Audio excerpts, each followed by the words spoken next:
The vows you are about to take are to be made in the presence of God, who is judge and knows the secrets of all our hearts. Therefore, if either of you knows a reason why you may not lawfully marry, you must declare it now. Lucy, will you take this man to be your husband? Will you love him, comfort him, honor and protect him, and forsaking all others, be faithful to him as long as you both shall live? And then I'll just chunder through the same thing with you. Tom. Of course. Then, I shall ask you to kiss the bride. And that's it, kids. 48 hours from now, you'll be playing houses.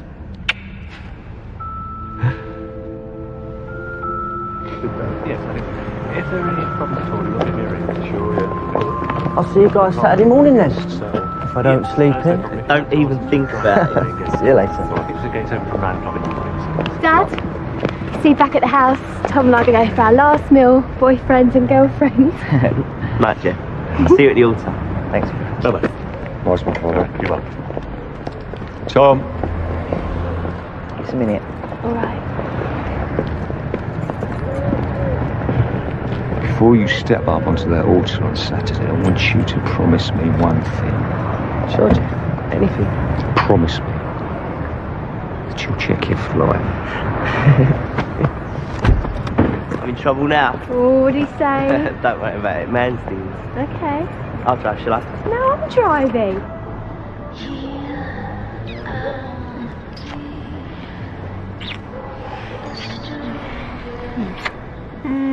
It's after midnight, you better get going. You've been saying that for the past 2 hours. And this time you're going, I mean, really, seriously. Alright. Thanks, Tom, What for waiting for the wedding night until, you know. It's worth it, Lucy. I love you. I love you too, Tom, I really, really do. I'll see you at the altar.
Right, I'm back and I'm bad. This whole block is now the crime scene. It stays sealed until we've completely processed it. That means no one enters, no one leaves until photos have been taken and they provide full identification. Okay, lovely boys and girls, let's do it. Barry, Rory, take the back. Julia, Anna. Did you have a good holiday then? Yeah, it was okay. What'd you do? Nothing. Caged tiger, eh? Yeah, something like that. Dead woman's name is Jackie Aston, Health Board Administrator, pretty high-powered, Assistant Chief Executive. Nice clothes, heels, makeup. perfume. She's on a date? She's married. Ah, night out then. So she throws herself... Annie. You see these bruises? She was strangled, dead before she hit the ground. She's not from up there. Lives over in Hayes. Married, no kids. So she was either thrown from one of those balconies or from the roof. What about her husband? Been informed, uniform and with him already. Tom Simpkins lives on the top floor. Wrong man, wrong time, wrong place. Killed by a dead body. It's a bit risky, isn't it? I mean, killing her first, and then throwing her from a great height. Why would you go to all that trouble? Attention seeking. He wants the world to know what he's done. Or the act of throwing her from the building has some profound symbolic significance for him. As soon as you can, Annie. Evidence from the female victim, please. Physical evidence. Thank you. Witnesses? Only one. Male victim's fiancée, Lucy.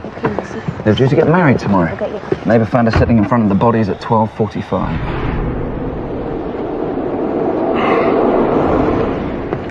Alison, how long was she sitting with those bodies? 15 minutes. Tom got out the car just after 12:30. Lucy sat here and didn't move until she was found. And the neighbour phoned 999 and no one left the building until we got here and sealed it. And this is the only exit. So if Lucy didn't see anyone leave. The killer's still up there. 7 floors, 6 flats per floor. It's a lot of suspects. OK, Alison, get onto it. We need DNA samples from all of the residents for the purposes of elimination. Thank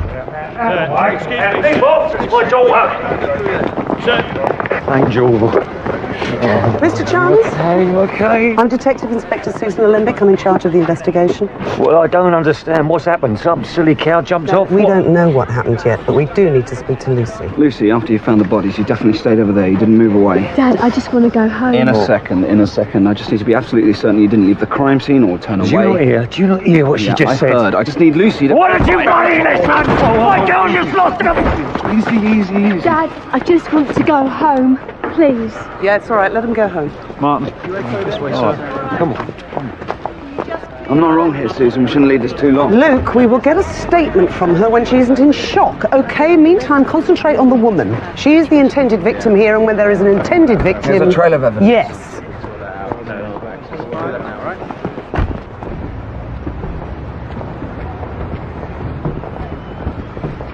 I've now completed my initial examination. Your victim had sex not long before she was killed, 3 hours maximum. Consensual? No signs of trauma. I recovered a semen sample. Simon got it in process this morning. We're also running it against DNA samples taken from all male Tower Block residents. Simon and I had breakfast together, so I suggested he go straight to his lab and get ahead of the game. You and Simon? Breakfast? I thought you two didn't really click. Oh, we clicked as friends.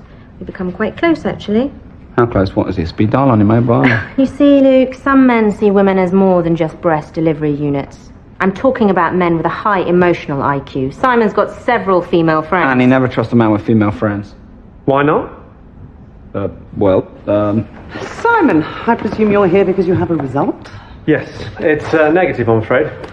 Whoever had sex with this woman is not on the DNA database. And if he did kill her, this is his first recorded criminal act. Thank you, Simon. His first, but not his last. You've been on that profiling course, haven't you? Okay, look at this. There's far too many bruise marks around her neck. This was not a single continuous act of asphyxiation. He was exerting pressure, then releasing, again and again, prolonging the act of killing, giving himself a godlike power of life and death over his victim. This killer's MO follows the classic textbooks. Excuse me, real life does not always fit the textbook patterns. Thank you, Master Yoda. Annie, please. Can we have some more from the body? Anything that might tell us where she was on the night she was killed. Simon, I need the DNA test from the residents of the Tower Block, fast-tracked against the seaman by close of play today. And Luke, the bereaved. Where was Jackie Aston's husband the night she was killed? Thank you.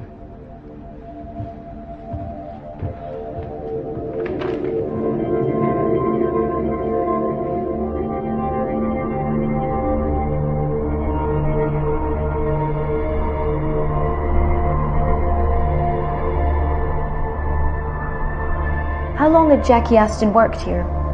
5 years. She didn't socialise much. Kept herself to herself and worked hard. Driven, goal-orientated, you know. I can't believe it. I can't believe she's dead. We understand that she might have been having an affair. An affair? Not an affair. That's not right. I'd see her being picked up after work. Different car every time. There were a lot of different guys. I mean, I never actually saw any of them, but quite often I'd be working late and I'd catch her leaving.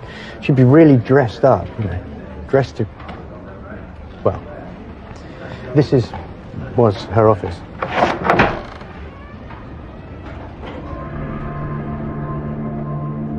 Lavishing that much attention on herself. She was a married woman living the life of a single girl.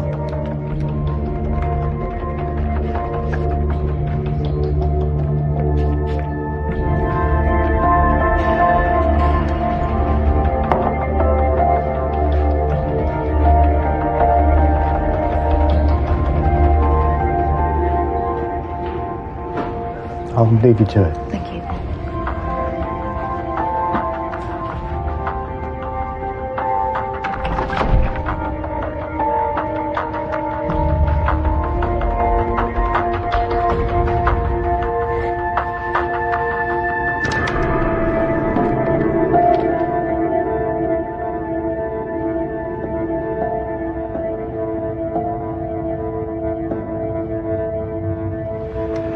She told me she was working late. She always worked late on Thursdays. What? I got put out of work a few years ago. No, a proper job, not this. Jackie was the breadwinner, so she worked late a lot. Her social life revolved around the office, then? Well, her mobile was always switched off whenever you called. Always had an excuse why. Mr. Aston, we need to establish your wife's movements in the hours leading up to her death. You sure she wasn't... Having an affair. I think... I don't think I know if she was seeing someone else. I don't know who. I didn't confront her. Scared? Guess you lost her?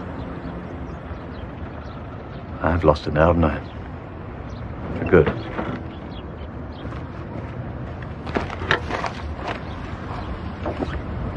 I'll arrange for a DNA sample from him, but... Not holding our breath. He does have motive. Maybe. Just doesn't strike me as having the motivation. Look, there's two ways people go when they're betrayed.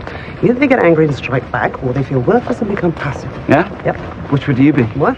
If, what's his name, your husband? Dave. Yeah, if Dave started playing away from home. I don't know. Hello, Simon. Yeah. Uh-huh. Okay. Thanks.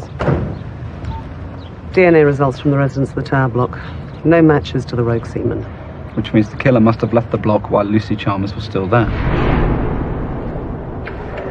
There's only one way out of that place. She must have seen him, so why didn't she say anything? How can he have slipped past her? I don't know. We need to talk to her. Luke. His first murder, but not his last. Oh, come on, you're not buying into all that serial killer profiling Look, I haven't stuff? ruled it out, and neither should you.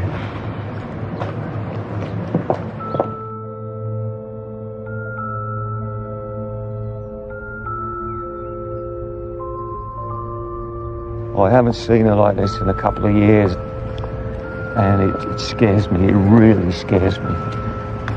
Her mum died when she was 13, and she just went into herself.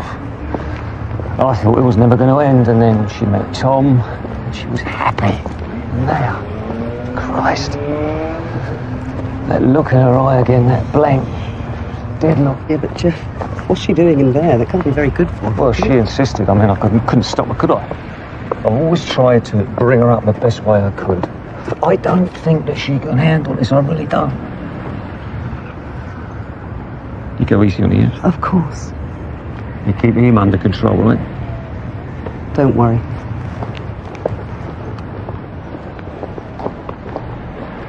What's this, Robert? You, Luke. Just you.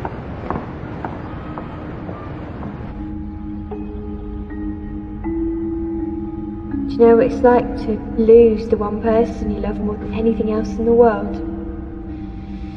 We were saving ourselves until we got married. That's what Tom wanted too, and he loved me for who I really was. You married? Yes, I am. It's going to be the best day of my life. It's the worst day. You've taken off your engagement ring. Oh, I woke up this morning, my wedding day, and just threw it away. Tom's gone, it's all over. Lucy, sorry to have to do this. Can we go back to when you approached the bodies? You sat down in front of them, and you didn't move. Yeah? Till we arrived. And while you were there, you didn't see anyone leaving the tower block. You sure about that? Yes. It's very important, Lucy. Why is it so important? It was just a terrible accident. Some woman threw herself off of it. It wasn't an accident. You see, the woman, her name was Jackie Aston. She was murdered, strangled, before she was thrown to the ground. God! You see, Lucy, our concern is that whoever killed her and Tom might kill again. So, if there's anything that you can remember... No, I didn't see anything or anyone. It was just like a terrible dream. Tom was dead and this poor woman was dead next to him, and I just wished I could swap places with her. Just wanted to be with Tom. Did you hear anything suspicious? No! Just leave me alone. I said I didn't see anyone. Why are you doing this to me? If I'd seen whoever killed Tom, I'd tell you. I love Tom so much, just so much, and you just keep...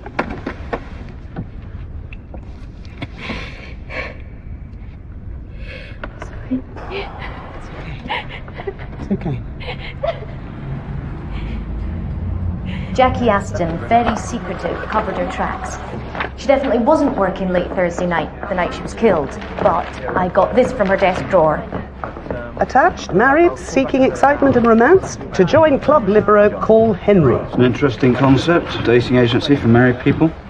That explains why no one can tell us where she was on the night she was killed. I think we should call Henry. Who is Henry? Henry Collingwood owns this Libero agency. Seems to have made a small fortune from... wrecking people's marriages?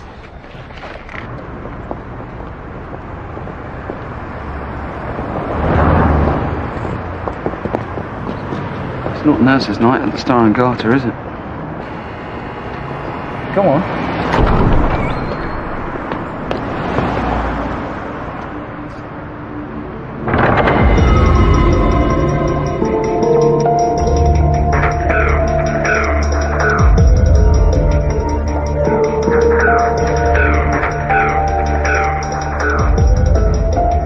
Wrecking people's marriages?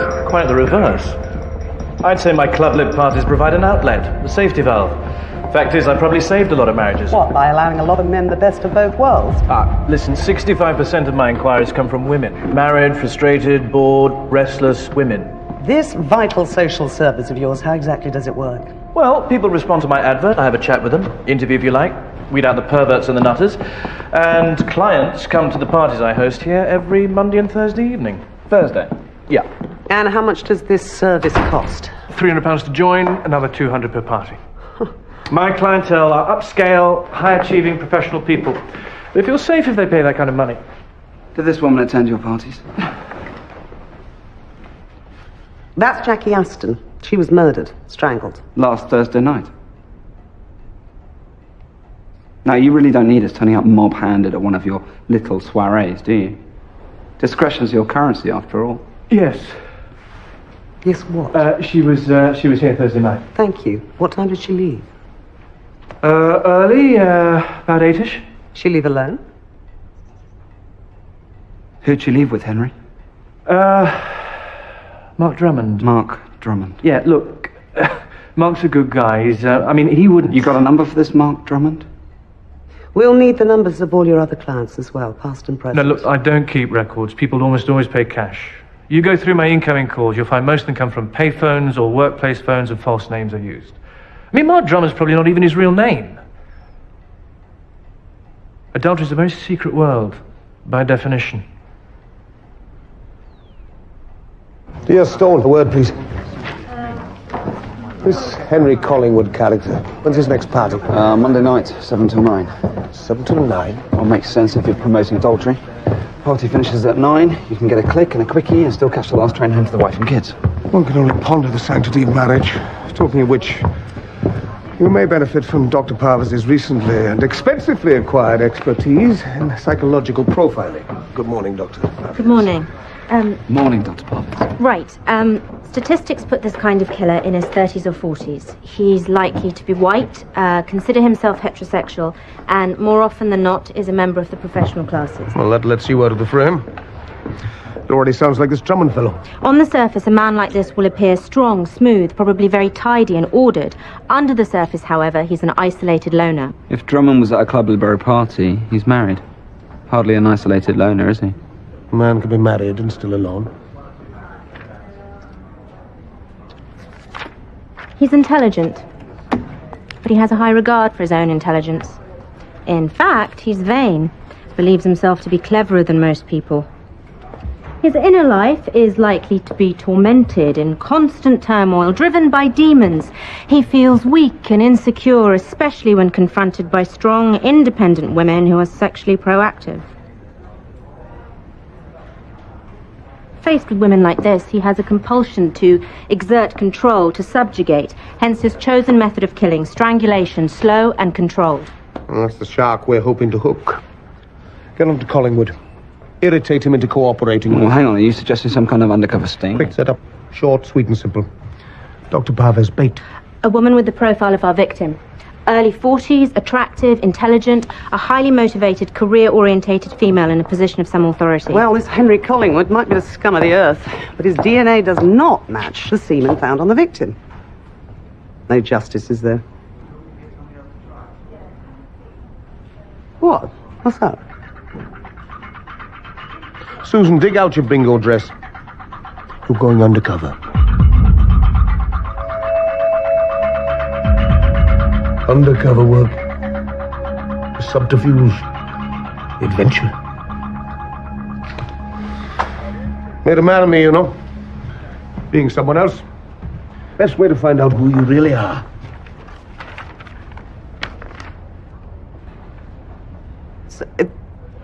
Yes, your maiden name. Best chance of you slipping up. You're Susan McGann, head of distribution for a major newspaper and magazine company, your husband's area. So you can talk about it with authority. And authority is what our guy goes for. Hates it in women, according to the latest in voodoo psychology. Are you due another holiday soon? Well, he's got a point, sir. Should we really be basing Susan, our... are you questioning my case strategy? Well, no, sir. I'm simply questioning the wisdom of an undercover operation based on speculative psychology. You think I don't know it's speculative? Of course it's speculative. I'm not prepared to ignore it. Dr. Parvis has given us enough to suggest that he may kill again. If that's even a 1% possibility, I want it ruled out, buried, as a priority. Now, our victim was last seen at one of these parties. She left with a man called Drummond. Identify him and we can pick him up. It's not as if anyone's asking you to... To sleep with him? You're a detective, Susan, not a courtesan. You're married, you live in Essex. Oh, now that is smart. Maximise the truth, minimise the lies. Just like having an affair, really.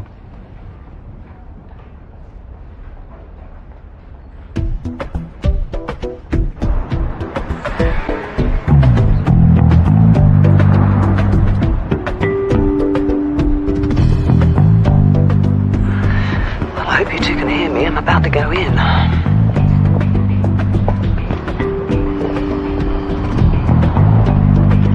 Yeah, hi.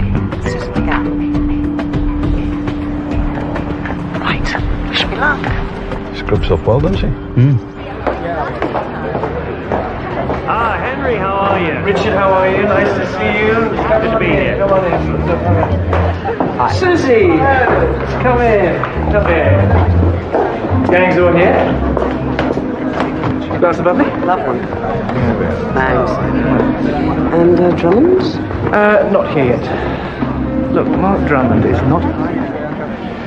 I interview a lot of people for this club. I can spot the weirdos. Nothing gets under my radar. You're looking in the wrong place. This is a very controlled and safe environment. Excuse me. Craig, how are you? Nice to see you. Rebecca, Just like the school disco, isn't it? Yeah, and just as nerve-wracking, especially if it's your first time. Oh, come on, Susan, forget the female bonding. Get us a man. You get used to it. You've been here before then? Third time in the last year. And? Mark Drummond. No thanks. Henry. Now, my mother would call him Dishy. Mark Drummond. The women here are divided into two categories. Those that have slept with Drummond, and those that want to sleep with Drummond. And which one do you fall into? Both. Ladies. Tony, Clive, this is... Susan. So what's your story, Susan? Well, Tony, I work in a mortuary. I break the bones so you can get the corpses into the drawers. Right.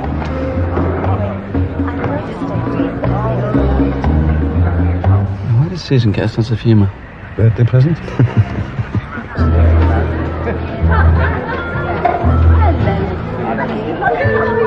Luke, Frank, you still awake? Barely. Do you know some of these guys ought to be arrested for bad patter? Talking to yourself.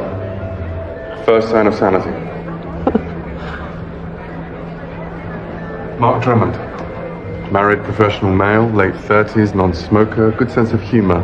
Enjoys jazz, theatre, dining in, dining out, getting caught in the rain. Hello, Susan McGann. Married, hates pina colada, and wonders what the hell she's doing here. Enjoying the view, maybe? Fancies himself a bit, doesn't he? Yeah. So does your husband know that you're here doing this? No, does your wife? Oh. Well, they got something in common then, haven't they? Maybe they should get together. Maybe they already have. Maybe it's us who are the mugs. I'm sensing something about you. You're not what you seem. And what am I seeing? Well, you seem like every other woman in here. What am I really like? Vulnerable.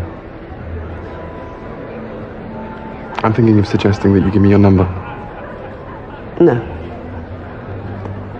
But I'll take yours. Have we got a bite here, Frank? Maybe, Luke.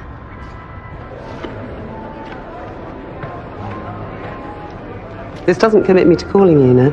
I think we're the last people in the world to get hung up about commitment. Mark, how about that drink?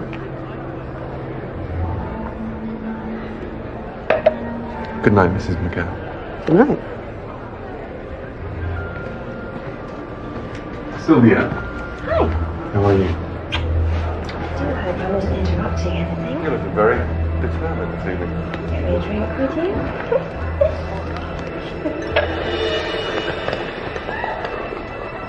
If I didn't know any better, I'd say you were flirting with him, Mrs. McGann. I wasn't exactly flirting with him, Luke. I was You're just looking a trying little bit flushed, Suze. The old adrenaline singing in the veins, eh? That's him. Brown cord suit. Ed, the guy in the brown cord suit. When I'm followed home, who is he and what's his story? He's leaving now. Stay with him. Okay, Frank, we've got him. So what do you think, Suze? You were up close and personal. Is he our guy? What's your gut say? What's your head say? What's your heart say? Well, the whole ensemble, Luke, says proceed on the basis of physical evidence. Legally obtained evidence, Susan. No, just an unofficial DNA check. Establishes whether or not Turner's got me not exactly flirting with a deranged psychopathic killer. Well, let's try and keep an open mind, you know? Deranged psychopathic killers are just misunderstood. You know, try and understand what...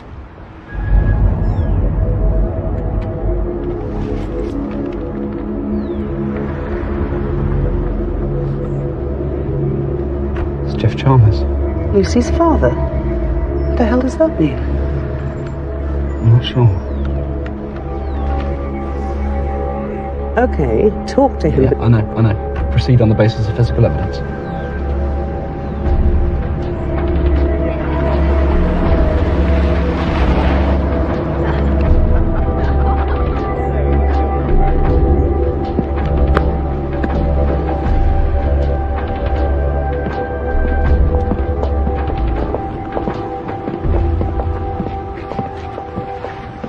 What do you want?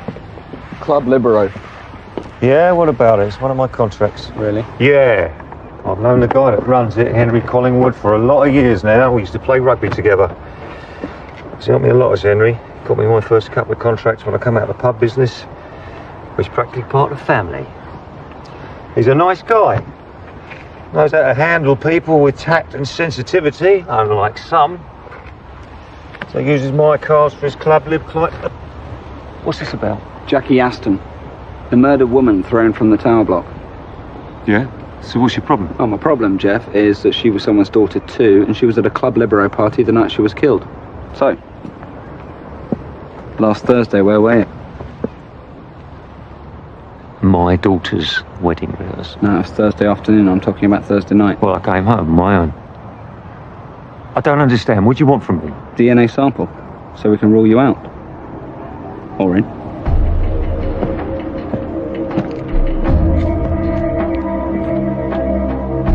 Okay, fellas, I've run Jeff Chalmers' DNA and Mark Drummond's DNA against the semen found on your victim, and you've got yourselves a match. Before she died, Jackie Aston had sex with Mark Drummond. Thanks, Simon.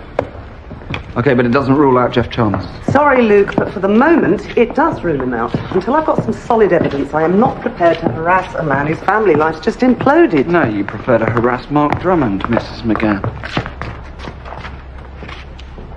Yes, actually, I would prefer to harass him. Right, you and Alison turn a screw on him. He doesn't know that we know he had sex with the victim, so if he lies about it, I'd say we've got our man. And we have enough for an arrest. This way.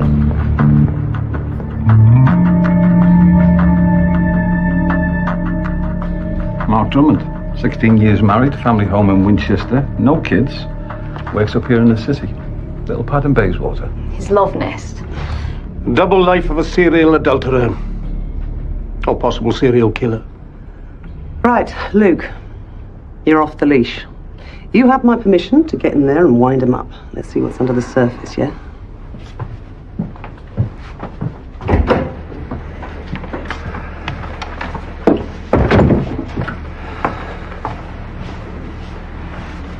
You ready? Yeah.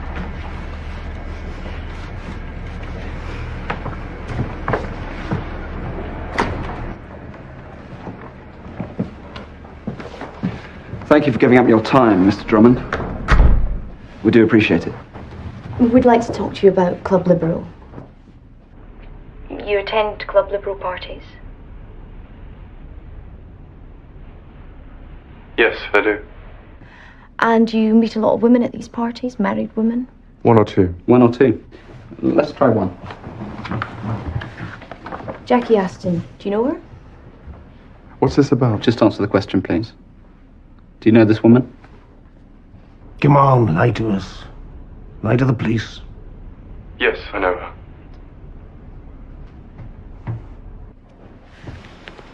How do you know her? Well, I may be speculating here, but I think you know the answer to that question. We do the laconic sarcasm, Marquis. You do the answering. I met her at a Club Libero party. When? Last Thursday night. We went back to my flat and we had sex. Good for you. Another notch on your bedpost, eh? Then what happened? She left. Catch the last train home. To her husband? What time did she leave your love pad? Just after 11. Has something happened to her? She was killed 11:30 at the earliest. Why are you suddenly so concerned? It's not as if you're going to call her, is it? Look, what's happened to Jackie?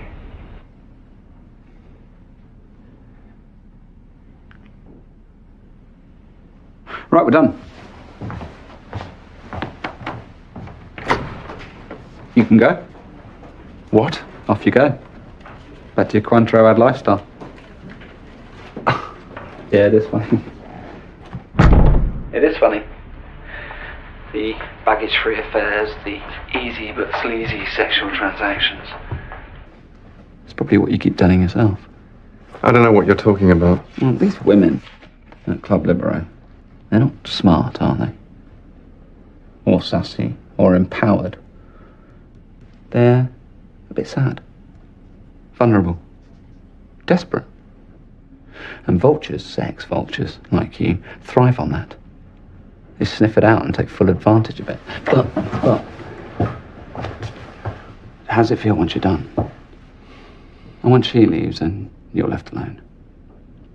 You and your medallion and your black silk sheets and your Barry White record. Oh, it must feel pretty empty inside. But you can't control it. You keep going back.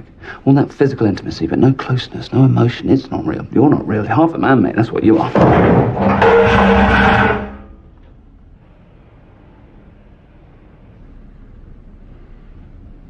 Got a point you want to make?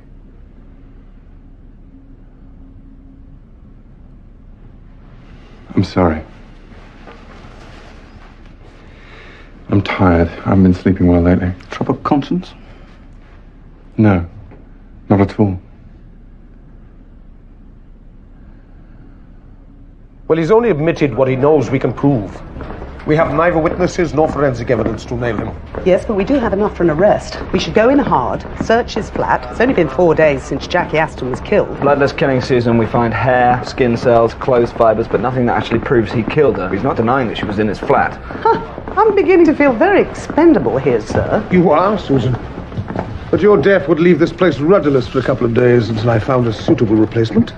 All right. If we're serious about this, then let's do it right. While I'm with him, you interview his wife and don't hold back so that when you leave... She's straight on the phone. What's this club Libero, Mark? Who's Jackie Aston? I don't know who Jackie Aston is, honey. Wife goes, funny that, because the cops think you strangled her to death, and they found your semen on her body. So while I'm sitting opposite him over drinks... His whole smug, well-ordered, compartmentalised little world is imploding.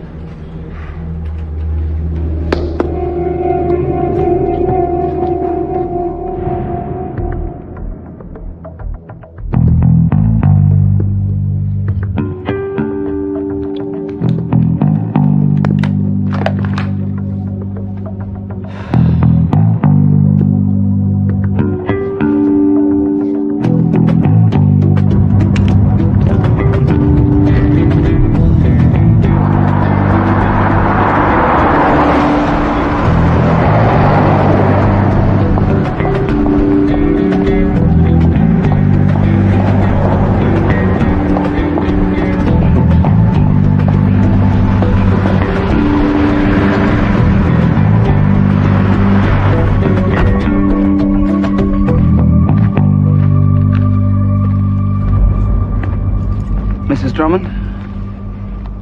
Yes? D.S. Lou Stone. I'd like to talk to you about your husband, Mark. Mark Drummond's not my husband. The divorce came through last week, after 2 years' separation. I haven't seen Mark in all that time. So why'd your marriage break up? His affairs? Affairs? No. Mark took our marriage vows very seriously. Problem is, I don't know whether that was because he loved me or because he's just so rigorous. We got married at 18 and, well, we decided... No. I decided the marriage was over. Run its course. Mark was... He's an engineer. He's neat and tidy and fastidious, a bit of a control freak, and I'm... well... me. God, 2 years. Don't know, apart from the sex, I don't really miss him. Anyway, what's this about? Why are you so interested in Mark? We suspect him of murder. Woman named Jackie Aston. Found his semen on her.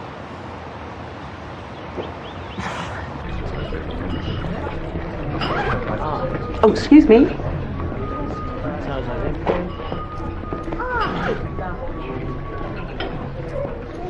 He's late. 10 minutes late. Never trust a man who's late. Never trust a man whose shoes are too shiny. Never trust a man who says he's a feminist. Mark is one of life's loners. I could never find out what was under the surface with him, but... But there is something. Something he keeps hidden. I don't know. Quite a lot. He'd get these night terrors.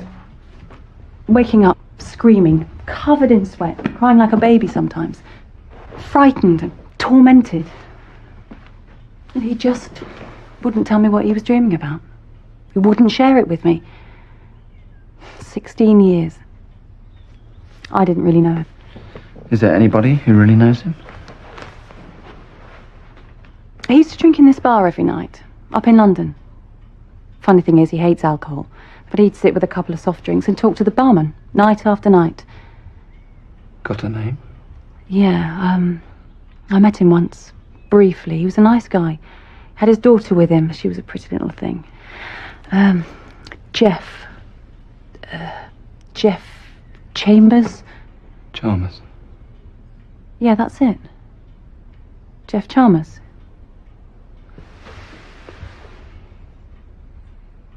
Never trust a man who wears a shirt and tie with jeans.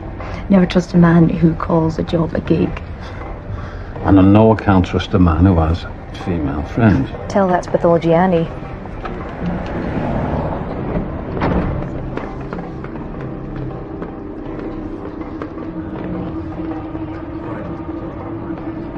Never trust a man who checks himself out even though he's 20 minutes late.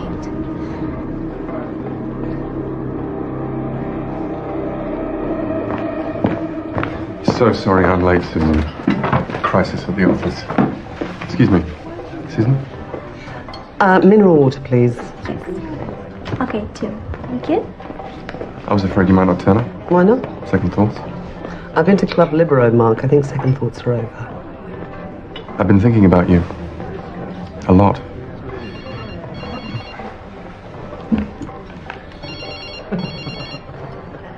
The wife? Well, why don't you answer it, Mark? Remember, it's her you're deceiving, not me.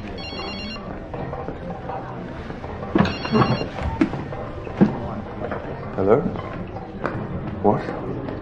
When? When did he come?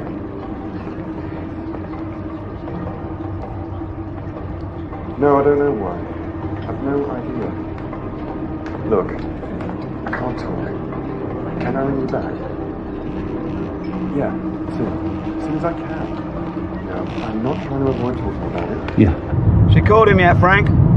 As we speak, Luke, Yes. Yes. I would say that Mark Drummond is now aware he's a murder suspect. Yeah, okay, but there's a lot more going on with him than we thought.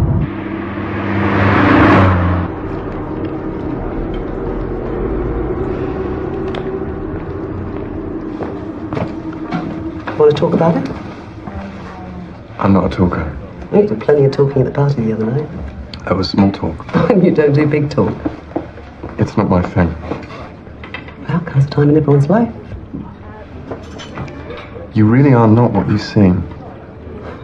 You're not like the other women at those parties. What is it, Susan? What's going on? There's something there, something you're holding back. I'm not sure I know what you mean. Well, let me play detective. There are 2 reasons why women come to Club Libero parties. Either they're bored with their husbands, or it's a knee-jerk reaction to him having an affair. Now, if you were bored with your husband, you'd do something about it. So?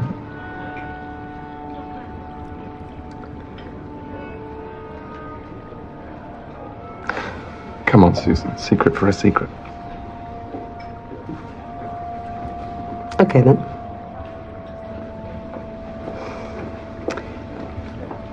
The other week, he didn't shut down the computer properly, and I found an email from someone called Sabrina. As in teenage witch. 24-year-old teenage witch. Does he know you know? Are you going to let him know that you know? I'm not sure what I'm going to do.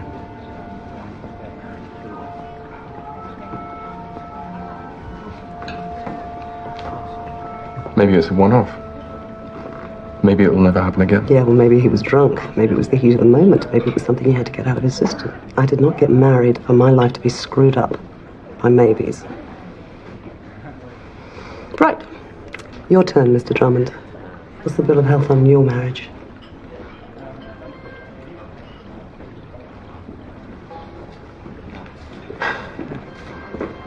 I'm sorry. I have to go. What is this? Some kind of brush off? I've just told you something nobody else knows. Look, something's happened. I have to go. What? Is it your wife? No, it's not that. Look, you want to know why I go to Club Libero parties? Brief, baggage-free affairs, that's why. Nice, easy transactions between 2 people in stable marriages. Oh, really? Does your wife know she's in a stable marriage? I don't have a wife.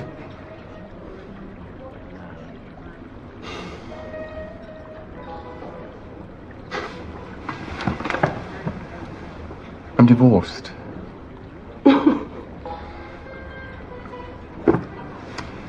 There, you have a secret from me. You got any more secrets? You really are very curious about me. No, I'm just interested, Mark. I'm trying to get to know you. But of course, that's exactly what you're trying to avoid, isn't it? Divorced man who dates married women. You don't want anyone asking questions, do you? Or caring about you.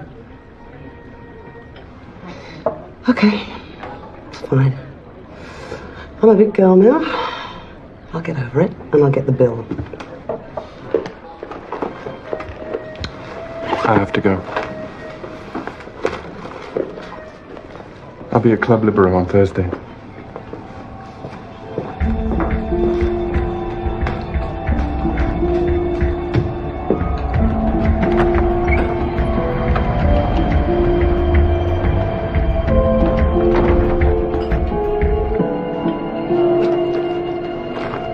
Club Libero. Everything revolves around Club Libero. Mark Drummond is a member. Jeff Chalmers has a private car hire contract. Why does Drummond pretend he's still married? It's normally married men pretend to be single, not... Well, that's the point, Al, you see. Married women having affairs cover their tracks. Makes it harder for us to investigate their murder. Now, Club Libero is the perfect resource where they can identify their victims. They identify their victims? Dr. P? Well, it's possible we could be looking at teen killers here. Mark Drummond, Jeff Chalmers, the seducer, and perhaps the assassin. Drummond and Chalmers egging each other on. Each giving the other permission to enact fantasies previously thought to be socially unacceptable. Please, this is voodoo psychology. Your words. Well, team killers or not, we're focusing on Drummond. You've established a connection with him. He trusts you. He's already revealed one secret to you. You're working very well, Susan. Clever. Telling him about your husband having an affair. Your husband's having an affair? Please, you really think I'd reveal something like that in front of you lot? I was trying to win his confidence, and hang on. If they're right about this teen killer thing, Jeff Chalmers will recognise me. Exactly. He'll recognise you and warn Drummond. That's as good as admitting they're in it together. Just out of interest, does my personal safety come into play here at all? Susan, your personal safety is our main consideration at all times. As is the personal safety of his next victim. If he's the killer. That's what we're trying to establish.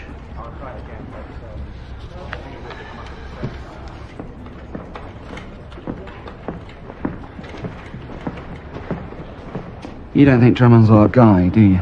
Just keeping an open mind. Come on, Susan, look at him. The more we uncover about him, the dodgier he gets. Divorced, but still pretends to be married. And even his own wife of 16 years doesn't know what's going on inside his head. I mean, you know what's going on inside your husband's head, don't you? He's a loner, so he tells a few white lies. That does not make him a killer. So what's all this about? I mean, Drummond turns out to be an old mate of Jeff Chalmers, and Jeff Chalmers does the driving for Henry Collingwood and his bunch of Club Libero swingers. Jeff probably even told Drummond all about Club Libero. So Drummond starts going to the club and identifies a victim. He hooks her. And Chalmers is outside waiting to drive Drummond and the victim to wherever they go to do whatever they do. Tell me, Luke, is it the teen killer theory that infatuates you here, or is it just Annie? That's below the belt, Susan. Isn't it just... Look, the teen killer theory is the best we've got. It explains everything and it all adds up. No, Luke, it is still just a theory.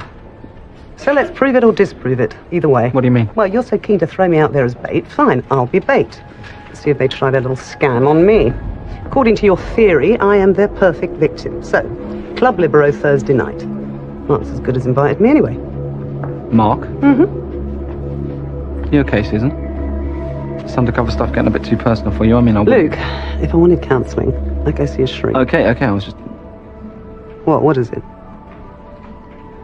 This picture of Lucy.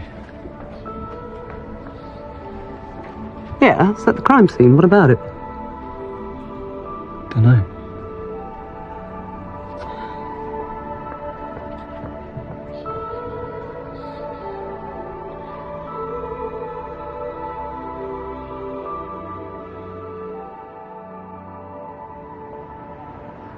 Al? Al? Yeah. The stuff about Susan's husband having an affair. Think that's true? No. Well, how would I know? Well, you were listening to it, live and interactive. You know, if I was a chick, which I'm obviously not, I'd never get married. Oh, thanks for that. Yeah, sorry. How is, Kenny? His name's Kenny. Kenny's fine. He's a plumber, isn't he? A sanitary design engineer. It's kind of old-fashioned, didn't it, Al? Getting engaged. It didn't seem that way back in Aberdeen. But since I came down here, people see my ring and they make me feel like, I don't know, like Kenny owns me in some way. What? What's wrong? Engagement ring. Look!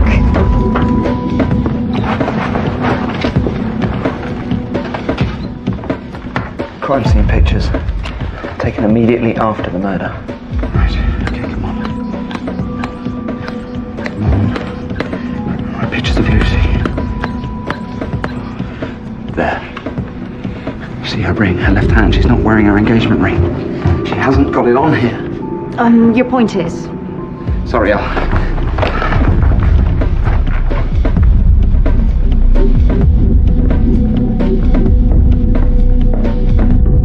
Give it to me again. The profiling thing. Well, as regards the killer, or killers, it's a textbook pattern Exactly, of that's it. A textbook pattern that gets us looking in completely the wrong place, following completely the wrong trail. You're trying to make me look stupid, aren't you? No. Annie, it's not your fault, really. Just doing your job. I just think it's possible we've got it wrong here. Look, Jackie Aston. Suppose she was the collateral damage. What's she saying? That Jackie Aston wasn't the murder victim, she was the murder weapon. And Tom Simpkins, the groom-to-be, was the victim.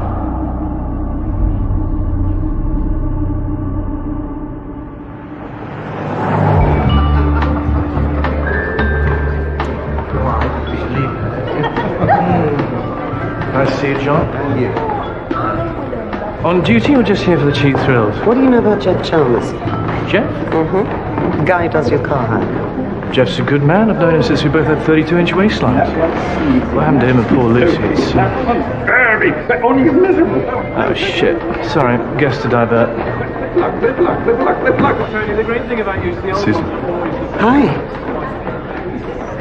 Luke, where are we going? Lucy, we need to talk to Lucy. Why are you taking me? Because she's a young girl and I think I'm going to need some help, you know? Really? Yeah, really. Okay. Confronted your husband, yeah? I'm scared. 18 years of marriage, Mark. And you don't want to throw it all away? No. No, I don't. I really don't. I've never not been a part of a family, and maybe it's my fault. Should have seen it coming. I got too caught up in my work. Susan, he created this situation, not you. He's the one that's breaking his marriage vows. He's the one that will be throwing it all away. Oh, you make a great marriage guidance counselor for a divorcee. Yeah, well, things have changed. This is all over for me. Why? So many questions, Susan.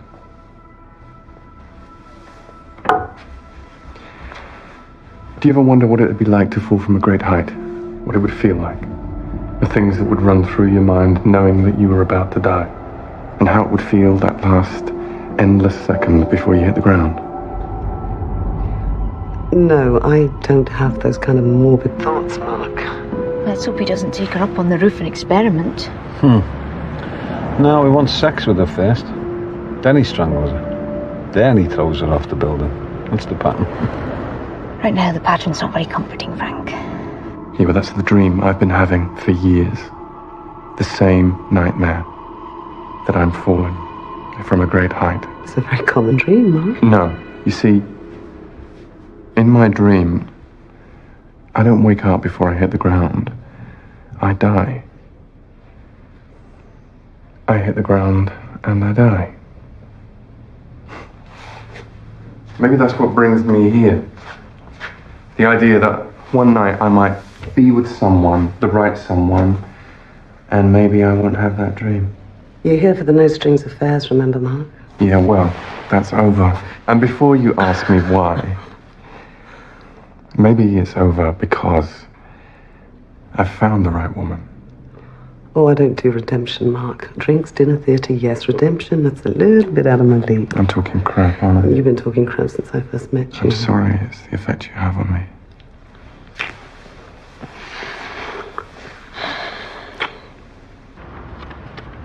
What's happening? I don't know.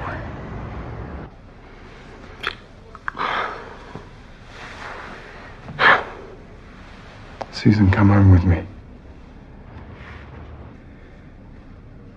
Okay. I'd like that. What's she doing, Ollie? I'm not sure.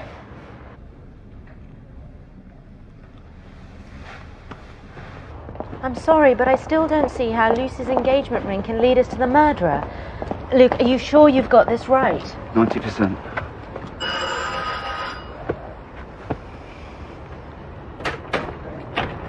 Lucy, we need to talk to you.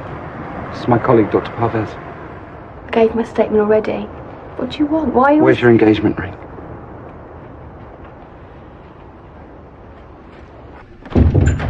Told you I threw my engagement ring away. On the morning of your wedding day. Yes. This was taken the night Tom died.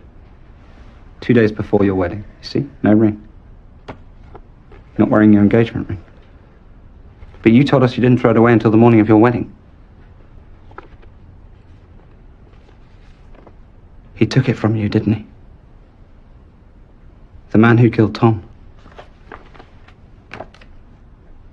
Tom was the intended victim, wasn't he?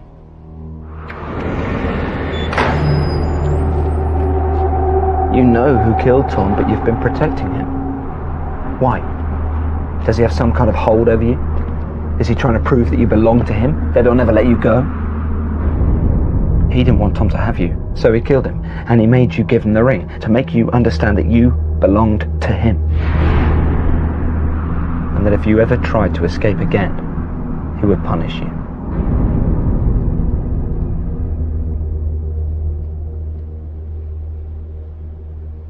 Came to me after my mother died. After your mother died? After the funeral. He called it comforting me and told me that he loved me and that I mustn't tell. It was our secret, our romantic secret. Lucy, when your mother died, you were 13. I thought Tom could protect me, but he couldn't. He's coming for me tonight to comfort me. Look at me, Lucy.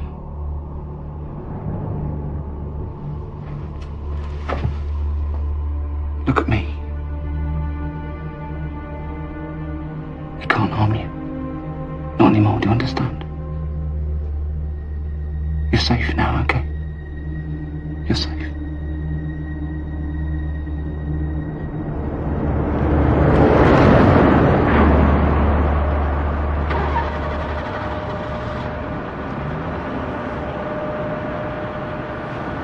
Okay, heads up, lads.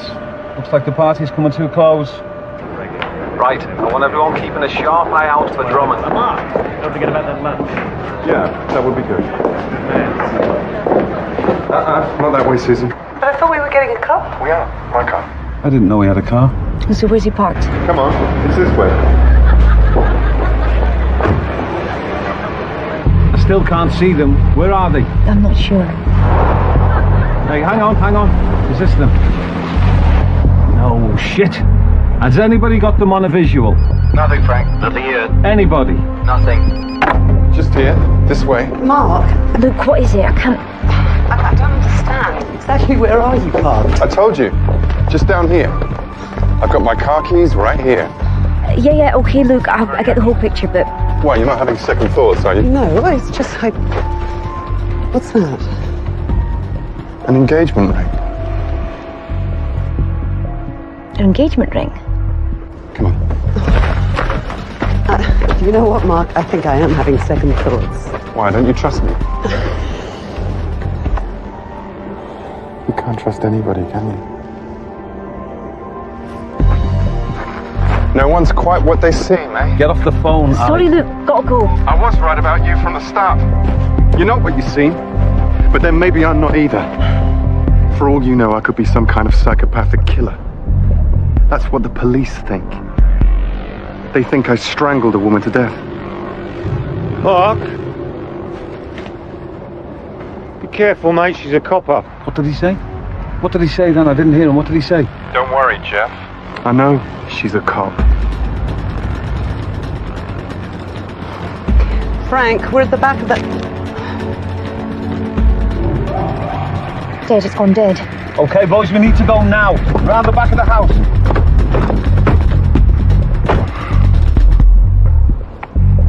Risky, Susan, what you're doing. If you really believe that I'm a killer... Mark, listen. You know, you almost had me. I almost believed that you were ready to be with me. Were you? Do you want to be with me? Susan! Frank, we're here! Down here!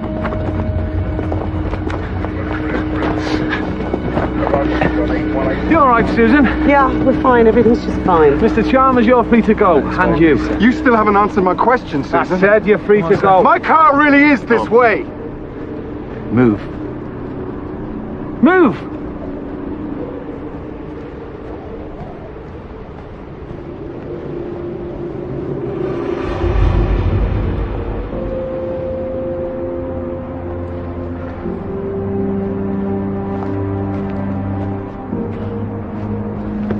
Go home, Mr. Drummond. You okay? Yeah, I'm fine. What the hell is going on? Luke phoned. The goalposts have been moved. He wants you to call him. Well, why did we let those two go? Because 20 minutes from now we've got a trap to close.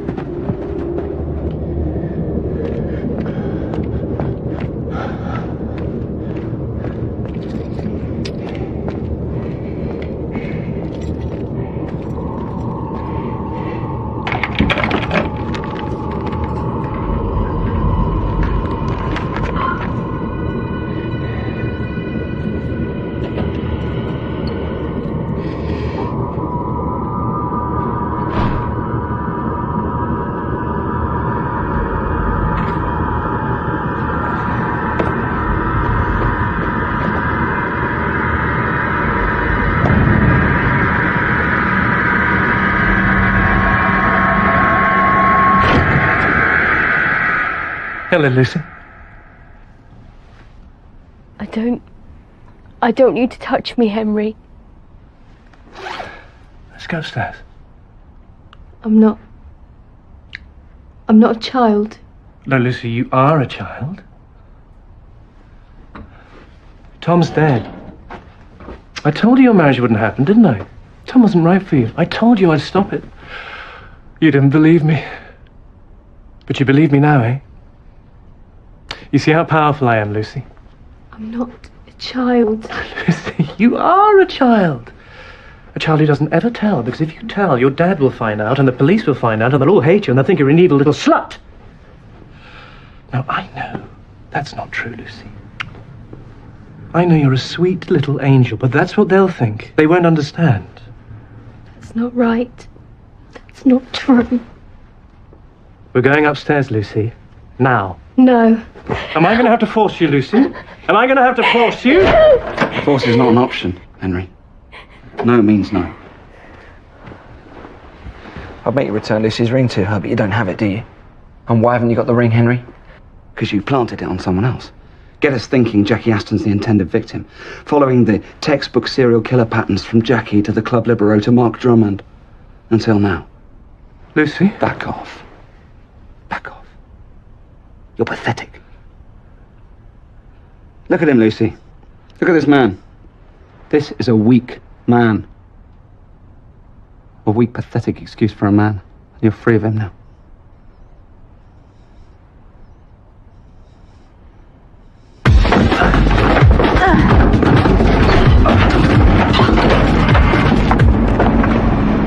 Party's over, Henry.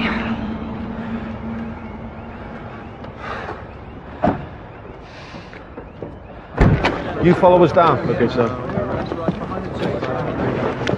At the party, he tells Drummond I'm a cop. So Drummond goes off at you, we move in, huckle him, search him and find a ring. Mm-hmm. Never trust a man who wrecks marriages for a living, eh? So I hear you're turning into me. Well, where you handled Lucy. Can be very sensitive in your old age. Surprisingly sensitive. Female friends, Max. Let's walk before we can run, eh?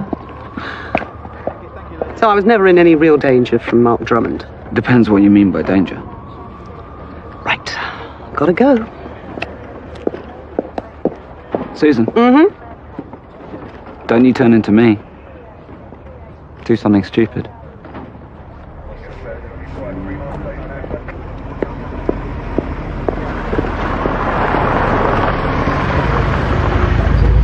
What the hell's going on here? Why have you kept me cooped up? What have they told you? Well, they told me that Henry killed Tom. I can't believe it. Now, why would he want to kill Let's go Tom? somewhere, let's talk, please. What the hell's going on Let's here? go somewhere and talk, please, Jeff. What's going on? I want you to meet Zoe, okay? Zoe's our family liaison officer. Hi, Zoe. This is Lucy Childs.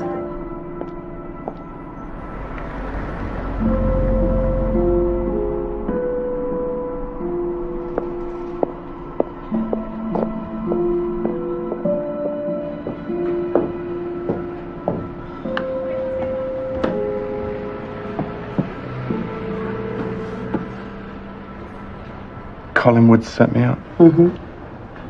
Must have followed you and Jackie home. Waited till she left then. It was all about blindsiding us.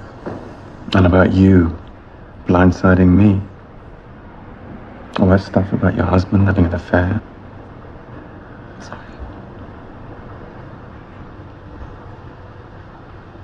You have another question for me, haven't you? Yep. Collingwood, did he tell you I was a cop at the beginning of the party or at the end? The beginning. So there you were, pretending not to be a cop, and there I was, pretending not to know that you were a cop. So when we kissed? When we kissed, we were both faking. We were both faking.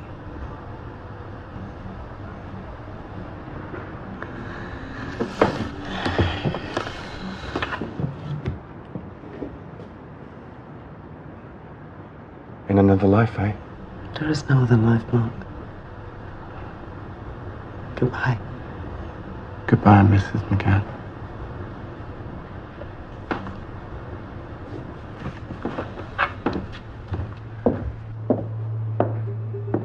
You can sleep forever, but still you will be tired. You can stay as cold as stone, still you won't find peace. With you, Yeah, hi. It's me. Yeah, I know what time it is. No, I can't wait. I need to talk to you about something. Sabrina, the 24-year-old teenage witch.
And the St. Jerome School Prize for Student of the Year goes to Bethany Williams.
think we've drawn the short straw here. Jesus.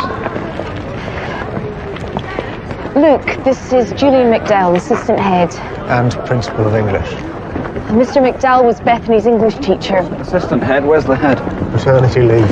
And this is Colin Grantham, the school janitor. Building and resource manager.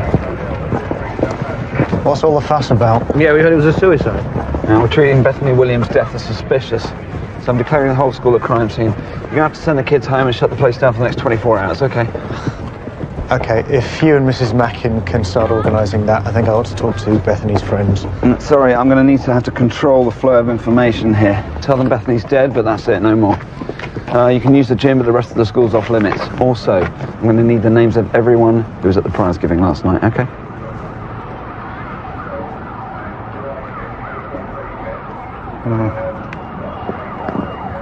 Right then, Al. Deceased.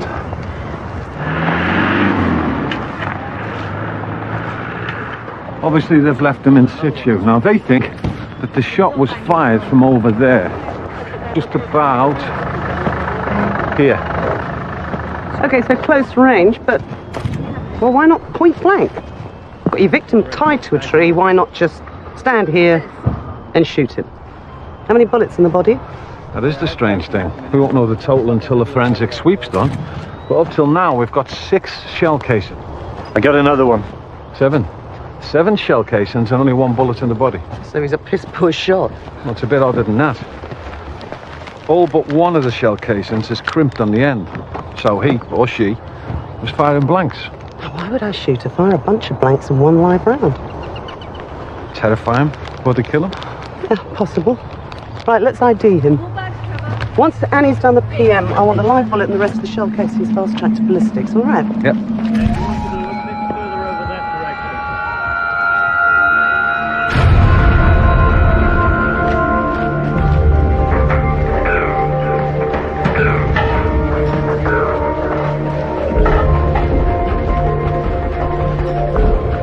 Slit wrist. Sockers have confirmed that Bethany's are the only prints on the razor blade, which was found up there.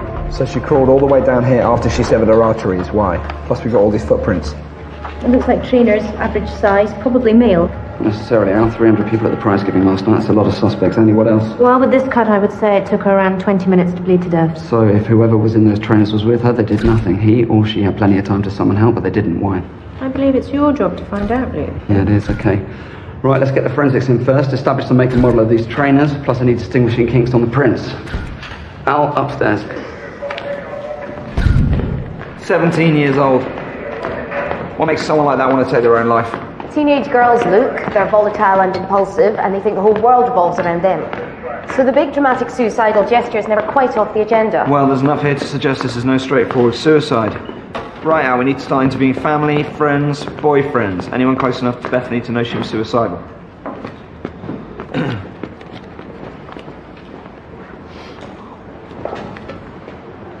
The golden hour's over, isn't it? The evidence is deteriorating. Gonna do this on the hurry up, aren't you? Could be a real sticker. Excuse me, who are you? Oliver Grantham, Class 3C. Can I call you Gov? No, you can't. Mind your feet. How'd you get in here? I sent all the pupils home. I am home. Grantham. Right, you're the caretaker's son. The building and resource manager, son. What rank are you? I'm a sergeant. Now listen. Sergeant, is that all? And you're an SIO on a Casperia case? Yeah, well, we're a bit overstretched at the moment. Look, caretaker's son or not, you shouldn't be in here. Why not? I can help you, Sarge. Don't call me Sarge. How about boss? No. Look, I'm not saying I'll be your snitch or anything. I can give you the inside track on this place. Heads up on what's really going on. Help you prioritise your TIEs. If you let me into the factory. And that's what you call the station, isn't it? Oh, I tell you what. If this case does turn out to be a sticker, I'll put you on a TLI, okay? What's a TLI? 3-letter initial. Now, please go away.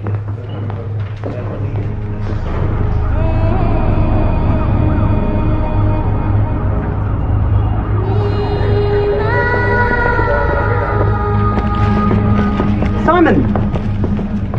DNA sample from the victim. Can you run that through the database, please? Sure. Anything from ballistics yet? Oh, yeah, quite a lot, actually.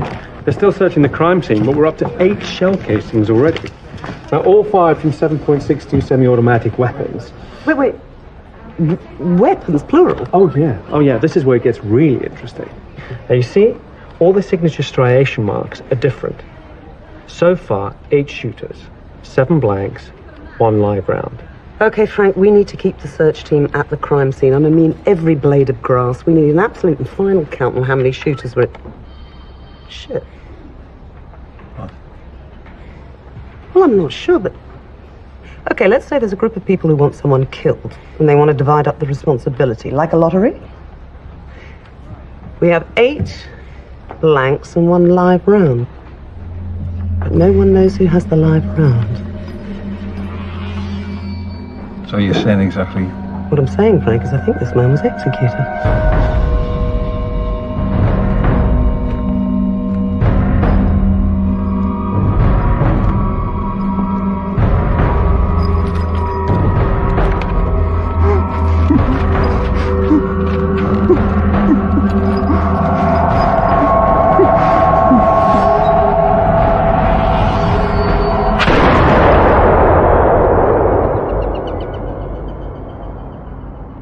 A firing squad? Yes, sir, a firing squad. A firing squad? This is crossing the line. I mean, we could be looking at... oh, God knows what. Do we have an ID on the victim? Not yet. DNA's at the lab, and we have absolutely no other trace evidence on the other shooters. Shooters plural, that's your problem. Even if we round them all up, we can only charge the one who fired the fatal shot with murder. But they're not just witnesses, they're co-conspirators. They're never going to give up the killer. No, but as you say, if we round them up, we'll just have to try and force them to break their ranks. That's easier said than done. The firing squad could have kidnapped the victim. Probably did. They planned this meticulously. You think so? And if it's so well planned, how come they left the shell casings behind? Well, that's a very good point, Luke. But someone could have disturbed them at the crime scene. I really don't know. It's your job to find out, Susan. We'll need extra manpower, so I'm expecting Stone here to free up his team from the Bethany Williams case, yes? Well, if that is a straightforward suicide, I really don't think we should be involved. I couldn't agree with you more. Well, hang on, what about the unexplained footprints at the crime scene? Well, they could have been placed there after the young girl took her own life. Okay, if that's the case, then how come he or she didn't contact the emergency services? I mean, you find a dead body in a school corridor in the middle of the night, you do something about it. You can't walk away from this.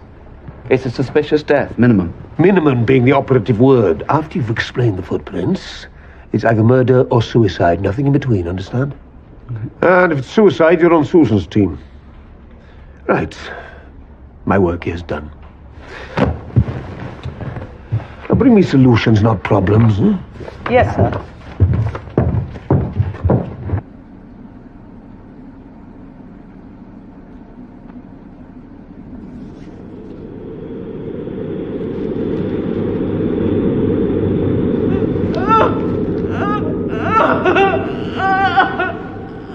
Bethany was a miracle. We used to think we couldn't have children, and... I was 42 when I got pregnant, and... What happened to her, Ian? I don't understand. Or was it us? You think we pushed her too hard? So Bethany didn't come home with you after the prize giving? No. We left before 10 when the prize giving finished. Bethany was going to go to a club with some of her friends. Did either of you notice any signs that Bethany was suicidal? No. Bethany was happy and bright and sunny. I know my daughter. There's no reason why she would kill herself. What about boyfriends? Was there anyone? Oh, no. No, there was no one special. Oh, Bethany was so level-headed. She was more interested in her own academic career. She knew she was too young to have a serious relationship. Was there anything odd going on? Anything troubling her? Mr. Williams? I don't know. Last night at the prize giving, she was talking to Holly Edwards most of the time. Holly's her best friend. Let's go upstairs. I don't know what they were talking about, but something was going on. Okay, we'll talk to Holly. Holly Edwards. We're going to have to make a search of Bethany's room, her personal things and stuff like that. Do you think that someone killed her? Luke, Yeah. I need a word. Okay. Excuse me.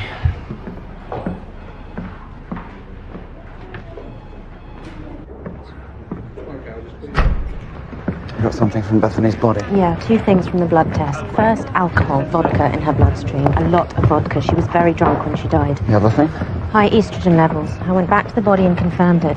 Bethany Williams was pregnant. All right, Simon. Got a hit, Susan. Your victim's DNA identifies him as Vernon Duffy. Okay, so he's executed by firing squad. What does that make him? Ex-military? Maybe mercenary? Worse. Luke, you need to know who the father is. Yeah. Okay. I can get you that. 18 months ago, Vernon Duffy was accused of the abduction, rape, and murder of a young woman named Harriet Morgan. Now, Mrs. Morgan was married with a 1-year-old baby. Her husband, James, was left to pick up the pieces. The attack was particularly vicious. Prolonged torture, repeated rape over a 3-day period. But the most incriminating piece of evidence was a series of Polaroids, trophies, if you like, taken by Duffy as a document of his crime. These were found in his house. Now, it was all cut and dried until the defense pointed out that the search of Mr. Duffy's flat was illegal.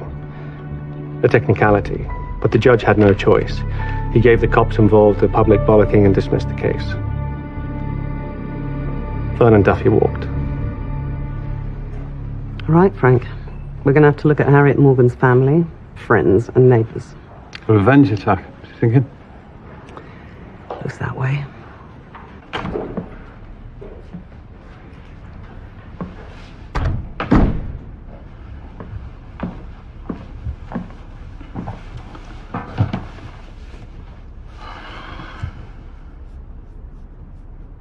Bethany was pregnant. At least 4 weeks. Did you know this?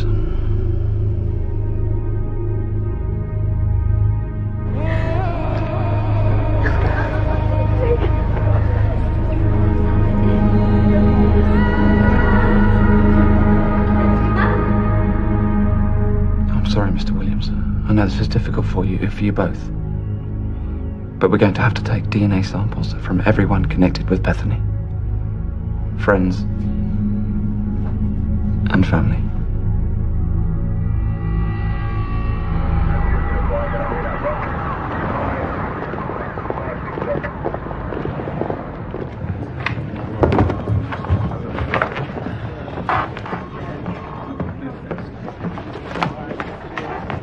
You all right, Frank? Mm-hmm. The case file on the murder of Harriet Morgan. Yeah, what about it? These pictures that animal Duffy took of Harriet, what he did to her both before and after he killed her. So what's your point? No point. I'll tell you, if I was a friend or family of Harriet Morgan's, I'd consider killing them myself. Frank, listen to me. And please, I want you to get this around the rest of the team, yeah? We are not investigating the murder of Harriet Morgan. We are investigating the murder of Vernon Duffy. So, I want you to put these back where you found them. Let's just get on with the job, yeah? Yep.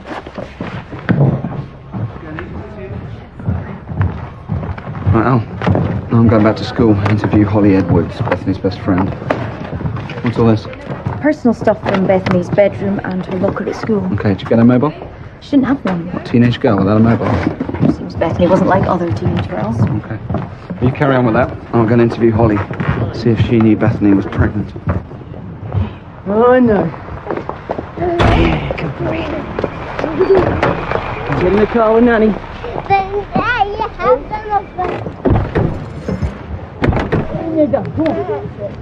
Mind your legs, Nanny, strap you in. James Morgan? I'm Detective Inspector Susan Alembic. This is DC Craven. We're investigating the murder of Vernon Duffy. Can you tell us where you were last night, James? Yeah, I went out for a walk. I'm on my own with my son, you know. So my mother-in-law comes round, gives me a break, and I went out for a walk. Alone. Did anyone see you while you were out, James? No. You sure? Didn't stop and speak to anyone? Mr. Morgan, we're going to have to take you in for questioning. I also have a warrant to search your premises.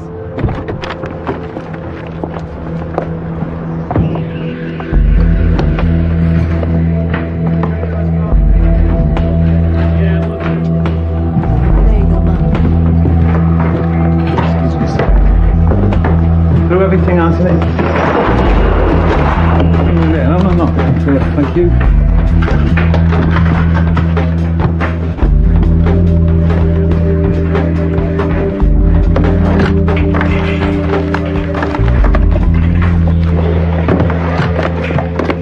Yes, I did know.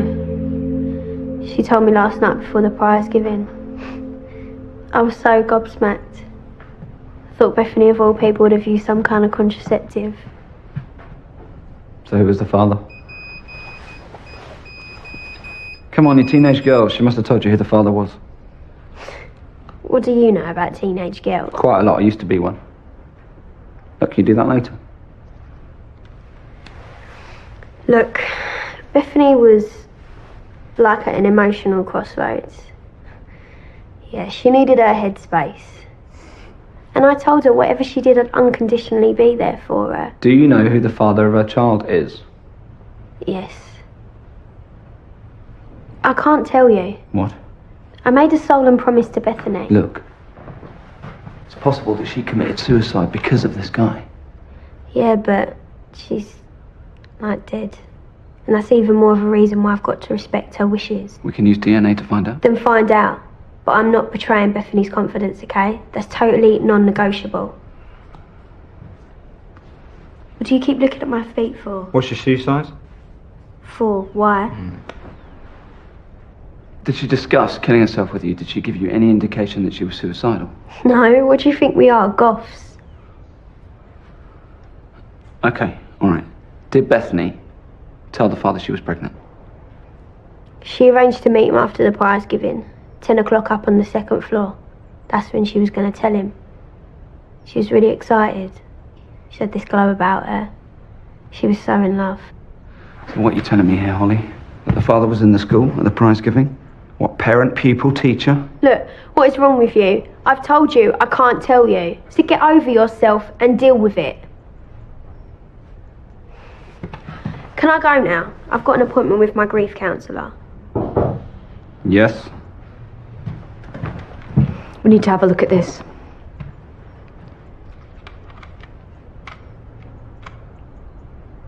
Go on then. Go and see your grief counsellor.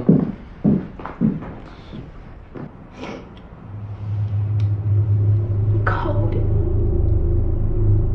Scared. So cold I feel like I'm dead already. But I'm on my own. I'm going to die.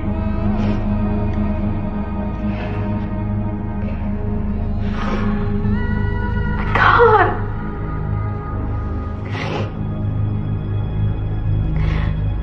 What if it's really slow and painful? What if it doesn't work?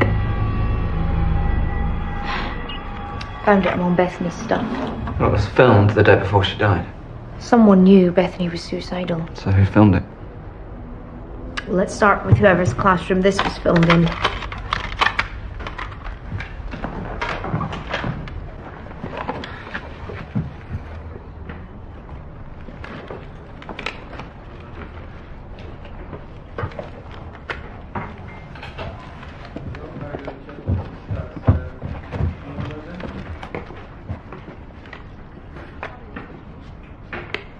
Frank?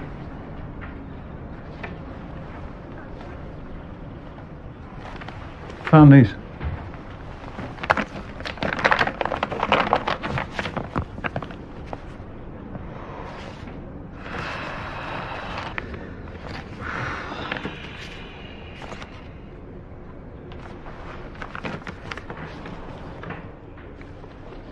Well, You better get these to the lab, eh?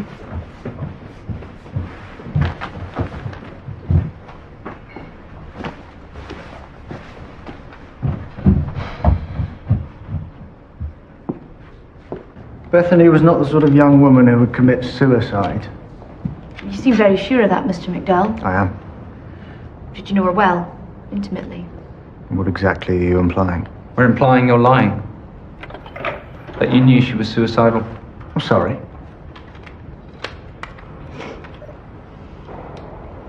I'm cold. Scared.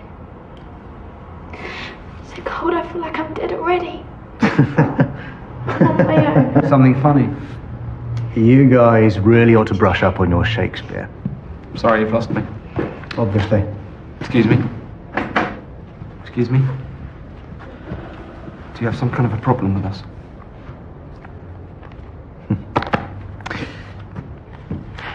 Bethany was doing a Shakespeare speech. It was a student assignment. Romeo and Juliet, Act 4, Scene 3. I have a faint cold fear thrills through my veins that almost freezes up the heat of life. Look at the speech construction. I think you'll find it tallies with this. It was a student exercise. Take a Shakespeare speech and contemporize it. Bethany did it quite brilliantly. She was a talented actress. She was an extraordinary young woman. She could have been anything, done anything. I got 20 more students doing Shakespeare speeches if you're interested. Where were you last night between 10 and 11:30? I was here at the school at the prize giving. I left after it finished around 10:15. I don't see why. Yes, what do you want? Nothing. I'm looking for my dad. Well, he isn't here.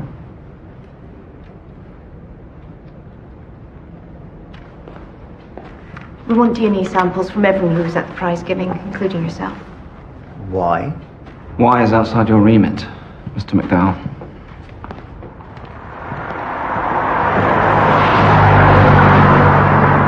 This McDowell character. He's treated kids like adults, teachers, never trust them out. I never did. Not after my art teacher tried to snog me. What'd you do? Told her I wasn't interested. Ah. Yeah. Look, I didn't actually snog her, so stop trying to picture it, okay? Okay, sorry.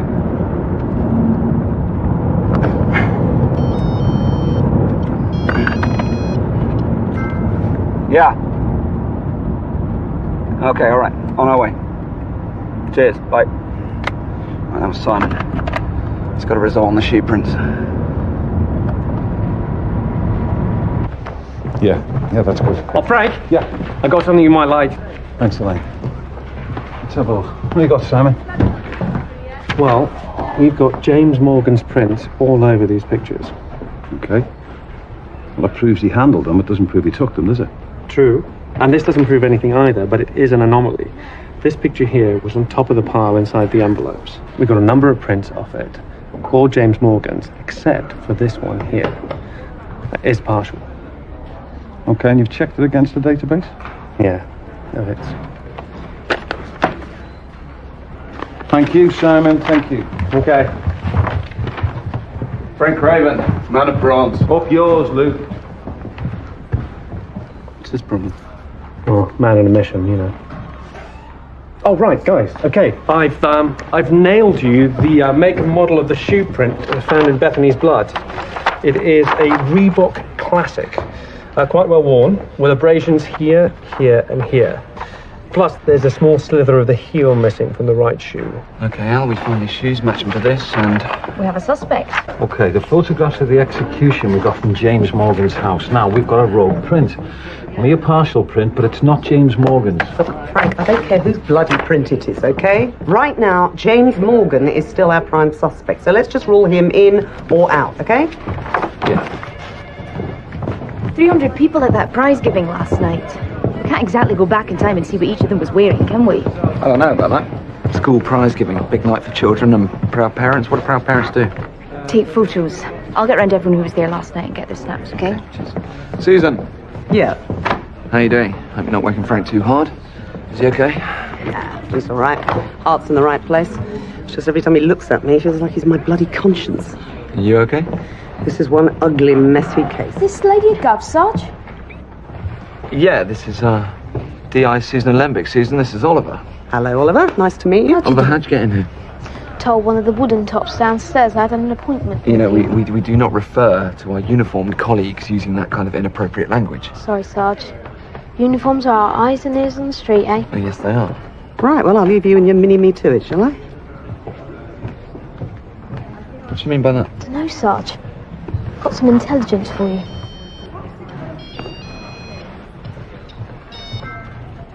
Annie.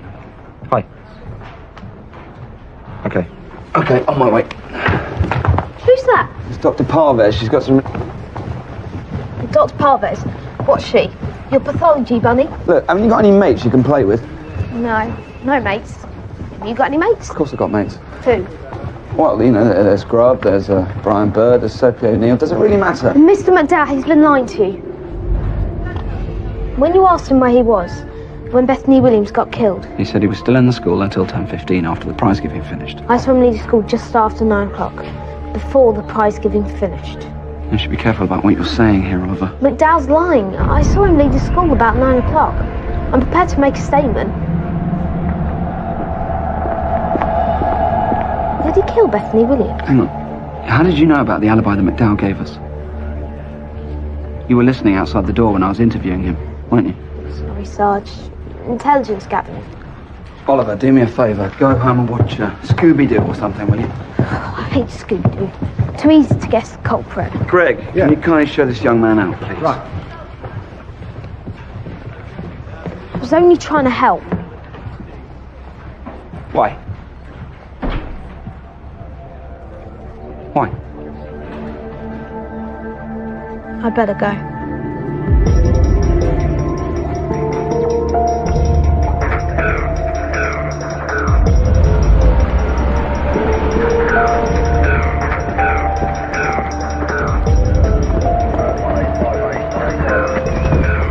Look, I've got a kid. He needs me. I wouldn't do anything to jeopardise that. I want the names of the other people involved, James. I don't know what you're talking about. You've been going into this whole thing. You must have seen the photos Duffy took of what he did to my wife. No, I haven't seen those photographs. But I have seen another set. The execution of Vernon Duffy.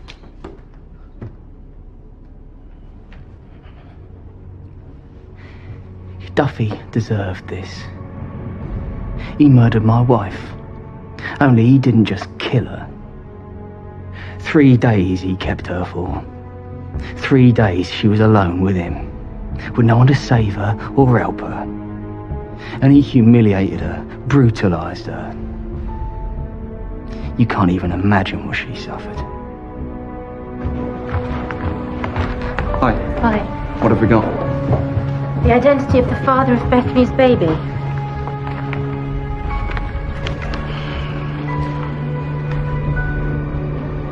Julian McDowell. Did you do this? No. I didn't. An envelope came through my door. These pictures were inside it. I don't know who took them or where they came from. James, we still haven't accounted for your whereabouts last night. Harriet's sister, Jeanette. I'm still close to Harriet's mother. She helps me out with Tommy. Comes around every Tuesday night so I can go and play footy. Except that's not what I do. While my mother-in-law's at my house, I go to her house. Once a week, I have sex with my dead wife's sister.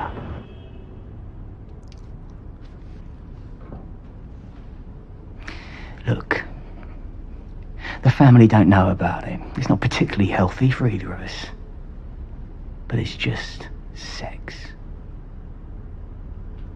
See, since Vernon Duffy, I don't really feel anything anymore. Just like you. Thank you, Mr. Morgan. Mr. McDowell? No, Mr. McDowell. Excuse me, Mr. McDowell? What do you want from me now? Your shoe size. Why's my shoe size important?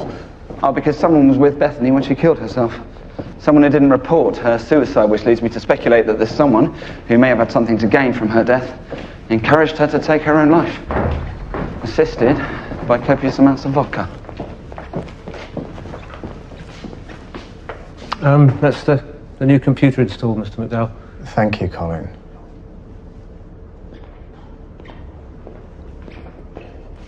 You really ought to be more rigorous with your speculations. Why would Bethany's suicide benefit me? Because she was pregnant with your child?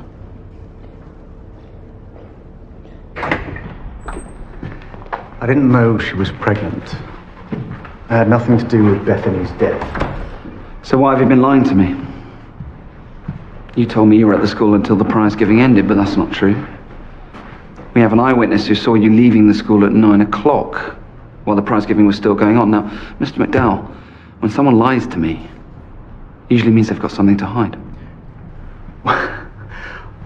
Well, I mean, your logic seems to have gotten a little fuzzy. If I left the school before Bethany died, I couldn't have killed her, could I? Well, maybe you wanted to be seen leaving the school. You could have doubled back and killed her. I could have, but I didn't. Bethany committed suicide. No, your logic seems to have gotten a little fuzzy. Because you told me Bethany wasn't the sort of girl to take her own life. Well, maybe I was wrong. Right then, Julian, your alibi. While Bethany was dying, where were you? I was alone, walking around, thinking. You're the acting head of the school, and you leave the annual prize giving early to go walking around and thinking. Yeah. I'm sorry. Alone and walking around and thinking isn't quite good enough. Do you have one shred of evidence that places me at the crime scene? No, I don't. Not yet. Which is why you haven't arrested me yet, isn't it? You seem to know a lot about police procedure. I'm a teacher. I know a lot about a lot of things. Do you hate me, Julian? Why are you so angry? Why do you hate me? Well, how long have you got?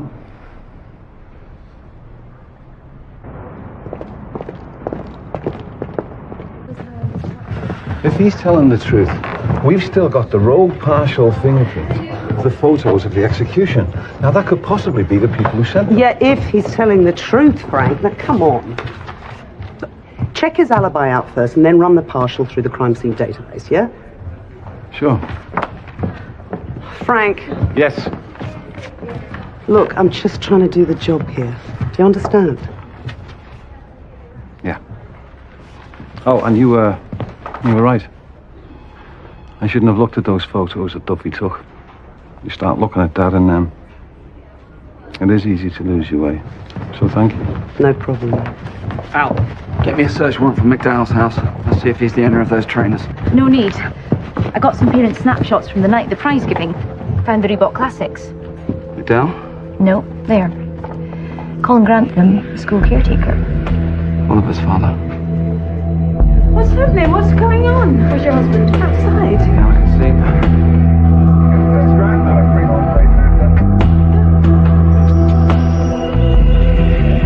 Right, Colin, we're going to need you to take a walk.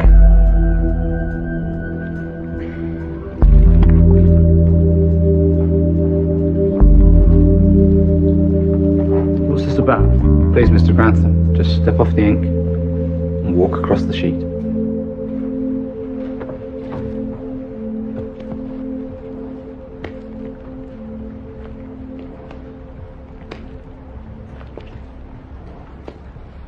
Well, it's cut and dried, there's no doubt about it. Your caretaker's trainers were definitely at the crime scene. You know what? Simon's got a big butt. Eh? Come on, Simon, let's have your big butt. Well, look, the prints taken from the crime scene have got no weight around the edges. You see? Look, it's blurred. But The new prints you just took show that Colin Grantham's got a very even weight distribution, with the toes being a lot more defined than the prints from the crime scene. What are you saying, Simon? Well, what I'm saying is that someone else was wearing those trainers. Someone a lot lighter than Colin Grantham. And someone with smaller feet. A child. Who had access to Colin Grantham's trainers?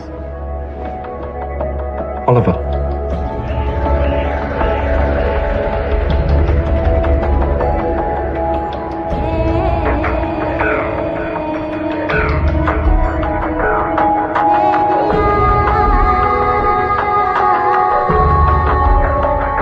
James with you on Tuesday evening.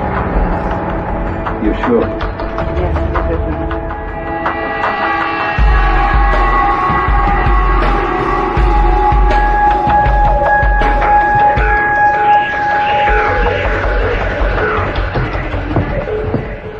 What's this about, Sarge? I think you've got a pretty good idea, Oliver. Oliver, what's going on? We're just about to find out. The search team's done at the crime scene. We've got 12 shooters. Thanks. 12? 12 shooters and not one suspect. 12 angry men, eh? What did you say? 12 angry men, like in the film. Thank you, Oliver. Thank you very much. Susan! Yeah! James Morgan's alibi checks out. He was with his sister-in-law at the time Vernon Duffy was killed. Good. Did you run the rogue partial on the photo through the database? Yes, but no hits yet. Even better, let him go. Come again? Search team report.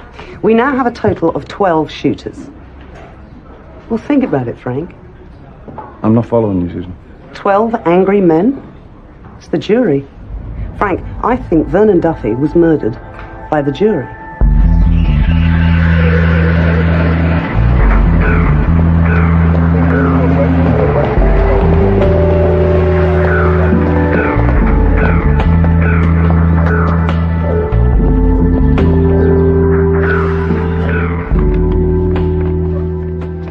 Frank, look, Vernon Duffy file. Jury list. Here we go. 12 angry men and women. Brilliant. All right, let's check that these addresses are all current and, bloody hell. What? Well, I think Luke Stone will be rather interested in that one.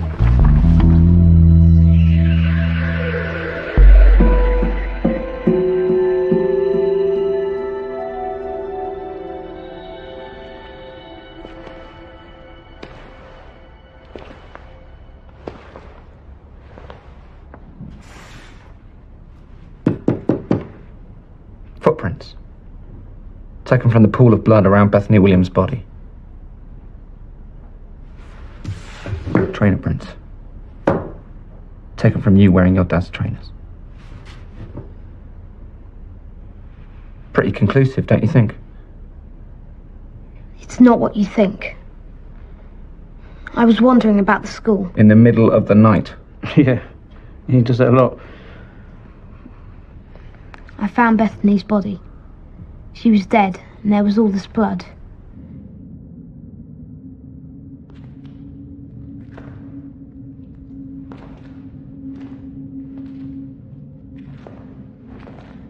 I walked through the blood, cleaned them off, and put them back in the hall cupboard. Sorry. What in God's name are you playing? Colin! Don't Colin me! What's he... Please. Why would you want to fit your dad up for murder? Why, Oliver? I'm really sorry, Mum. Oliver. I didn't want you to get hurt and... What are you saying? I've seen him. With her. Lots of times. Snogging Christine Stead.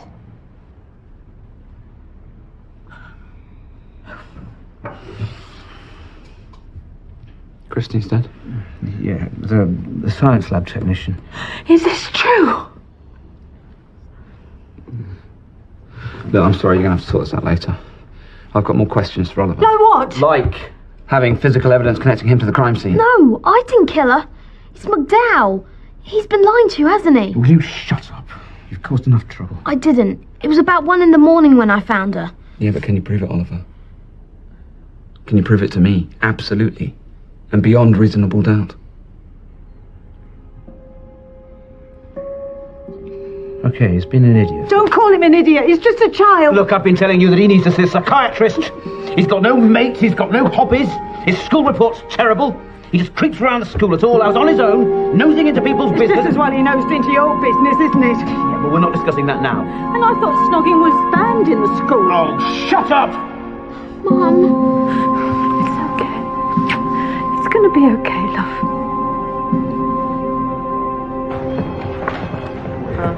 You don't really think Oliver did it, do you? Okay, well, thank you very much then. No, I don't. So we don't really have a murder inquiry, do we? McDowell, he still hasn't provided an alibi. Well, that doesn't make him guilty. The only thing we had to suggest foul play was those trainer prints. We now have an explanation as to how they got there. If you can't put McDowell or anyone else at Bethany's side when she slit her wrists, we have to mark it down as suicide, plain and simple. When did you turn into Susan? It's what she'd say. It's what Turner'd say, isn't it? Luke, can you What? just turn us off, please? Why, what's up? Just meet you there, come on. Right, Al, give young Oliver over there 100 lines. I must not try and frame my father for murder and send him home, okay? Oh, come on, Susan. 12 people brought together at random. 12 ordinary people. Each of those 12 people saw the pictures of exactly what Vernon Duffy did to Harriet Morgan. It's not something you just forget. It's not something you put in a box and bury, is it? Mortley speaks, the heavens crack. So they got the motive, the intent, but ways and means. Okay, background on Michael Anderson, chairman of the jury. Ex-military, runs an import business. Now he has the means to acquire the weapons, ship them into the country, and provide firearms training. We've all had firearms training. The range from which they shot Vernon Duffy, you can teach anybody to hit a target from 8 yards in a day. Physical evidence. Now we have a partial print on one of the photographs taken at Vernon Duffy's execution. Now if we can match that print to a member of the jury, we'll know we're on the right track. We make 12 simultaneous arrests, we take their prints, if we get a match, we're onto our killer. Are we? 11 charges of conspiracy to murder. And one person actually doing the murder. Well, team, your start of a 10. How do you find out which one did it? When you fire a blank, there is no kickback. When you fire a live bullet, there is a kickback. So when all 12 people pulled the trigger, well, I think it would have been clear who had the live round. So all we have to do now is make them talk. Okay, get to it. Wait, hang on. What am I doing here? Well, you're not here for decorative purposes. Why is he here, Susan? We're making 12 simultaneous arrests. We're doing it in pairs. Luke, you're with me. We're arresting jury member number 7.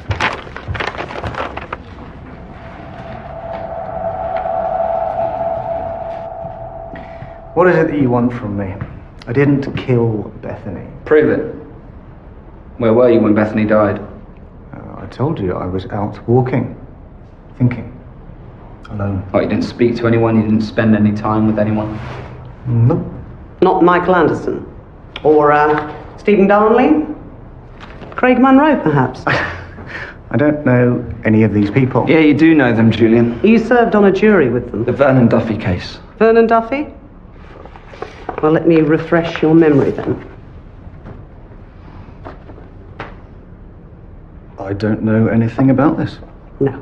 Well, I have to tell you that we found a print on this photograph, and we believe that it will match to one of the 12 members of that jury. We also found 12 empty shell casings at the crime scene. You formed a firing squad, didn't you? And now you're trapped. You know that fingerprint places one of you at the crime scene, and you're all bound together by pact, aren't you? Julian McDowell, I am arresting you on suspicion of conspiracy to murder Vernon Duffy. You do not have to say anything, but anything you do say may be used in evidence against you. Who shot Vernon Duffy? I'm sorry, I can't help you. Right, well, we'll get to that later, shall we? Meantime, he is all yours, Luke. Thanks, Suze. Right, Julian, I need a statement from you. About what? Bethany Williams. A statement? Okay, yeah, here's a statement. Before I saw those photos of what Vernon Duffy did to his victim, I'd have tried to wriggle out of my responsibility to Bethany, you know. Encouraged her to have a termination. But once you've seen something like that, life becomes precious. Something to be fought for.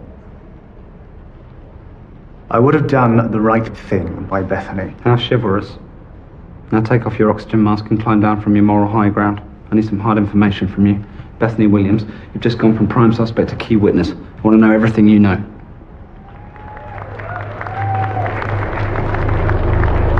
That night was Bethany's night. I wanted to be there for her. I intended to meet her later at 10 o'clock on the second floor. She told me she had news for me.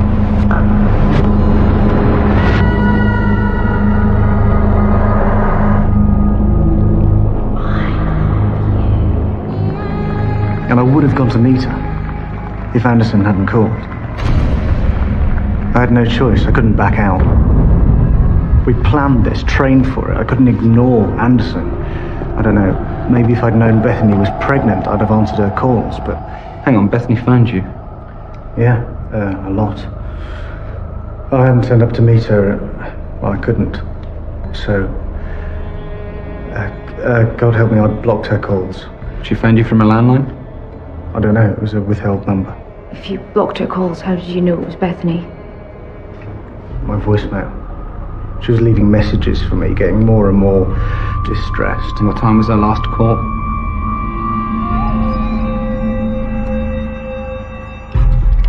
I meant to block it and hit the wrong button. I actually heard Bethany.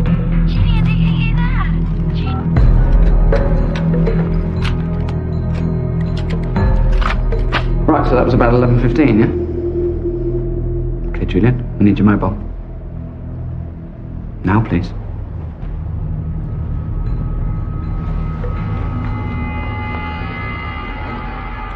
I can put a trace on the withheld call and get a number from the network. Thank you, Julian. You may have just given us Bethany's killer.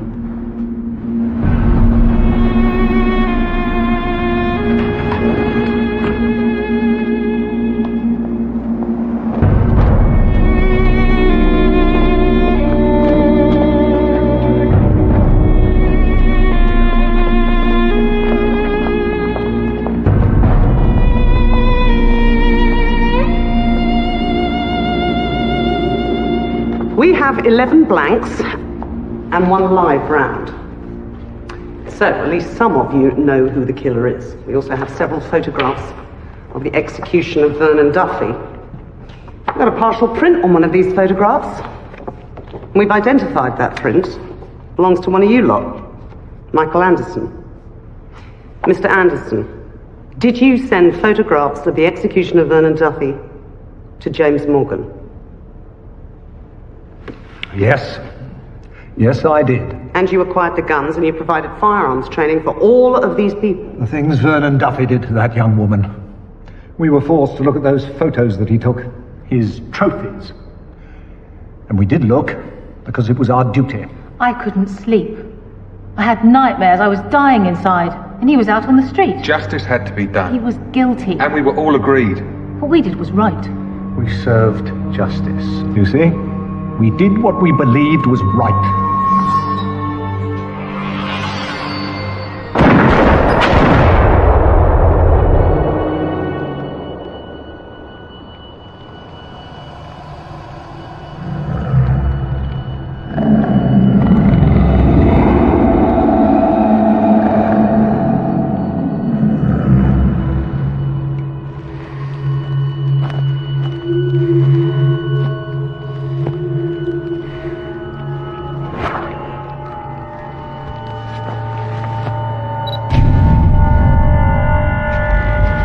I am only interested in the facts right now.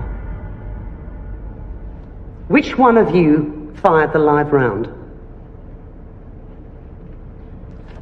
Look, I know that you think of yourselves as ordinary, decent people, but you are in a lot of trouble right now. Do you understand that? Yes, we understand that. But what we did was right. We did the right thing. The right thing? Doing your duty, doing the right thing, serving justice. Look at these. These are the pictures you took of Vernon Duffy's execution. This is the reality of what you did. Your trophies. Is that doing the right thing? Go on, look at them. And tell me how this makes you any better than Vernon Duffy. Take a good look at them.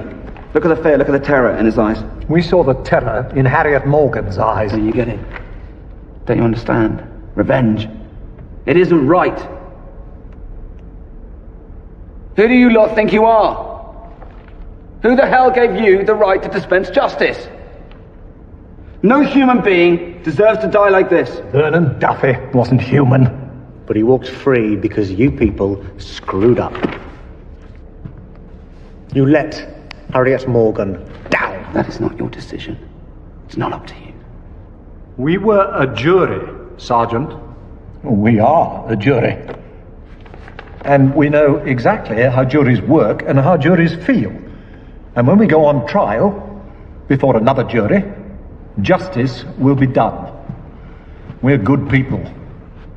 We deserve praise, not condemnation, and we will be praised. Do you know, Mr. Anderson, when I was a student, I served on a jury for a rape trial. It was a particularly vicious male rape. We acquitted the defendant unanimously. Now, after the trial, I'm standing in the queue at the bus stop. I turn around, and there he is, the defendant. He looks at me, he smiles, and he winks. And he says he did do it. Then my stomach turned over. God, I felt so stupid, so angry, exactly the way you lot must have felt. And yes, madam, I did have nightmares. Do you know, I couldn't stop thinking about it. What was I going to do? Now, I wanted to see justice served just as much as any of you people. So a few months later, I left college and I became a police officer.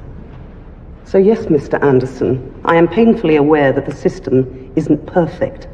Yeah, sometimes mistakes are made, but without it, no. That is not a world that I want to live in. So I'm going to ask you one more time. Which one of you fired the live round?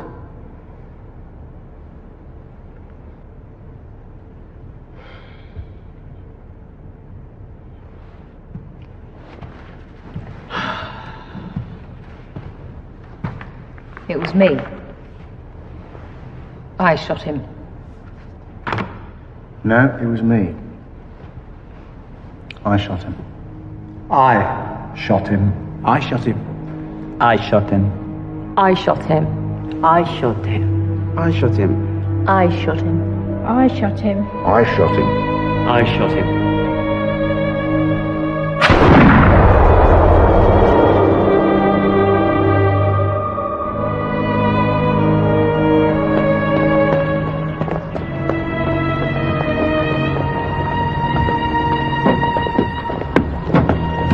Well, we failed. On both counts, we failed. No, we didn't fail. Did what we could. Up to the courts now. You never told me you served on the jury. I didn't. I made it up. You are a dark horse, Susan Alembic.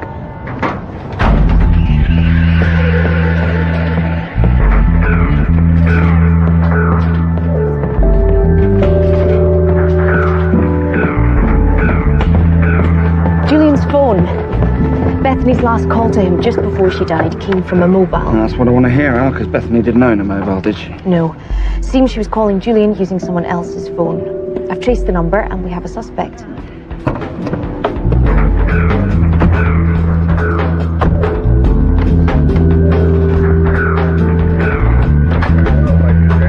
Mrs. Edwards, Thea Stone, I'd like to speak to your daughter, please. Not without my husband being present. I have 2 warrants, one for a search of this house and one for your daughter's arrest.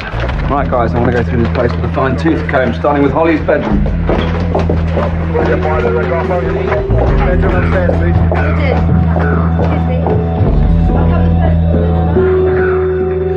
Think you'll be able to get a confession out of? Yeah, I think so. Okay then. Okay.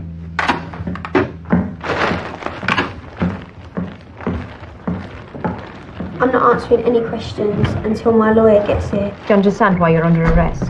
Not really. Well, that's what we want to clear up, okay? Whatever. Right. Say nothing, Holly. Okay? Nothing. I take it you're Holly's lawyer. Yeah, that's correct. Hi, Dad. Angel, you okay? This is nothing to worry about, Hollis. Yeah? Right, now, as I understand it, and it's stretching credibility, you're saying Holly is somehow responsible for the suicide of Bethany Williams. We're saying that Holly is responsible for the murder of Bethany Williams. That's just complete bullshit, and you know it. Luke? Your handbag, yeah?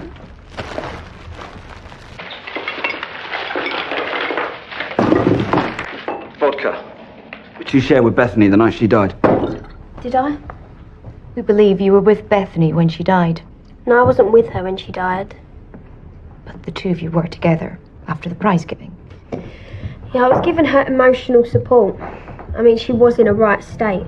And she was having kittens because Mr. McDowd had done a runner. Right. Where is he? He was meant to be here half an hour ago. I don't know, babes. Do you want to call him? Yeah. What about the baby, Beth? Just one.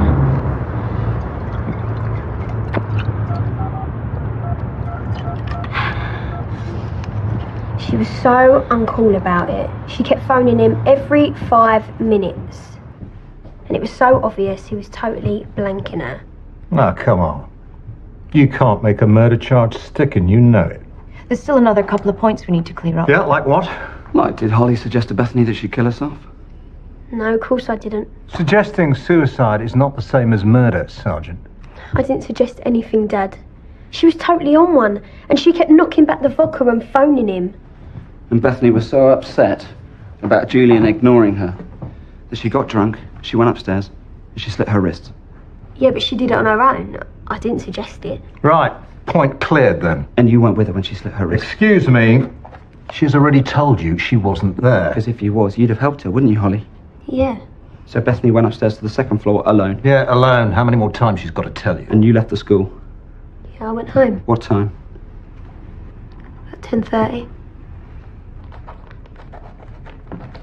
Can you and your wife verify that?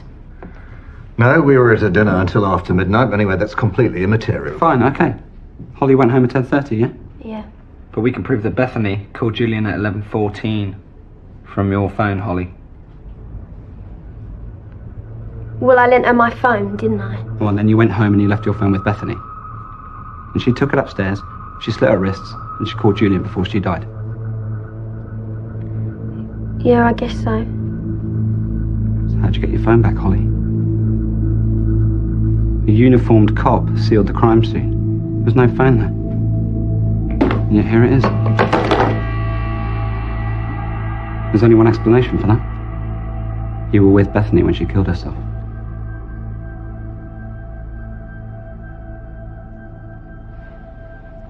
Your background, Holly. You slit your wrists when you were 15. But the hospital reports say you were quick to staunch the blood flow and dial 999. I had issues. It was a cry for help. That's all. Exactly. You had no intention of killing yourself. And the psychiatrist's report backs that up. Look, what has this got to do with the death of Bethany Williams? I think you got Bethany full of vodka and you talked her into slitting her wrist, yeah? You were going to be like a safety net, yeah? And she slits her wrist and it takes about, 20 minutes before she dies. So you tell her you're going to staunch the bleeding and you're going to call 999 and everything's going to be okay, everything's going to be fine. And Julian would realise how much she loved him and how much she needs him and everything was going to be okay. You talked her into a cry for help. Come on, Ollie. Pack up, we're going. Come on. You were supposed to help her. That was the plan. You were supposed to help her and maybe you intended to help her, but you didn't. And when the moment came, you stood there and you did nothing. And before she could call 999 herself, you took her phone away. Why am I taking the phone away? Give me the phone. Please. Please, why?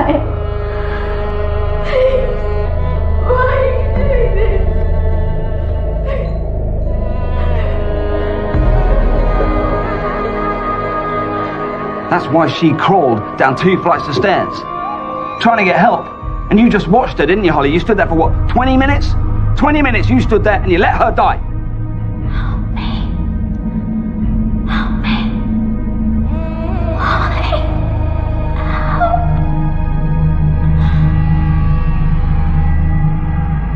It's called trial by jury, Sergeant. And the fact is, you put this before a jury, it's all speculation. She stood there. You can't prove beyond a reasonable doubt that Holly plied Bethany with alcohol, that Holly persuaded Bethany to slit her wrists, and that she then refused to help her. Stood there and she watched her die. She let her die. She panicked, she froze. She's just 17, for Christ's sake. No. She's young. Oh, that way. You're not going to get away with this. Got nothing. We've got to let them go. Come on, Holmes. You're free to go. Interview terminated at 14:42. Turn the tape off, Susan. All right, Holly. Let's talk hypothetically, okay? Why'd you do it? What, were you jealous of Bethany? Sergeant, she was bright, you're out of order, intelligent, Sergeant. You're way out of popular, order. and decent. No. Then why? Why'd you let her die? Dunno. Come on, Holly. We're going home.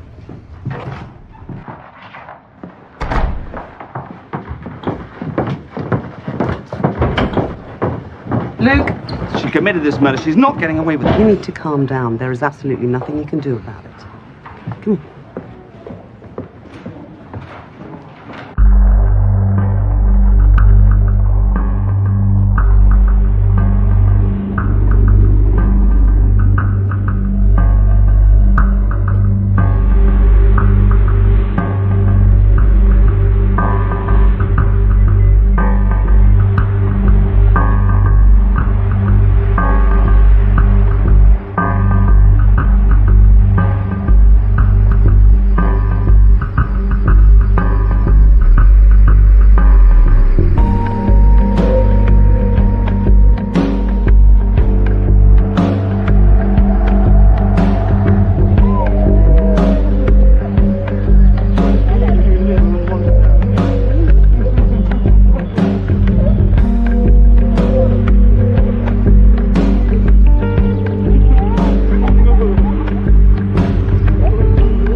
You're a very lucky boy, Oliver. Sorry, Sarge. Contaminating a crime scene, obstructing a police inquiry. A bit stupid, wasn't I? Yeah, just a bit. But I did solve the other murder. 12 Angry Men. Feels good, eh? We're solving murders. Yeah. You okay, Sarge? Yeah, I'm fine.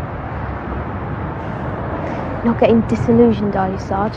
Not going to hit the bottle or have marital problems or... Well, A, I hate alcohol, and B, I'm not married, so I'll be fine. Listen, mate, go home and give your mum a hug, yeah? I think she needs it. What are you going to do? I'm going to go home, have a shower, watch a bit of telly, iron a clean shirt, and I'm going to go for a bloody good curry with Soapy O'Neill and his dodgy new girlfriend, Deirdre. Sounds good. Night, Sarge. No, mate.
Greg, can't you just go on your own?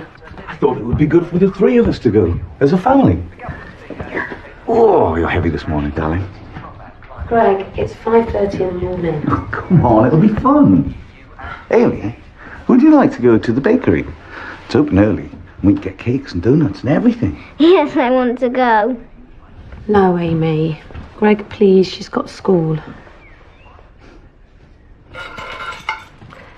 We can go back to bed, and when we wake up, we can have donuts with Daddy. What do you think? Before you go to school? Yeah. Yeah? Bye.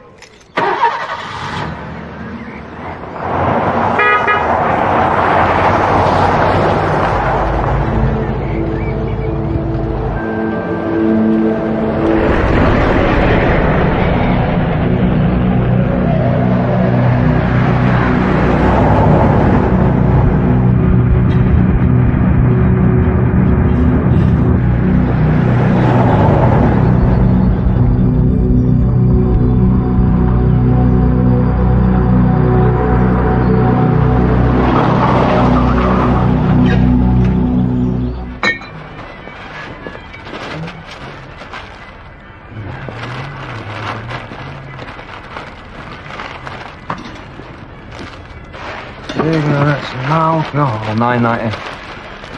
9.70.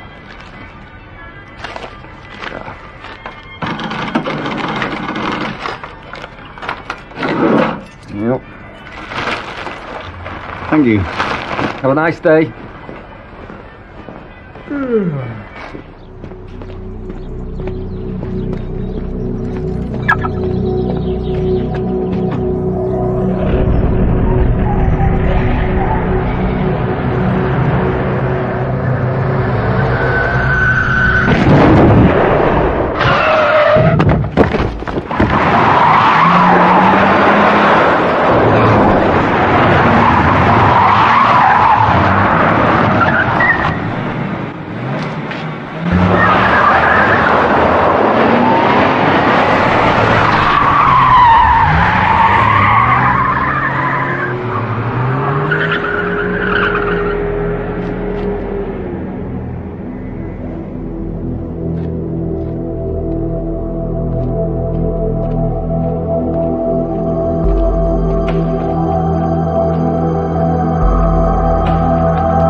Victim's wallet IDs him as Greg Osborne, business consultant, lives over in Amersham, wife and one kid. They've been informed? Frank's handling it. Good. We've got a description of the driver, white shell suit, baseball cap, shades. Assembly line car thief. About what time? About 6:10 a.m. Any witnesses? He came on duty at 5 a.m, straight from a hard night's clubbing. Thanks. Cheers. So, Lance, you were standing there, and Mr. Osborne was parked out here, right? Who? The man who got run over? Right. And you heard a crash? What? A crash? Yeah, right. Whack. Bone on metal. Hold me, you know. That sound. Sound of death. Death at dawn. Ouch. So you heard the crash and you went outside to look? Yes, sir. What'd you see? Car just shot off. Blah, blah, boom. So the car was stopped when you got outside? Yeah, stopped. What kind of car? Ah, now you've entered the Lance zone. Photogenic memory. Red Sierra, souped up, chrome spinners, spoiler. Did you get the number plate? Oh, B6, something like that. Thank you. Okay, so, impact is here. Car's momentum carries it to somewhere about here. And the victim is thrown forward to there. Annie. One hit smashed his ribs and upper femur, killed instantly when his head hit the tarmac. So we get the car. You might get trace evidence linking it to the victim. Joyriders. It's probably been burnt out by now. What's up? Okay, the witness for the defence over there comes outside and sees the car is stationary. So? Well, I'm a joyrider. I've just killed a guy. I'd scarp her right away. Why stop? Why wait? There might be CCTV cameras. There might be witnesses. Yeah, but there are no CCTV cameras, and the only witness we have... Doesn't know if it's New York or New Year. Exactly. Let's visit the bereaved, eh? Oh, Alison, reported stolen cars in the last few days. Souped up Red Sierra, apparently. You know, sometimes this job's more like secretarial work than detective work.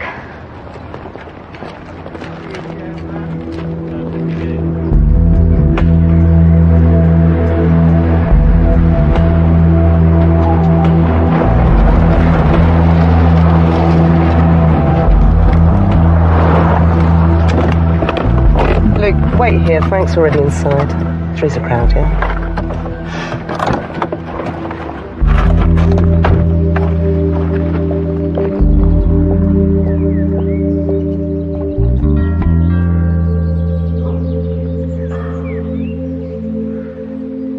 Mrs. Osborne, I'm Detective Inspector Susan Alembic, and I'm in charge of the investigation. I know it may not seem Thank like God he didn't take Amy. He wanted to take Amy with him to the bakery, but I said no, thank God. Mrs. Osborne, is there anyone who could be with you over the next few days? Your family? I don't see my family. Any friends you'd like us to call? No, I'll be fine on my own, thanks. I wouldn't mind that cup of tea now, Frank. Yeah.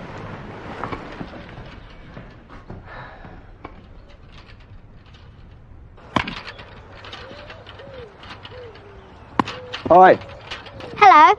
You must be Amy. How do you know that? I'm a detective. Age, please? 7. No way. You're not 7. Too big to be 7. I reckon you're about 9. Are you going to find out who ran over my daddy? I'm going to try. Was it the funny red car? Lola Mares copied me in class today, and I told Miss McRae. But Miss McRae said I was a bad girl and told me to be quiet. But Lola Mares was being a bad girl, not me. Amy, would you like to come to my police station?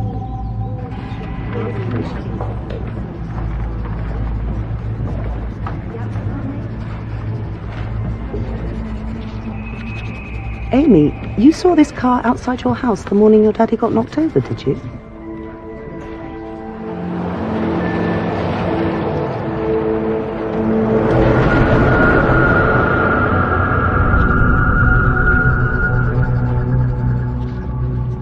There you are, Luke. Done. Bish bosh. That's nice. Forgot the pointy thing.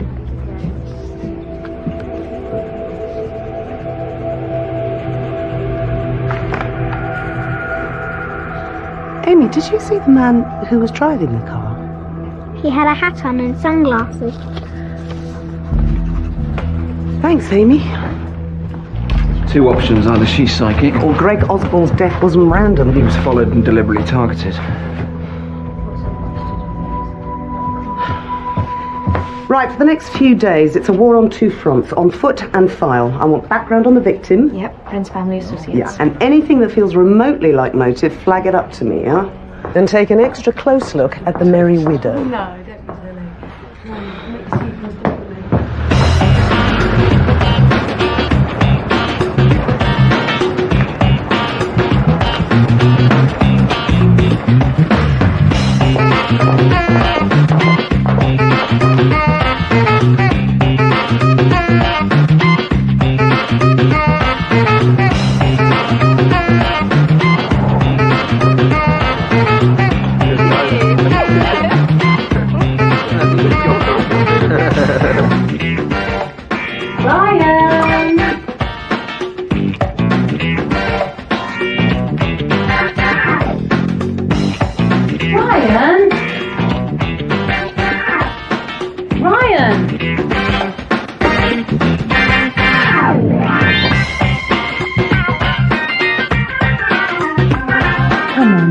Ian.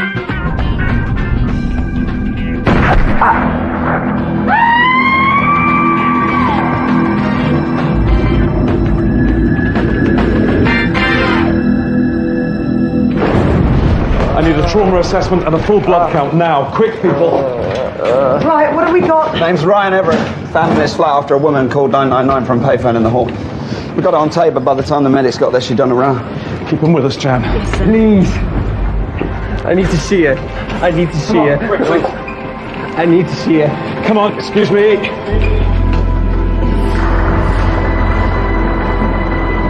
I need to see her.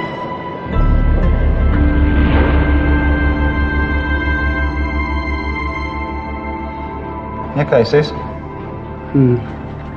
Dead I can handle. It's the dying not so good at. Bullet's still lodged in his skull. We can't even think about surgery till we've assessed the full extent of the damage. Prognosis? It's not good. I'm afraid someone with those... Get the trolley, quick! Come on. Charge. Charging 200. Clear. Fire. Still in fear. Charge. Charging 200. Clear. Fire. Charge. 300. Clear. Fire. Still fear. Charge. Charging 360. Clear. Fire. Still in fear. Still no response. Keep trying. Charge. 360. Clear. Fire. No, we're losing it. Annie. No, we're still at the hospital. Yeah, the shooting. Look, we've got a 24-year-old male victim. He's got a bullet in his skull, and I want it out and fast-tracked to ballistics as soon as you can, yeah? All right, thanks.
Two concurrent investigations.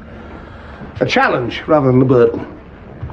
Division of labour, division of responsibility. Susan, you and your work experience trainee here, you get going on the Brian what's his name thing. Ooh, hang on. Greg Osborne's death. Did not involve firearms. Whereas this is young thugs with guns, drugs, gangs, God knows what. I don't want shootings. Not on my watch. No, Susan, you know what to do. Catch the shooter quick as you can. Yes, sir. Now, Portley, DC Bain. Time you came out of the slow lane and stood on your own 2 feet. You're running the Greg Osborne investigation. Full operational command. Report directly to me. Right? Sir, Yes. which one of us is senior investigating officer? You, my lovely. You're in charge.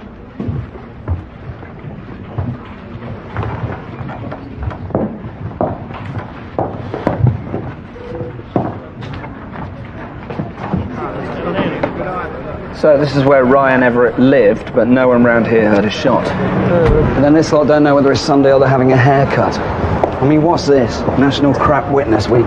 All right, the mystery woman who made the emergency call. Hardly runs as a suspect. Well, why not? Well, she shoots the victim upstairs, comes down here, calls 999. I need police. And an ambulance. Look, someone's been killed. Murdered. I mean, what sort of killer murders their victim and hangs around to call the cops? 1-2 something. And flees the crime scene. Doesn't really compute, does it? Morning. Hi. Morning. Morning. Hi. Bullet hole.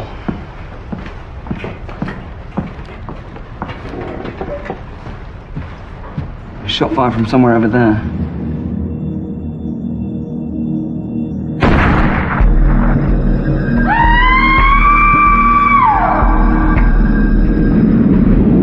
Which rules out our mystery woman as a suspect. But rules her in as our key witness. To a professional head. Shoot, it could be anywhere by now. Colin, Yes, ma'am. I'm widening the crime scene locus, about half a mile in all directions, door to door on businesses and residences. We are looking for a shooter on top of that roof over there, plus a woman leaving the building. What time did she make the call? 7:16 p.m. 7:16. Yes, ma'am. Thank you.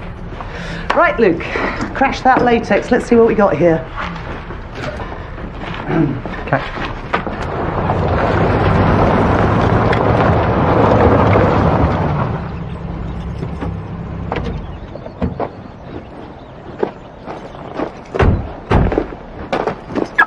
Frank, Yeah. you know when I asked about the senior investigating officer thing? Well, I just assumed that you wouldn't want to, take charge and... I was never meant to be Prince Hamlet. You know, I'm more of a foot soldier, spear carrier. It's your show, Ellie.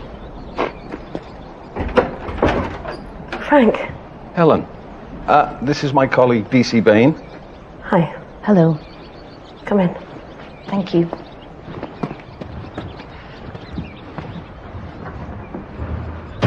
I don't understand who'd want to kill Greg. Well, did he have any enemies? Enemies? What do you mean? Someone he worked with, maybe? He worked in lots of different places. Short periods. Mr. Osborne was a freelancer, away from home as a business consultant, specialised in computerised measuring tools for corporate clients. Helen, what about Greg's friends? There weren't any friends. Greg said me and Amy were his friends and that's all he needed. We don't come from around here, you see.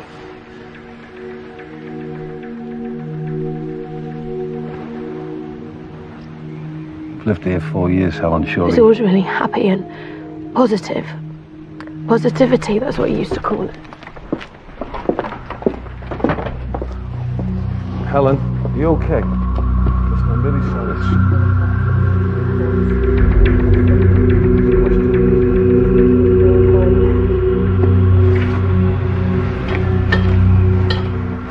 The fakes. What's up? Look, cheap copies with designer labels sewn in. All style and no substance, eh? Ah, maybe not. What's that all about? Well, either he doesn't like his family very much, or he hasn't got one.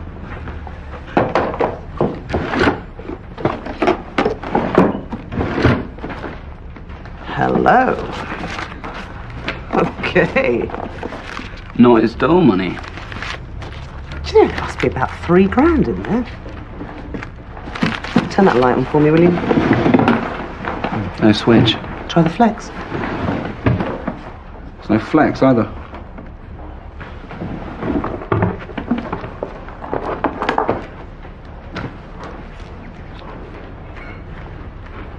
Now then, why disguise a lump of bronze as a lamp? Some kind of sculpture. And if he's not displaying it loud and proud... It's nicked. Yep. So what is it, and how much is it worth? Let's ask the expert. So you believe this is stolen goods? Well, if genuine, it's by Giacomo Conti, minor cubist, contemporary and associate of Braque and Picasso, worth somewhere in the region of, £100,000. He puts fake labels on his shirts, but he's got £100,000 work of art. I'll call you when I've sourced the owner. In the meantime, where are we on the solid forensic evidence? If this is a professional hit, we're looking at a nationwide manhunt. Interconstabulary case strategy forums. God did not put me on this earth for that sort of thing. One step at a time, sir. We got to get the bullet out of the victim's skull, down to ballistics, and then run through the database before we can... Come in. Right on cue. Bloody hell, Annie, that was a quick post-mortem. They don't call her the Harleston Homebreaker and Bonebreaker for nothing. A post-mortem while the victim's still alive? I get struck off. Ryan Everett flatlined, but he wasn't actually brain dead.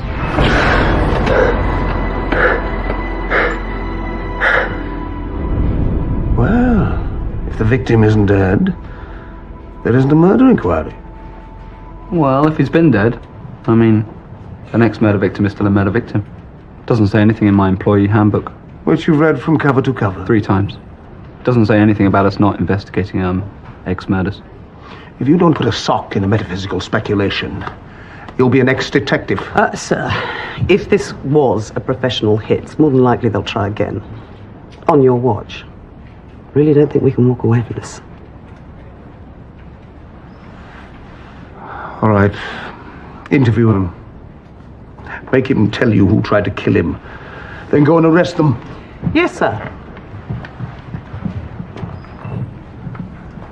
Thanks. Okay, Thank bye. There's something not right there, Frank. Yeah. Her husband isn't in his grave yet, and she's got all the mortgage and life insurance stuff out.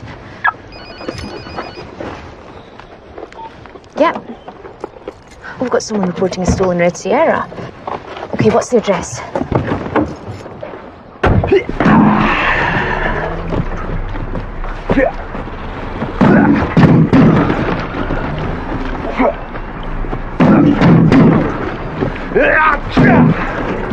Adam Brady? Was your car stolen? Yeah, you got her back? Not yet, no. Who's your mate? This is me. It's the negative side of me. The side that holds me back. The side that could have destroyed me. Got me involved in drugs and drink and sex. But Master Chuck McMillan, he teaches us through the philosophical things of Taekwondo that we should all seek to batter the negative side of our egos. Understand? Where exactly was your car stolen from, Mr. Brady? Well, it's just round the front. The car's name's Nicole. I parked her over here. Do you think she's all right? Doing our best. Spinners, twin exhausts, polyurethane spoilers, fiberglass skirts, halogen headlights. Every spare minute, every spare penny I spent on Nicole. What time did you park Nicole at? About 6-ish. I went to bed at 9 because I had a big tournament up in Coventry the next day. It was the zonal qualifiers for the regional championships. I went to sleep at 10, so it had to be after 10 that she was abducted. Right. I thought it would be a uniform that would be handling this, but you two, you're CID. What's going on there? Thanks for your help, Adam. As soon as we hear anything, we'll let you know. I was thinking about joining the police myself, actually. Yeah. What do you think? I'm a fit young guy, got a healthy body, a healthy mind. I bet you look good in the uniform, didn't you? It won't be the graduate entry scheme, will it?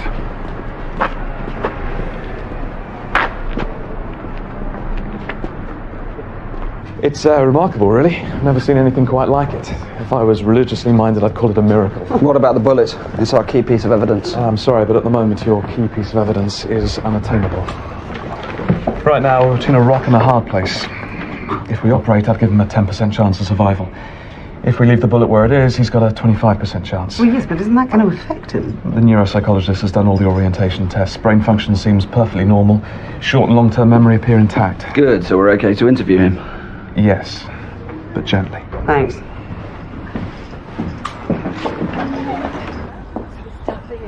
Ryan, how are you? How are you feeling? Good. I feel good. Different, but good. Better than I felt in a long time. How have we met? Just after you were shot. Nice perfume. Joseph, stop making that, you know. I'm Detective Inspector Susan Alembic. That's my colleague, dear Stone. Oh, right. Hi. I thought that you was a doctor and he was a shrink. Ryan, this bullet in your head, we need to know who put it there. Now, who do you suppose would want to kill you? I don't know. Everyone likes me. Can I go home? No, that's not possible. Your flat's a crime scene. I think the doctors would prefer it as well as us. For your own protection. Protection? All the evidence is telling us you were deliberately targeted. Whoever shot you thinks you're dead. Our concern is if you walk out of here, they might try again. They've made a mistake. They've got the wrong guy. The shooter fired from the roof of the building opposite. See anyone up there? No. What about the woman who was with you? Did she see anything? I was on my own. No, you weren't. There was a woman with you. She called 999. She saved your life. We need to speak to her. I don't remember a woman being there. But then everything is a little bit fuzzy. Oh, you remember that everybody likes you, but you don't remember who you were with when you were shot. What do you do, Ryan? Hey? For work, money? $3 grand in cash in your pants drawer. Where'd all that come from? I've been doing a bit of modelling. catalogues and stuff, hair shows in there. I've also written a few songs. I'm trying to get a record deal. Really? What's that? That Ryan, my man, is art. And if it's genuine art, it's worth over 100 grand. So where did you get it? And what is it doing in your flat? Listen, I've got a bullet in my head. Bits of my brain are on the carpet. Bits of your memory are there too. Oh, look, I've told you it was a mistake. They got the wrong guy. Everyone likes me. I'm supposed to be taking it easy. What are you trying to do? Finish me off? All right, Ryan. 2 options. Either you really can't remember anything, or you're hiding something. Something so important or so crooked that you're prepared to hold out on us, walk out of here, and risk your life to keep it hidden. So whatever your secret is, Ryan, whether you remember it or not, I will find out. See ya.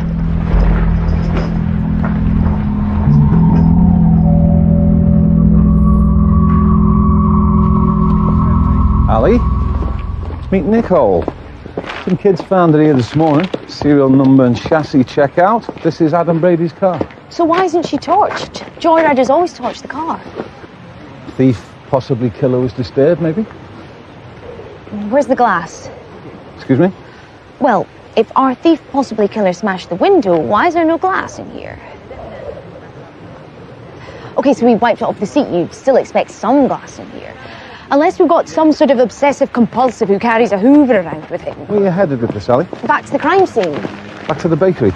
No, not the murder scene, Frank. The scene of the car theft.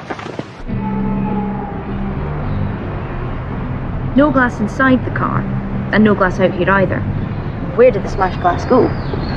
So we have a thief who must have used keys to get into the car, who smashed the window after he'd stolen it, but with the door already open. Because he couldn't bear to mess up the plush interior. He couldn't bring himself to torture because He loved Nicole. Hiya! Any progress with your inquiries, Inspector Babe? We're getting there. So what? You found Nicole? Yes, we have. Yeah? Fantastic! Was she alright? I mean, has she been, interfered with or anything? Oh, we're not sure, Adam, but we are hoping to find out. Thanks. You guys are the best. When can I see her? When she's ready, Adam. When we're ready. Yeah, of course. Excuse me. I was just wondering, when this is all over, I know this classy little place down Barbosa Street, prawn cocktail, Popeye steak, bit of Black Forest gatto. What do you think? Sorry, I'm engaged. And what's his name? Never you mind. I see. Haggis and tatties together, is it, eh? You going to help him toss his cable? Captain.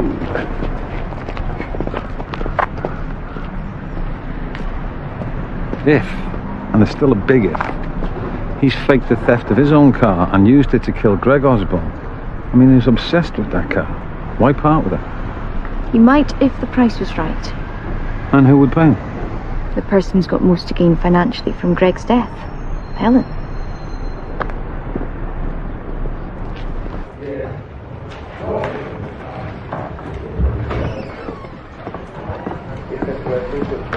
Ryan Everett's background. A couple of minor drug busts, shoplifting conviction, breaking entry. Brought up in foster homes, care homes. Shifted around all over the country. Got into a lot of trouble as a kid. Tough life. Yeah, but we don't deal in excuses. We deal in actions, and Ryan's actions are well dodgy. Can we just bear in mind that he's the victim here, not the suspect? Come on, Susan, it's obvious he's a complete disco biscuit.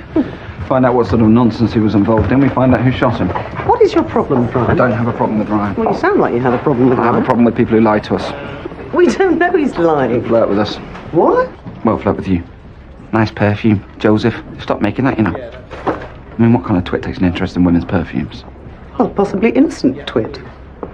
Susan, I found you the owner of this piece.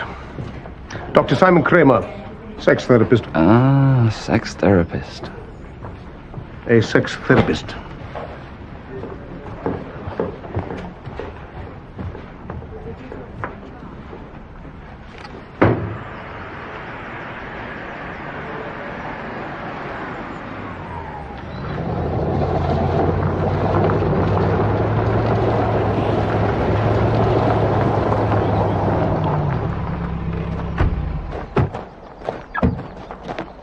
Hello, Frank. Any news?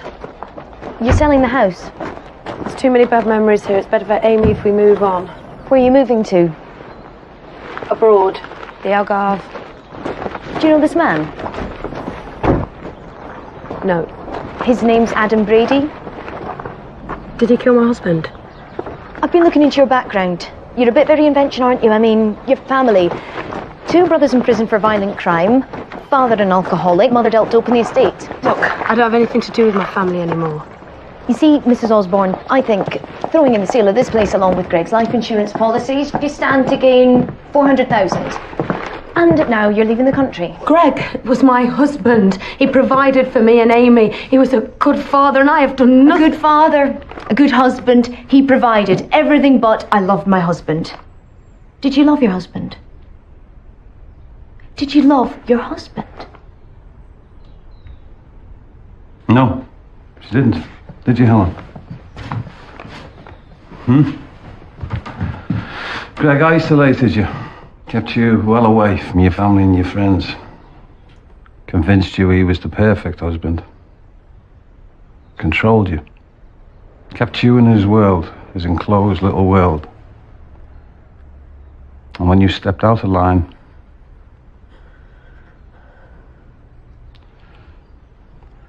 would you roll your sleeve up for me, Helen, please?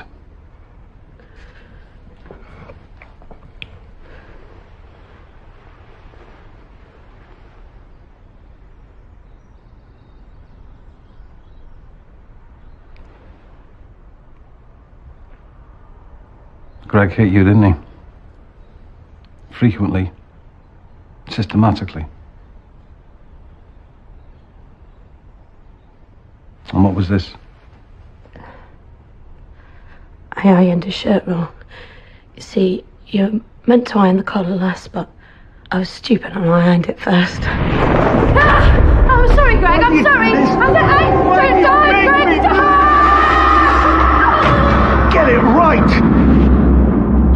Sorry.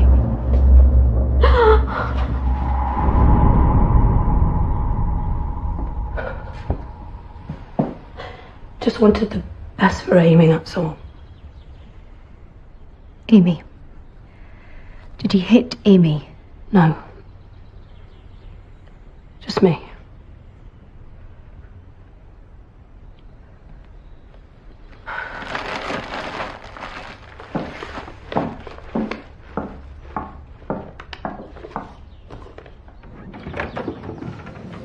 Sorry, Frank. If he was hitting her, it's more motive. You really think she's got the capacity to have him killed? Are you being objective here, Frank? In case you haven't noticed, she's been flirting with you. Well, if she has been flirting with me, it proves one thing. How low her self-esteem really is.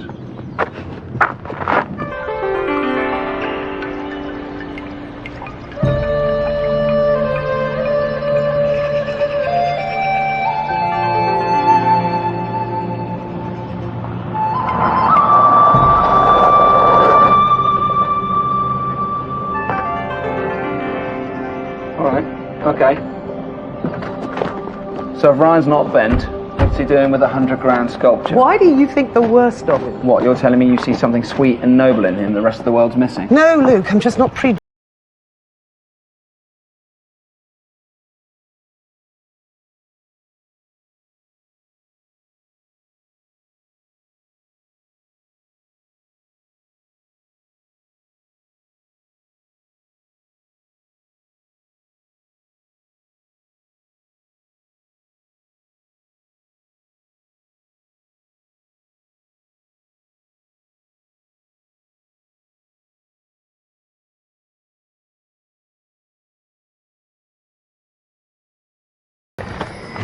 You know the word therapist? It's made up of 2 words, the and rapist. Could be significant. Hi, she's frigid, I'm impotent. Give us drugs. Whatever you've recovered from your crime scene, Inspector, it's obviously a fake. Well, let's just confirm that, shall we? What exactly goes on here, Doctor? It's a revolutionary approach to the treatment of psychosexual disorders. And we base our therapy on a combination of Jungian theory and the philosophy of the Kama Sutra. And a bit of bank account relief therapy for you. You know, clinical experience has taught me that negative attitudes such as cynicism are often displaced symptoms of erectile dysfunction. This is our sexual rebirthing room. And we keep the Conti piece. Your sculpture was recovered from the apartment of one Ryan Everett. He was shot 2 nights ago, victim of an attempted murder. We'll need you to account for your movements over the last 48 hours. I was in Dublin. I've been there all week. I just got back this morning. And your wife, was she with you?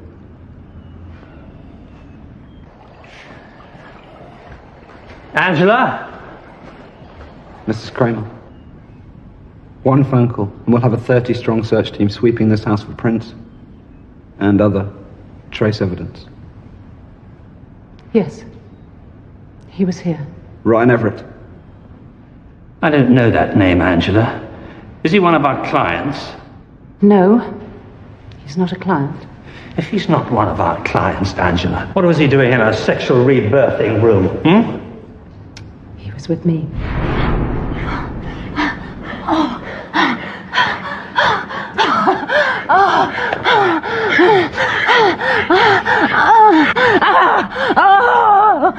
I'm sorry, Simon. You never given me any indication, Angela, that you had any satisfaction issues within our relationship arena. Oh, for God's sake, Simon. Issues, arenas, 4-hour tantric sex sessions, all day foreplay. Sometimes all I need is a good old-fashioned orgasm. Mrs. Kramer, could we speak to you alone? Yes. I'll leave my wife to face the consequences of her irrational actions.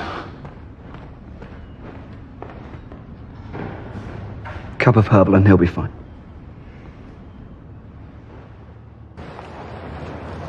Your husband's in Dublin, and you invite Ryan over to the house. When your back's turned, he nicks the sculpture. Yes. He didn't give it to him as a present, he nicked it. Okay, let's move on. I need police and an ambulance. Look, someone's been killed. Murdered. Is that you? That is you, isn't it? Now, we can run voice prints. It's extremely easy to prove. I'm sorry, I panicked. Well, there was nothing I could do for you. I suppose I should have looked for the sculpture, but it never crossed my mind. Ryan was dead, and I just ran. So you went to see him because you knew he'd stolen your sculpture?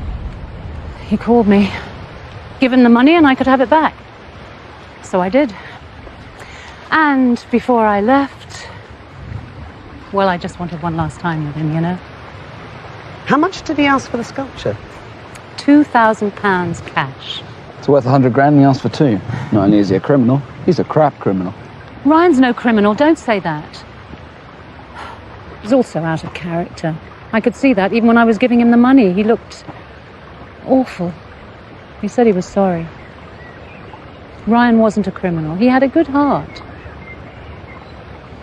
Look, his family, I'd really like to send a sympathy card. Oh, no, he's not dead. No, he survived. Oh, my God.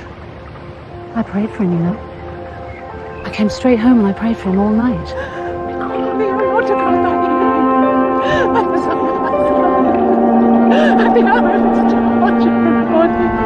It's a long time since I prayed. But I prayed for Ryan. Why? Because, I don't know, because he's sweet. Such a sweet boy, really. When he was here, once we were done, he asked me to cuddle him. Isn't that so strange? Well, not if he's your lover. Oh, no, Ryan's not my lover. Sorry? Ryan Everett's a gigolo.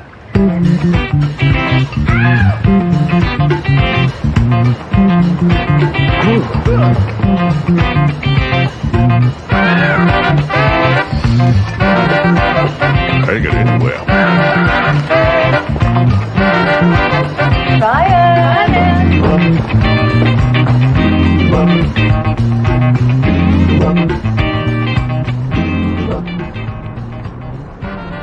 So Ryan Everett is a gigolo, a male escort, a prostitute with a prostate, a lovesmith, a testosterone-fueled minor 49er on the rich seam of female desire. Young, dumb and... Yeah, all right, Luke, I get the point. He works for Litica Escorts. This is their website. Ryan is a sophisticated and intelligent university-educated young man, an excellent companion over dinner or for the theatre. Ryan especially enjoys Italian opera. Italian opera, couldn't get his head around Italian sausage. Stop me if you see anything you fancy. £60 an hour? Paid more than that for a facial. Even dumber than he looks. Still more than you get per hour. All my brains are in my head, Suze. Yeah, well, not according to that WPC from the dog handling unit. It was a full moon that night. You've really got it in for Ryan, haven't you? Oh, come on, you're not going to spin me that Angela Kramer, he's got a good heart stuff. All I'm saying is, given the background he's had... Yeah, it's tough. I know it's tough, and it's not fair that people like you and me are luckier than people like Ryan, but... I know, we don't deal in excuses. No, we don't deal in excuses. We don't deal in good people with good hearts and evil people with evil hearts. We deal in actions and consequences. Whole of the truth, not bits of it. You've been practicing that in front of the mirror, haven't you? Yeah. Yeah, okay, thanks. Ryan Everett has just checked himself out of the hospital. Ready to scarper, eh? All right, Luke, have it your way. Ryan's a thieving, extorting little prostitute. And prostitutes have clients, and clients mean suspects, lots of suspects. Irate husbands, jealous boyfriends, inadequate lovers, or rich women like Angela Kramer with reputations to protect. So, jack up a team. Ryan's customers, interviewed, traced, and eliminated. Spouses, too.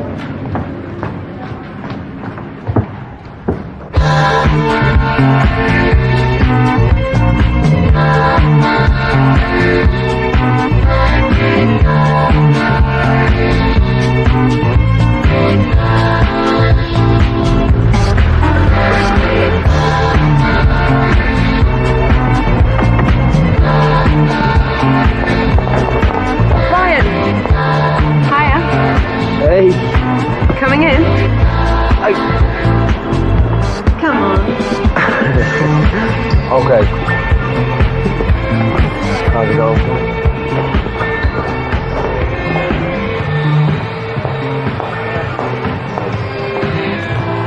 Cheers.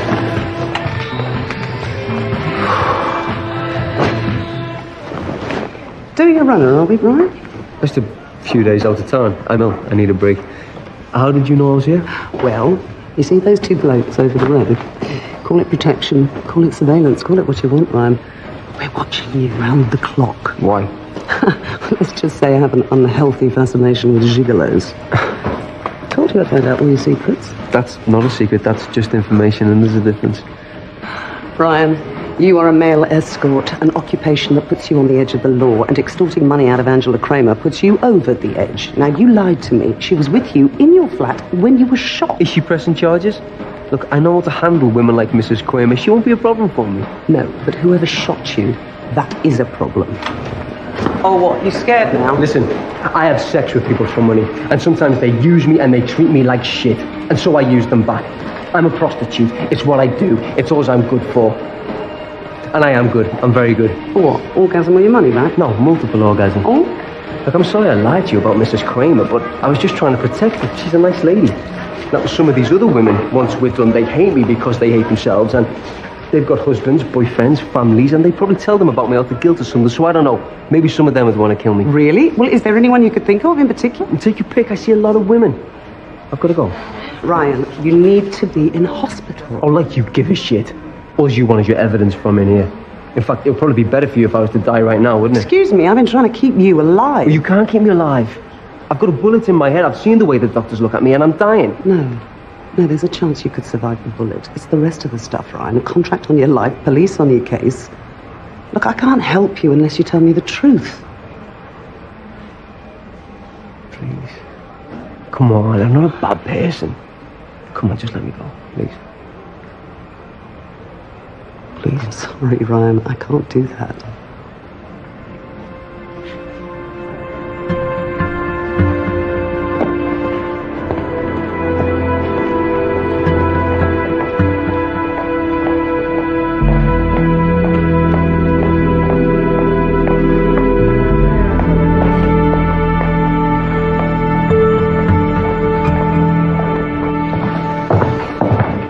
Acrid smell of a dead end, Susan. That's what's filling my nostrils right now.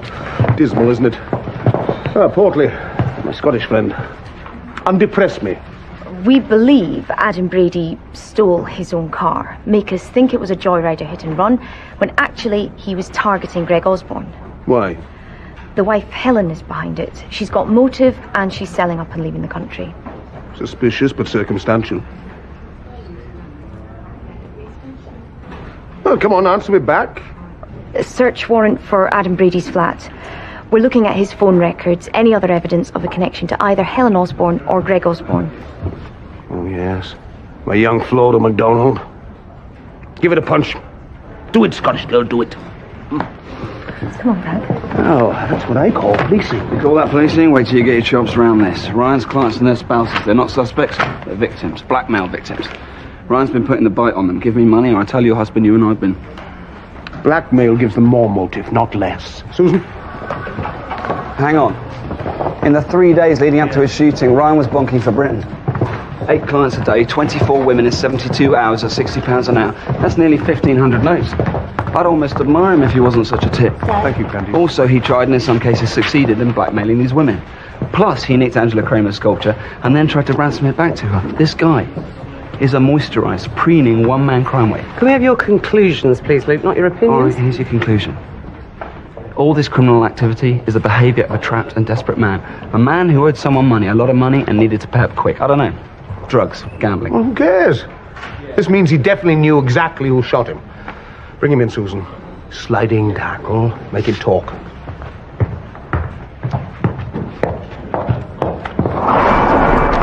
Okay, this way. What's this all about? I'm Straight the victim, in. you know. We're all victims one way and another, Adam. I've done nothing wrong!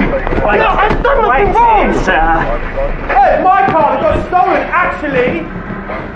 Now then, I do believe he sleeps in here. among other things. Oh, please, Frank, don't even flirt with going there. Uh-oh. You are how you live. Okay, Frank, head-to-toe search. I'll do the head, you do the toe.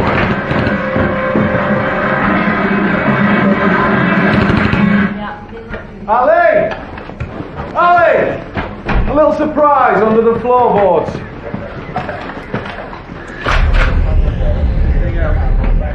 Adam? I don't suppose you have a license for this.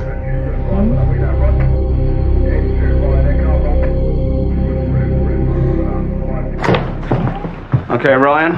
Sex with 24 women in 3 days. Now, either someone's slipping Viagra into your frosty. I'm greedy. Statements from 7 of your clients. Apparently, you tried to blackmail them.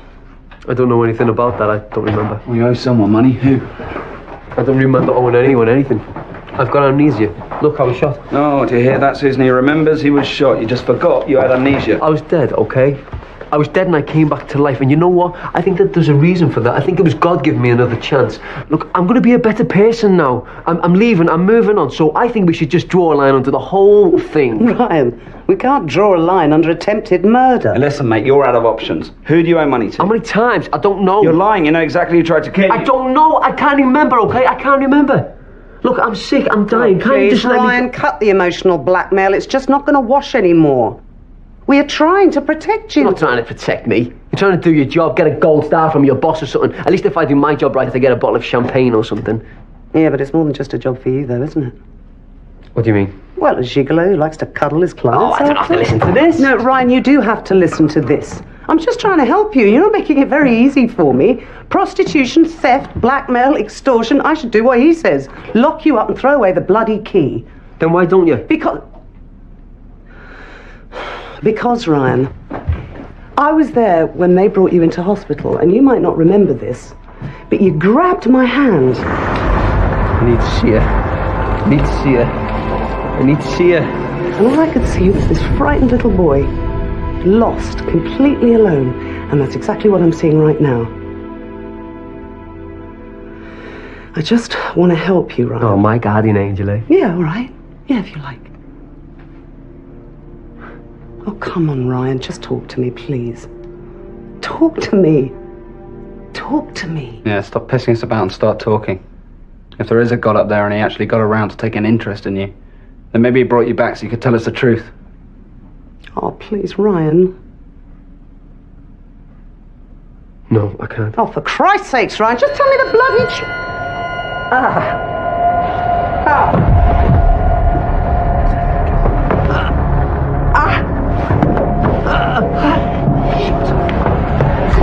An ambulance! I need an ambulance! Stay with me, Ryan. I need you to stay with me. Please, Ryan, just stay with me, okay?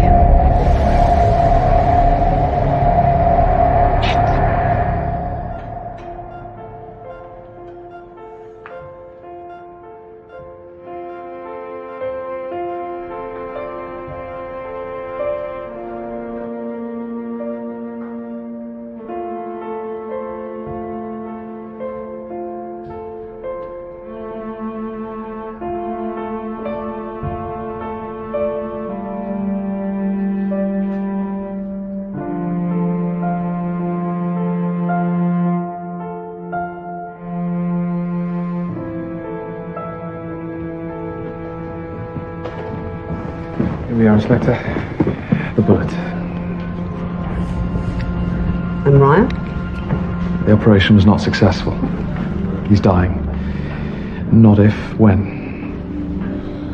Maybe 12 hours? Our vital piece of evidence. At the cost of his life. Kill the victim to solve the crime, eh? Now, what choice do we have, Susan? The second that bullet went into his head, he was a dying man. He's a key witness to his own murder, and he's not talking. We had to push him. Yes, well, doing the job right doesn't exactly make me feel right. Listen. So we can't save his life. We can find his killer. Okay, so this bullet was fired from a semi-automatic weapon. A really old thing, very rare. Vintage, actually. Surprised it still works. Did you get a crime scene hit from the database? No, I've got you better than that. The owner of the gun used to shoot Ryan Everett. He's already in custody. Courtesy of DC's Craven and Bain, Adam Brady. Wow. Okay, logic boy. Figure that one out. Okay, Adam Brady runs over Greg Osborne. Why? We don't know. That's a why we don't know. But he does, and he kills him. And 3 days later, he shoots Ryan. That's a why we do know. He shot Ryan because... Ryan owed him money. Because Ryan owed Adam money. A lot of money, and he couldn't pay. Now, what would Ryan owe Adam a lot of money for? Killing Greg Osborne. Killing Greg Osborne. Ryan was shot by the very assassin he hired. Yeah, but do we really believe that Ryan is capable of ordering Yeah, we do think Ryan is capable of ordering a murder. He's a young guy, impulsive, aggressive, full of testosterone. You know what the stats say, Suze? Most murders are committed by young men. Most murder victims are young men.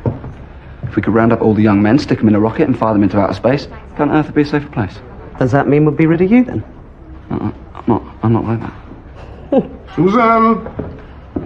He may have the attention span of a goldfish, the inner life of an amoeba.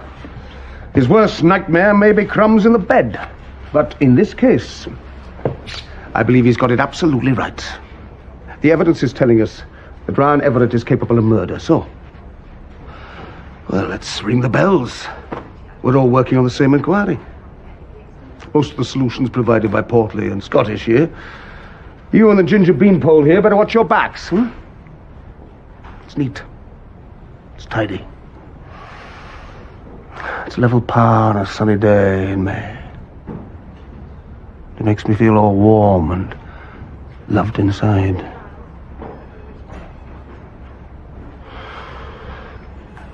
We got Adam Brady for the shooting of a blackmailing, art-thieving gigolo. Now get me Adam Brady for the murder of our wife-beating business consultant. Well, we've looked at your background, Adam.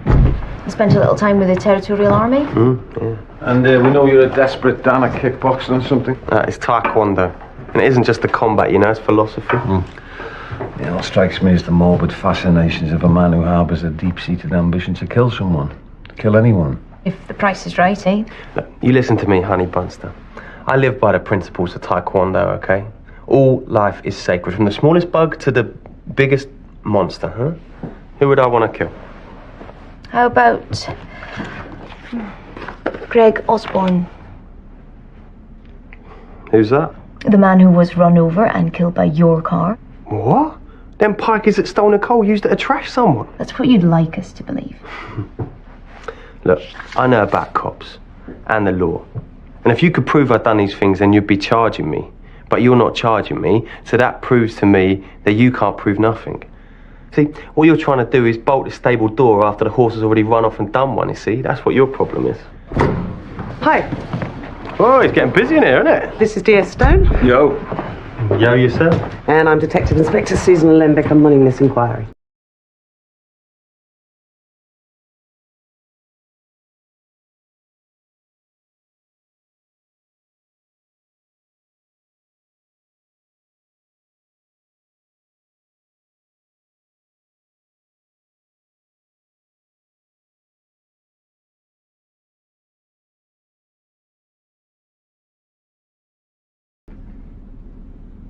You do know Ryan Everett, don't you?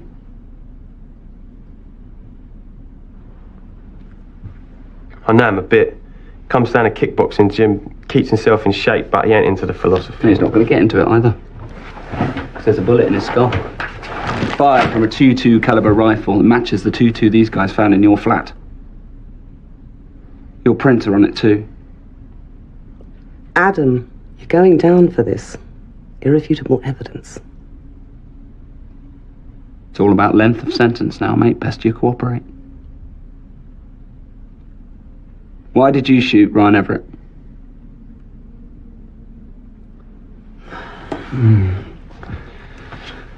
He's gone all quiet, Susan. Yeah, why do you think he's gone all quiet? I don't know either. Still, I can't believe he killed Ryan because Ryan owed him a couple of grand. Got to be more than a couple of grand. Surely Nicole's worth more than that. Oh, yeah? Nicole, how is she? Is she all right in that compound? Not really. She's not very happy. When I took her out for a spin, oh, she was loving it. Was she? Oh, that baby purred. I'm really having it. Went round a corner, lost it. Come on, Luke. Give the guy a break. He's broke. He's lost Nicole. And he's about to get banged up for attempted murder. Attempted murder? Oh, didn't we tell you? Ryan's not dead. No, got a bullet in the skull, but he's not dead. Might even pull through. So while you're up in Belmarsh playing mummies and daddies with Big Patsy the nonce, Ryan's back out on the street. All for a lousy 2 grand. It was 10 grand, actually.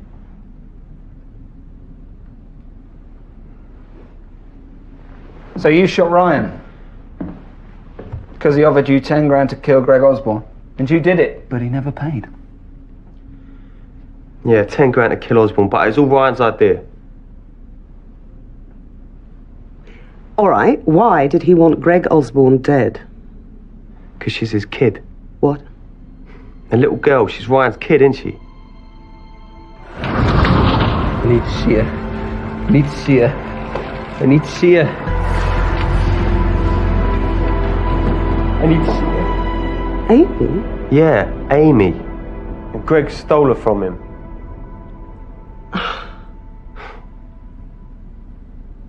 So, Kung Fu Brady goes for the murder of Greg Osborne and the attempted murder of Ryan Everett. And Ryan Everett goes for accessory to the murder of Greg Osborne.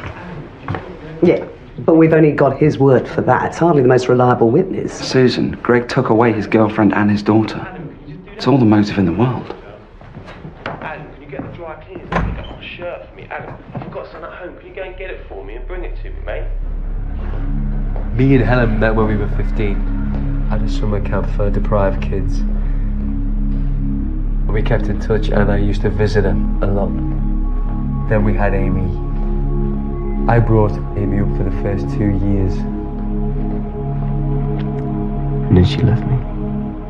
I didn't know where she went or who with. Never heard from her.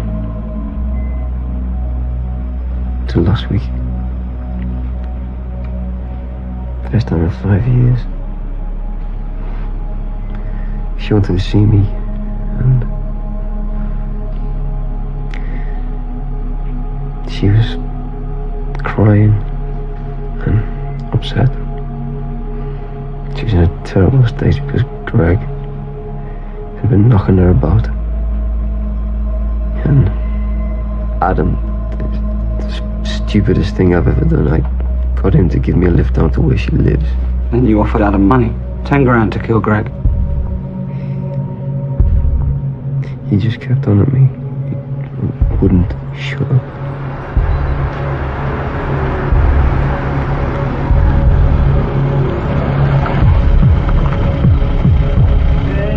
That's your little girl, right? Look at him. Come on, Ryan, you can make 10 grand in a week bonking all them randy housewives. That bastard, he deserves to die. He knocks her about. How long do you reckon it'll take before he turns on your little girl, eh? My old man turned on me, you know. He brutalised me. 10 grand and he's dead. 10 grand. I've got the technology, man. I can kill this bastard. Come on, Ryan, please. Just say the word and I'll kill him. He just wouldn't shut up. He just wouldn't shut up. It's like he was the devil. The devil can only tempt. Ryan, he can't make you do wrong. Did you order the murder of Greg Osborne? Ryan, like you said, maybe you came back for a reason. Maybe that reason was to tell the truth. I mean the whole truth.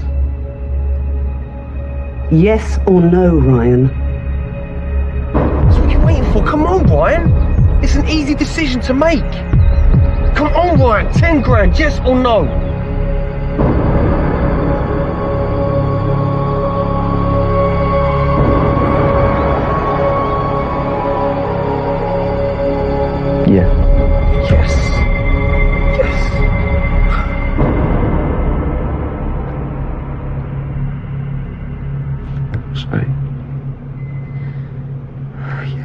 killed.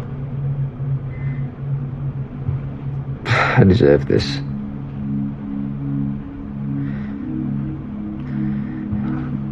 But I'm dying. What I... You need to see her, Amy. Yeah. Okay.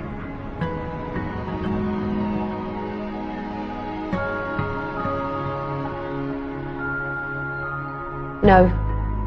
Sorry, I don't see the point. Amy won't remember him. Helen. If he killed Greg and he's going to prison. For Christ's sake, the guy only wants to see his child. All right, look. He doesn't have a child. Amy's not his child. Well, whose child is she then? Greg's. Run medical checks if you want. It's a mess, and it's my fault, okay? I'm a bad person. When I was with Ryan, I got pregnant to Greg, a one-night stand, but it suited me to have Ryan look after me and my baby. Until Greg came back. I didn't think I'd see him again, but he was Amy's dad, and I couldn't face telling Ryan. I couldn't hurt him, so I took Amy and I upped and left with Greg. Greg had money, a future, not like Ryan. Ryan's soft, naive. Greg could offer something better. But he wasn't better, was he? No, he wasn't. I just wanted what was best for Amy. I made a mistake. Maybe I should have stayed with Ryan, but I didn't. I used Ryan and I chucked him away when I was done with him. Okay? Satisfied? That's what I did. And I deserve to go to hell for it, but I can't change what I did. Sorry. You can't see her. Helen, he's dying. What? Please. Just one last life for a dying man.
I loved her. And I loved Helen. The day I came home and they were gone was the worst day of my life. I love Amy more than anything. She's not my kid, I know that. Well, I'm not as dumb as I look, eh? I just wanted to be with Helen. You know, we'd have had our own kids. And I loved bringing Amy up. That was why I killed Greg. Because he took that away from me. I just wanted to be part of a family. After all the foster homes and the care homes and all the bad stuff that had happened.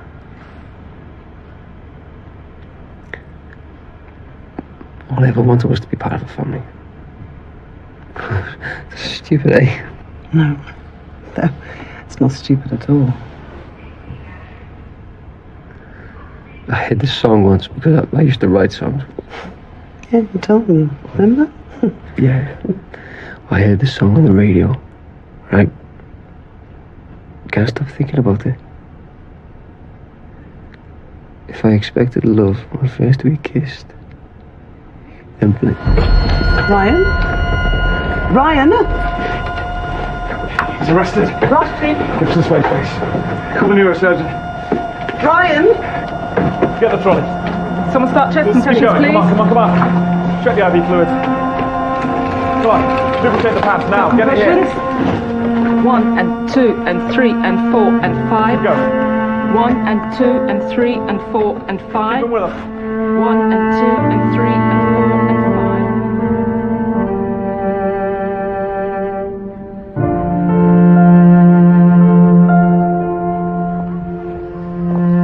5. You okay, Susan?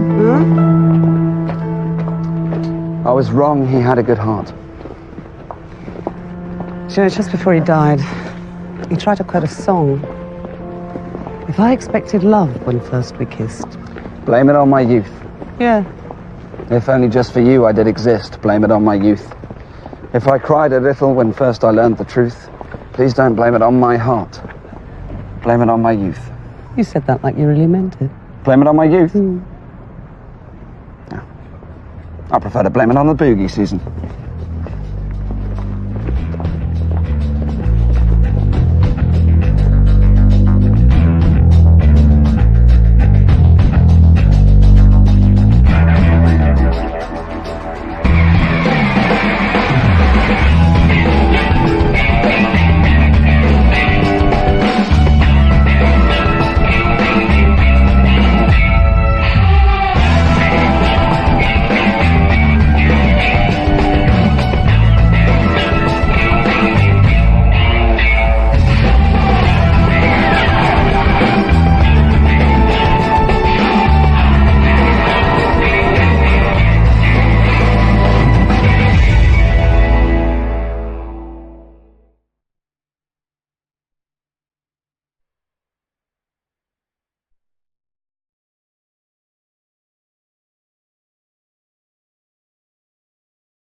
Jenny!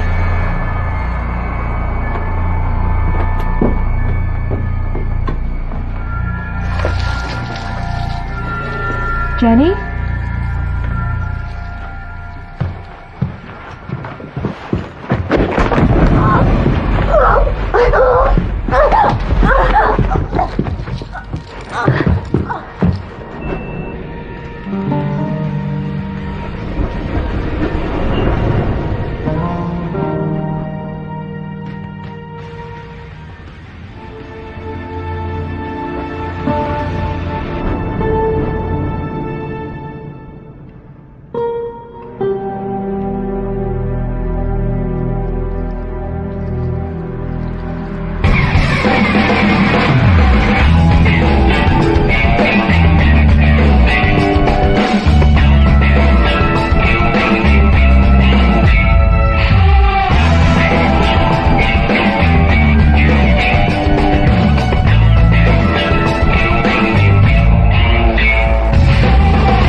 Fielding, 22, a medical student.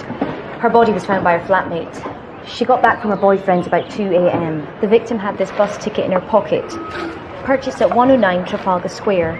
She would have got here 1:40 at the earliest, so we can place her time of death within a 20-minute window. Thanks, Al. Okay. I'm going to gather the troops and get round the neighbours. Okay. Annie. Right, death by strangulation, but no sign of a sexual assault. No prints around the body or physical evidence of her killer so far. Right, well, she's still wearing her jacket. None of the other lights in the house are on.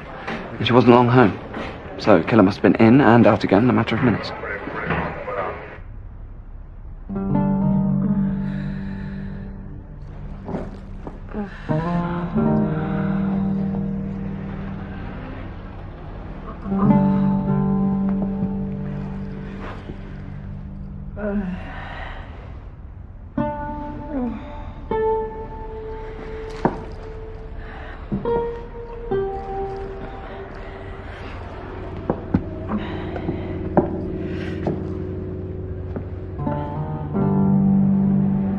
Sam?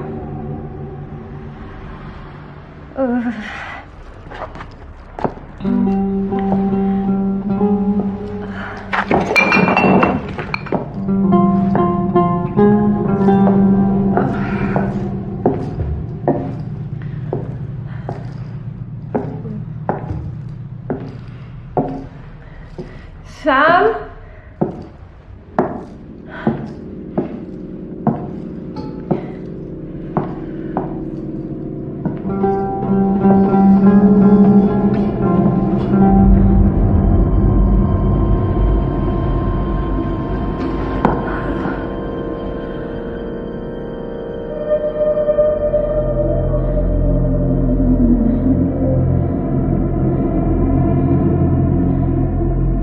There's no sign of forced entry. There's no indications that the place has been ransacked, so we can rule out robbery as a motive. Just a very ordinary young girl leading a very ordinary young life. Nothing's really jumping out at me here, Suze.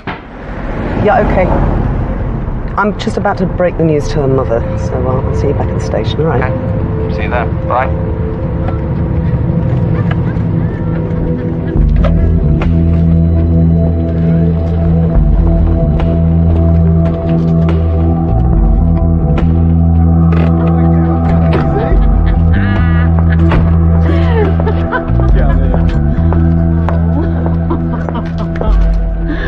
You got a problem there, love? Actually, I'm looking for Elizabeth Fielding. It's me. Detective Inspector Susan Alembic. Could I have a word with you alone, please? You all right? Yeah, sure. Mm-hmm. Call you later.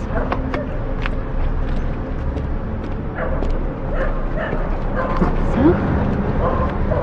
Could we do this inside, please?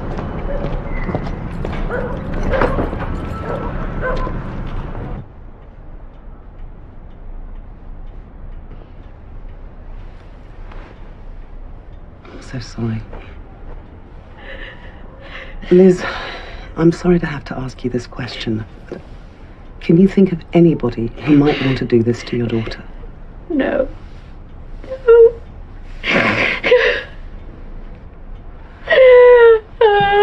I'm so sorry.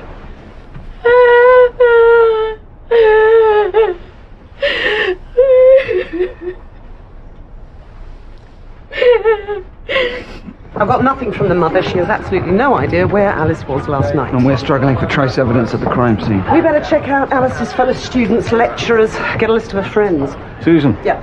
Alice's flatmate. She reckons that Alice's ex-boyfriend's been giving her some hassle recently. Not exactly violent, but not far from it. One Jamie Ellman. Disgruntled boyfriends, eh? What is it about men? They move on, you reject them, and they just can't get over it. I can but apologise, Suze. Right then, Jamie Ellman. Let's get him in for one of our little chats.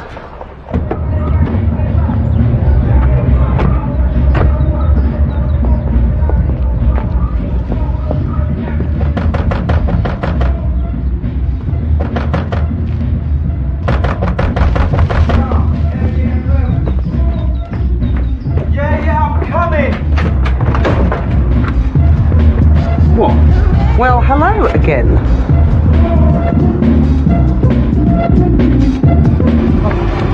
Jamie Ellman. 22 years old.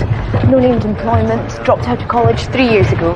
Our victim's ex-boyfriend, sir, and now her mother's current boyfriend. But we hear he still has the hots for the daughter. Oh, do let it be him. Then we can put this to bed quickly and get back into our own, eh? Right, we got another one male shot dead Notting Hill last night, sometime between 11 and 3 a.m. Probably a disgruntled girlfriend. Right. Scottish girl, you look after the kid. You two, get up to Notting Hill for me. Yes, sir. And your victim got a name? Yeah, it does actually.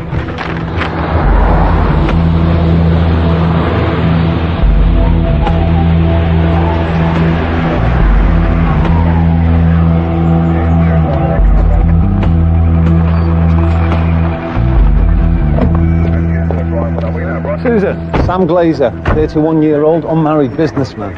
Is he selling up then? Not quite. Victim was a property developer. This is his big project. He lived in the largest apartment, the other 9 are on the market, but unsold. Bottom's fallen out of the high-end market. Okay then, Frank, get forensic accountants through this guy's finances, will you? Okay. Let's go.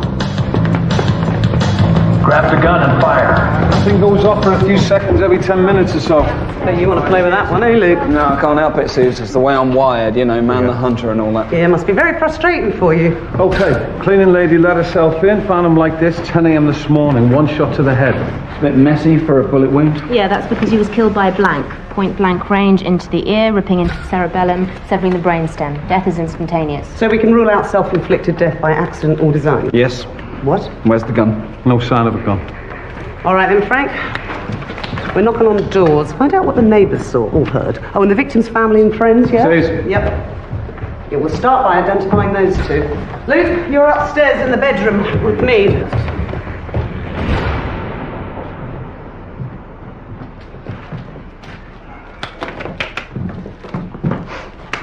Lipstick. Well, this girl drinks. Seriously. Oh, yes. All right, let's get to it. Right.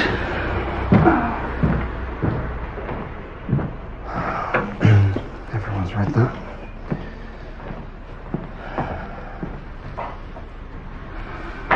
Right, well, if she doesn't live here, she's a regular visitor. Germolane moisturiser, shampoo, conditioner. He's given her a space in his bathroom shelf. Isn't that commitment in your world? Don't say that word, Susan. That makes me feel faint and dizzy and nauseous and... Whoa. Whoa.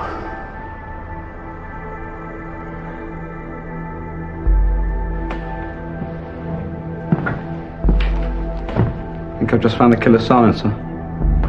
See, he, or she, would have used this to muffle the gun. See? And I think I know who our vodka girl is. Ah, check. Dated last week. Pay Cassandra Wallace, 1 million kisses only. Signed, S. Glazer. Romantic, eh? Right then.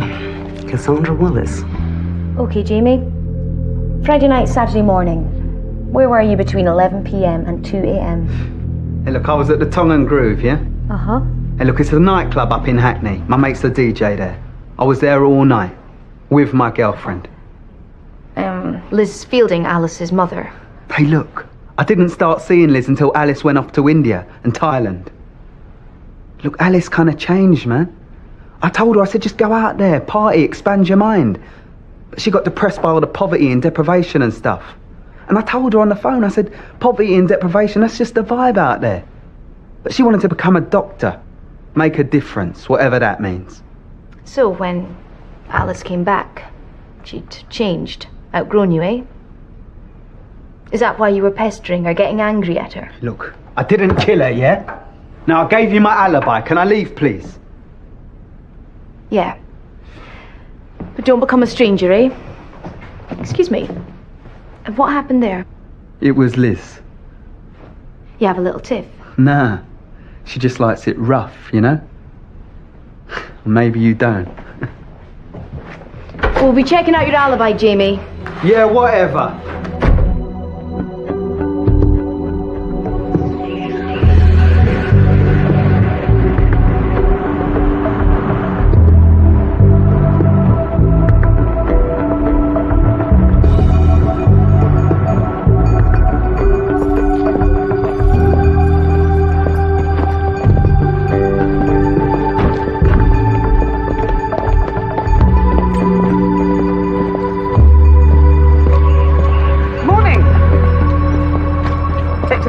Season Olympic. DS Stone. I'm looking for Cassandra Wallace. The police? Yes, and you are? I'm Nathan, Cassandra's brother. Oh, well, could we speak to Cassandra, please? What about? Her boyfriend, Sam Glazer, was shot dead in the early hours of this morning. Who shot him? Could we talk about this inside? About what? Inside where? About who killed Sam inside your flat. I don't know who killed Sam. That's your job. If you wouldn't mind, please.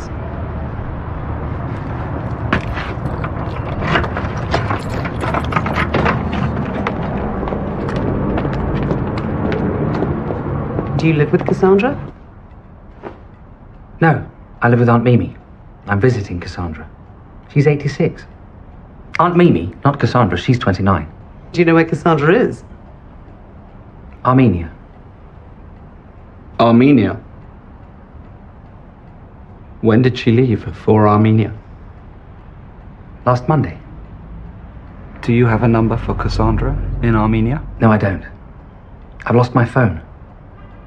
I don't usually lose things. I'm really very careful, you see.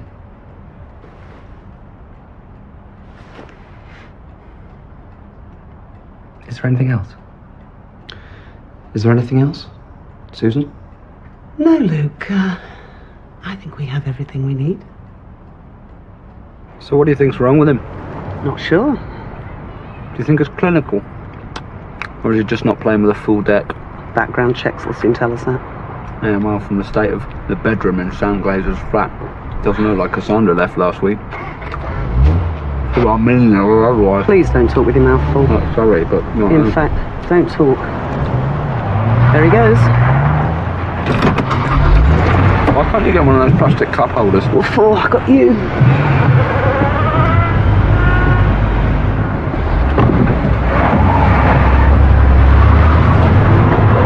Didn't know what else to do. Came back to work to keep my mind occupied. I haven't told anyone around here what's happened yet. Jamie Allman, your boyfriend. What about Jamie? We need to confirm his whereabouts last Friday night, between 11 p.m. and 2 a.m. Last Friday, Jamie was with me. We were at Shock and Awe. What? No, sorry. That's the other club we run. Tom and Groove, that's where we were. Do you think Jamie killed her? He was her ex-boyfriend. Embittered because he wanted her back. He didn't want her back. Jamie and me are together now. So why was he phoning Alice constantly? Calling round, pestering her, begging her to get back with him? I've got a statement from Alice's flatmate. Jamie had been calling round almost every night. Shouting at her. Threatening her.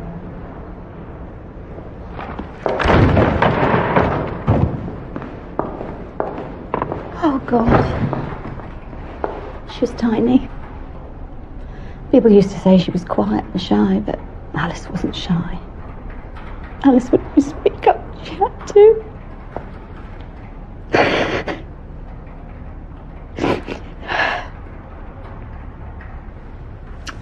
Last Friday.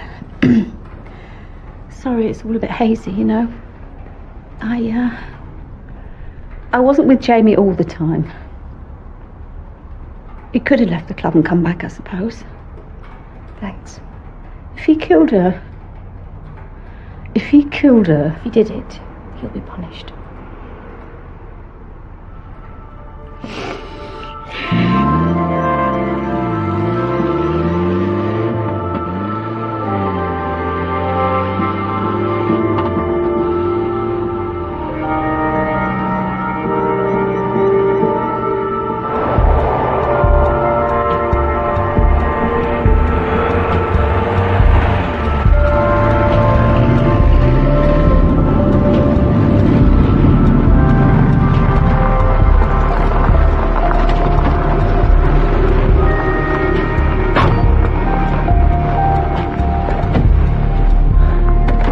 Nathan.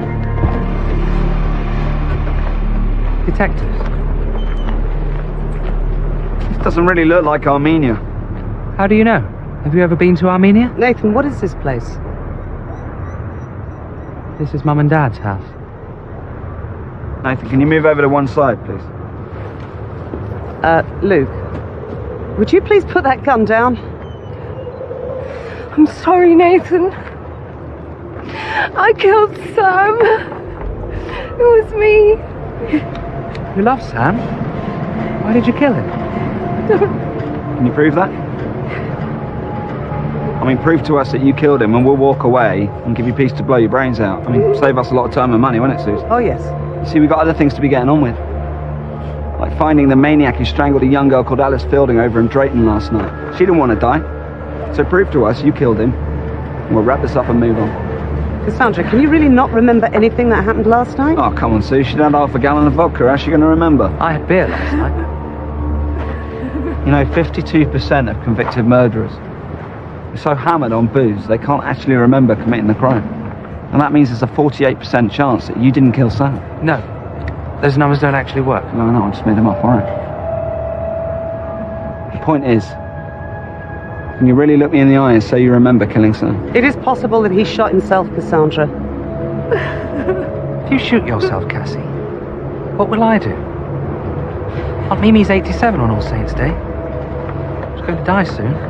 The man's got a point. You know, I'll be straight with you. I mean, if you did kill him, we're going to put you away for a long time. But if you didn't, and you... Cassandra, please, just put that gun down. Come on. Please.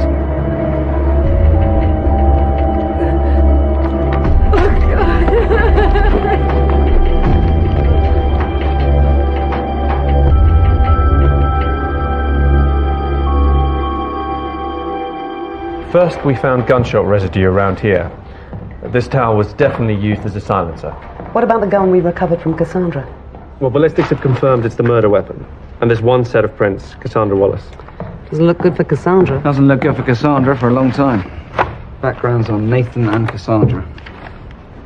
That's her parents' house where we picked her up. Yeah, this is from 19 years ago.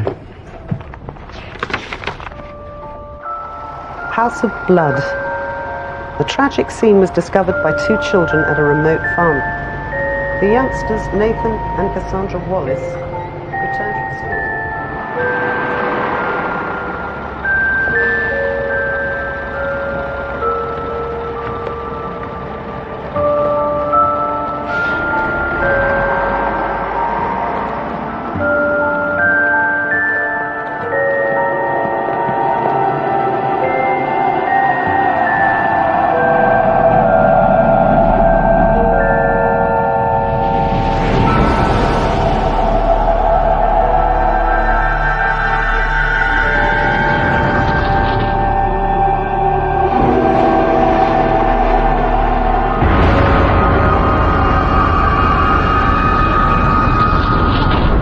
Explains a lot about Nathan. Yeah, Nathan's medical records. Dozen different doctors, dozen different diagnoses, autism, post-traumatic stress. Attention deficit, whatever.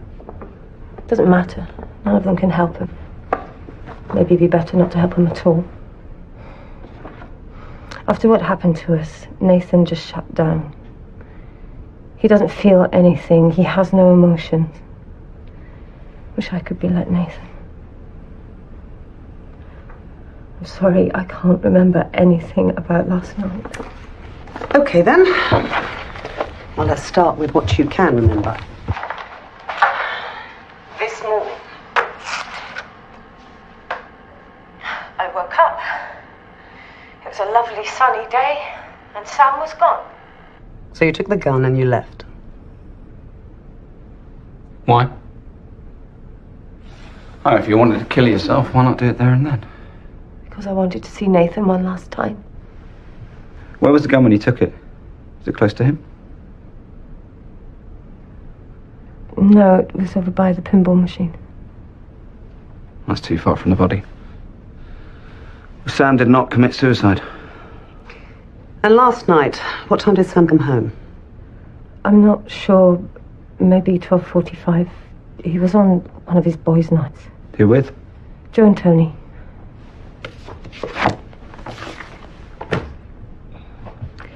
Joe Mason and Tony Agland.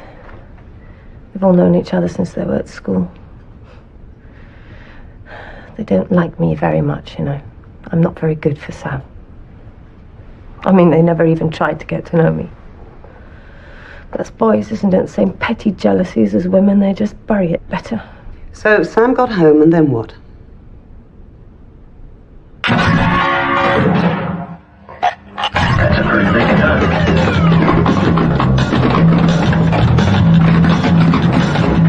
Cassandra? He asked me to marry him, and I said no.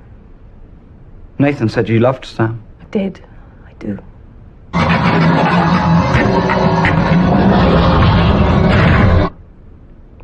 But if I said yes, it would mean I would be happy, and I'm not fated to be happy. There's no such thing as fate.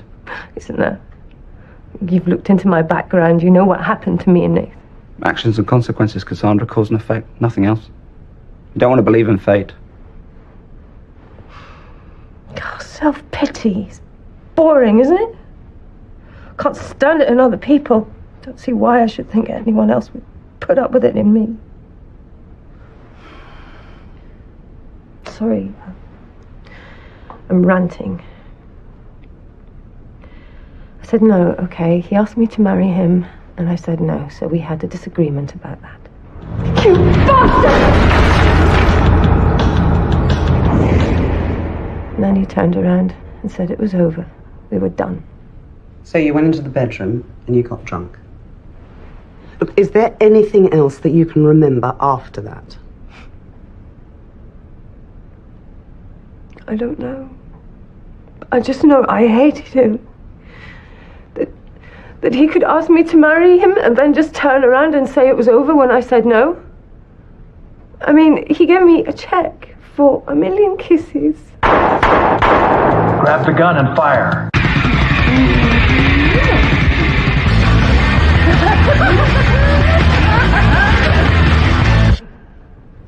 And I said, why wasn't it 1 billion kisses? He knew what I was like. You're talking about yourself again. Why are you talking about yourself? Sorry. Stop saying sorry. God, what is this? Tough love? No. Tough questioning. You want the truth? Let's get to the truth. We don't need all that psycho babble. We just need to get to what happened last night. You were in the bedroom. You were drunk. You were angry at Sam. He just turned around and said it was over.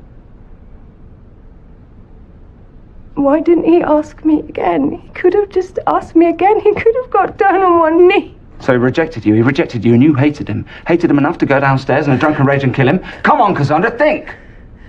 Did you go into the living room? Did you shoot Sam? I don't know. I swear. I don't remember killing him, but I don't remember not killing him. All right.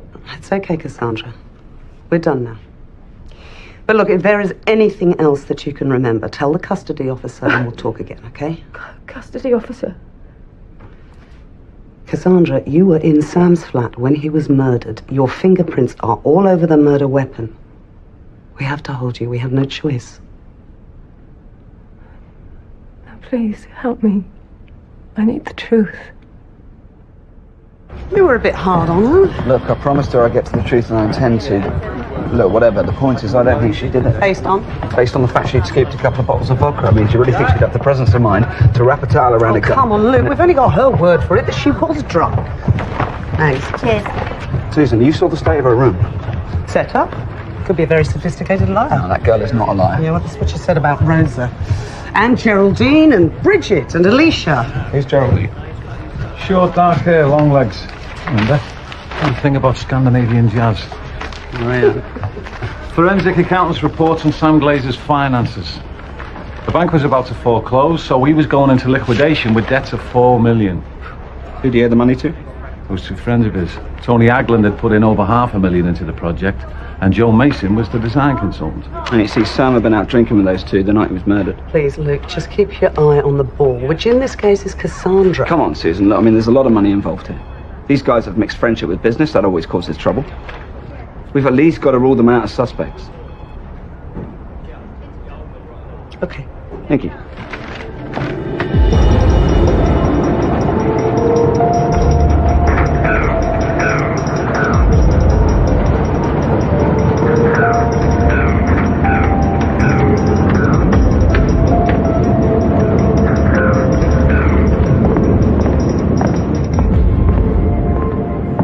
Joe Mason. Yeah. DS Stone. Last time I saw Sam was Friday night, me and a mate. Tony Agland. Yeah, that's right. Had a few beers, back home by 10. It's the first time I've seen Sam in a couple of weeks. He's been a bit preoccupied. The design work you did on Sam's development, Have you been paid? No. You know Sam's company was on the verge of collapse. Do you know what? I don't know how many bloody times I've told him he can't live life like he lives and run a business. Do you have any problems with Sam? I don't have a problem with Sam. It's just ever since he's hooked up with that Cassandra, his whole life's gone off the rails. I mean, she makes your average bunny boy to look low maintenance. One minute she's clinging to him, all really needy. The next she's treating him like shit and flirting with any bloke in the room. Sam's one of the good guys, you know. That development, it's not some get-rich-quick scheme for him. I mean, he really believes in it. It's like a passion. But that Cassandra, I don't know why she's like she is. I'll tell you what, one of these days they're going to end up killing each other. What's this about, anyway? Sam's dead. Murdered. Sammy's dead? Yeah. No, listen, you've got to be joking. No, you've got to be joking. No, that's ridiculous. Didn't we agree on a price? Listen, you've got to be joking. Yeah, well, I don't think it's that funny. But that wasn't my fault, was it? We talked about this, we had a deal, didn't we?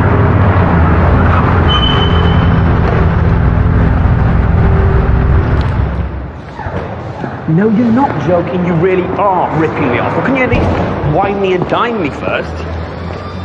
Okay? Bueno es un tracto. Yeah, I said it's a deal. Can you check them brakes? $300,000. Well, thanks for screwing me. Yeah, alright. I'll see you later. 19-year-old Californian called Miguel Suarez sitting on a 1949 550 Spider. That's the model James Dean died in, isn't it? As rare as they come. Young Senor Suarez didn't sell it to me, he ransomed it. Man, they're just timeless, these things. The design, the colour, the shape, the sound of the engine, the feel of it, they never change, you know? You see anything fancy? Oh, plenty. But I'm afraid I'm at the office. Your mate Sam Glazer was shot dead last night. Shot? See this? The nail's been torn on the end here. And here.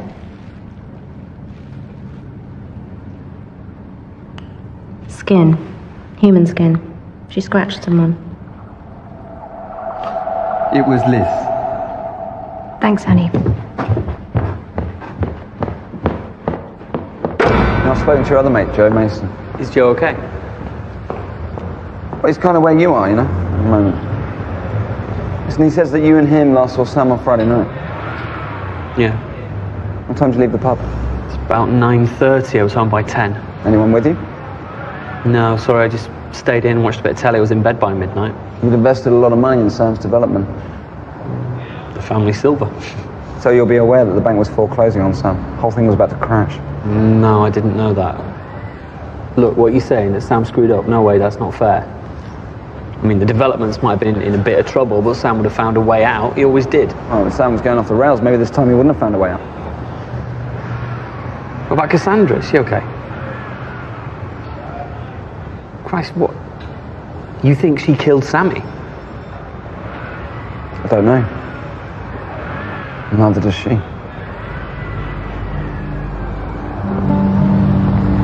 See ya.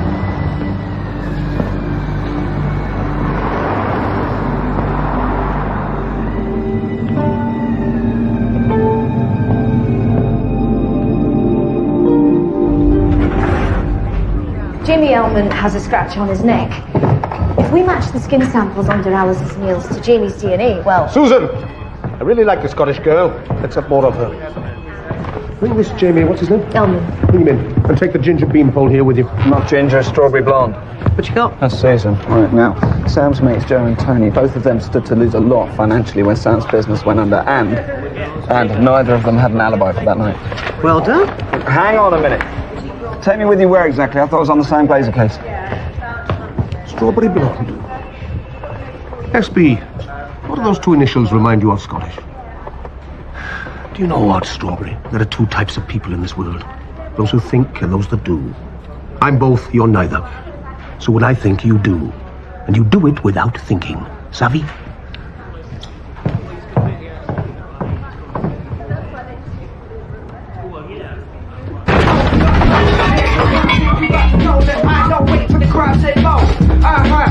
Oh my days! We need a word, Jamie. We've got a few questions, like, where did you get that scratch on your neck from? Look, I told you, Liz gave it to me. And what right have you lot got coming in here, right, to my gaff?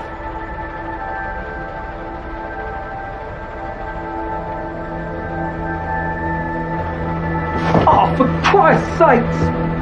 Luke? I've seen a towel like this before. Whoa. Whoa. Where'd you get this? Alice! She nicked it from the Fountain Hotel.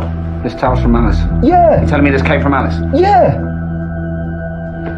Right, get me into his combats and his cryptic t-shirt and get down the station and get me a DNA sample. Where are you going? Listen, Susan, I need you to meet me at a hotel, the Fountain Hotel. Call me when you get this.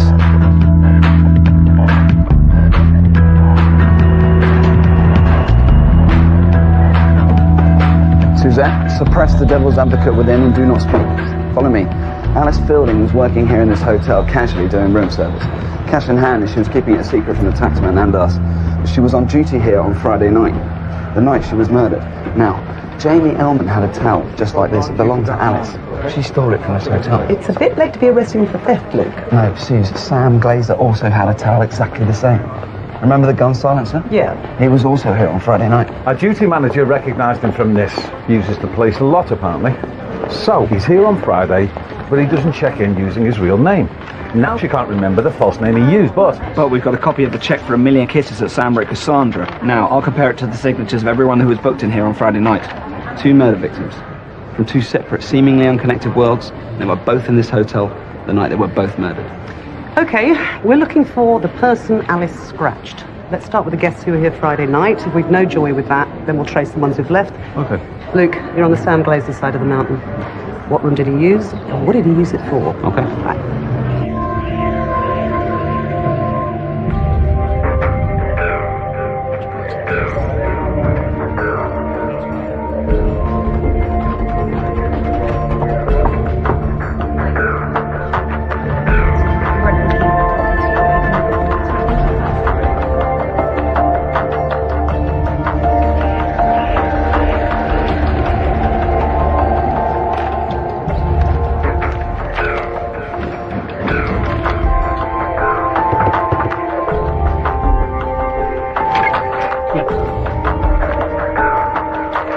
One second, sir.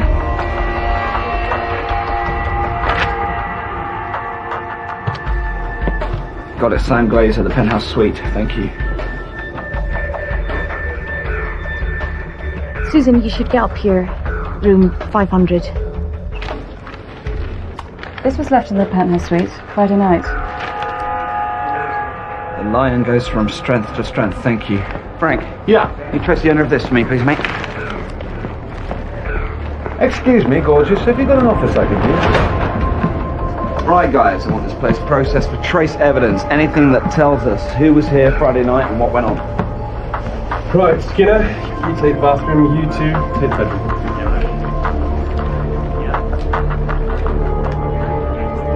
Look, we know that Alice Fielding scratched someone because we found skin cells underneath her fingernails. Was it you? Yes. But nothing happened, okay? I got a bit pissed and it was a misunderstanding, that's all.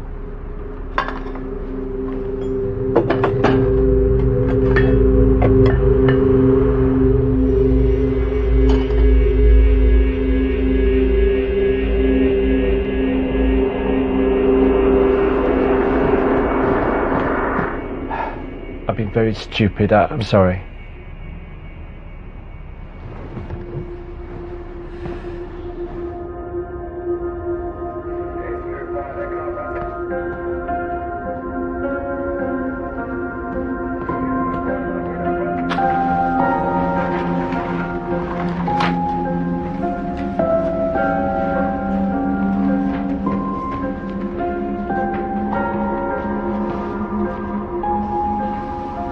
I just can't understand that girl. Something I said? Just can't see you. It's a penthouse suite. Mirrored windows.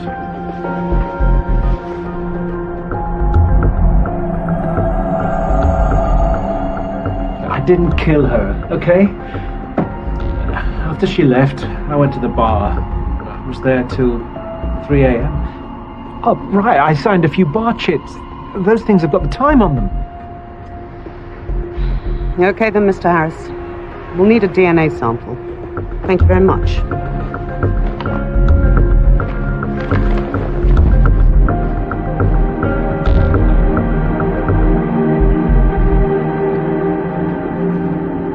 Luke?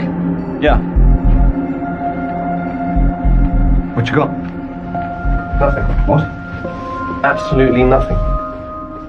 That's the problem. I mean, this room is just a little too clean. Someone seriously scrubbed it down.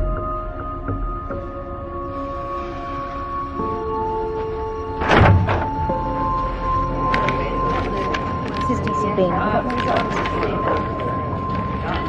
Susan. Penthouse suite. It's too clean. Well, what a result, Luke. Finding absolutely no forensic evidence of a crime. No, I'm right about this place, Susan. Something happened here. I can feel it in my water. Yeah, well, all I've got so far is that Alice scratched a guy up in room 500. But he did not follow her home and kill her. Bartil confirms his alibi. He was in the hotel all night. That was the lab. Jamie Elman's DNA does not match the sample found under Alice's fingernails. So where are all the answers then, Luke? Well, some of them might be here. Someone left this phone in the penthouse on Friday, and you will not believe who it belongs to.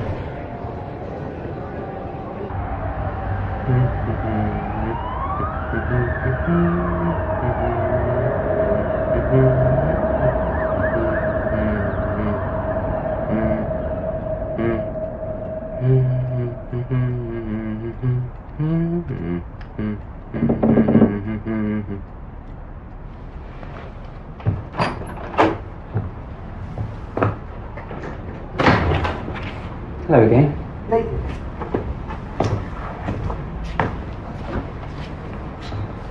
Have you come to arrest me? We've come to question you. You should arrest me. Why is that, Nathan? Because I killed her. It was me.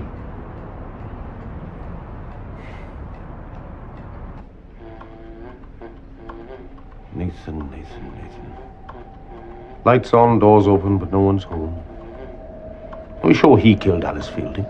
He's confessing to it. He's given us her full address and even told us which number bus she took home on Friday night. Matches to the bus ticket we found in her jacket pocket. So he killed Alice? And Sam. I killed Sam too. Well, we're not entirely sure, sir. I think in his own clumsy ways, trying to protect his sister. Well, we have a double murder investigation, but we have a young man confessing to both killings. We shouldn't be over hasty in ruling him out, should we? I couldn't help it. I had to kill them. But why, Nathan? Why did you have to kill them? Because of what Sam did. And the girl. What was the little girl's name again? Alice Fielding. Yes. Alice Fielding. She saw Sam do it. No, I'm sorry, you've lost me there, Nathan. What did Sam do? He killed Jerry. Jerry? Who the hell is Jerry? Who's Jerry? Jerry's the man Sam shot.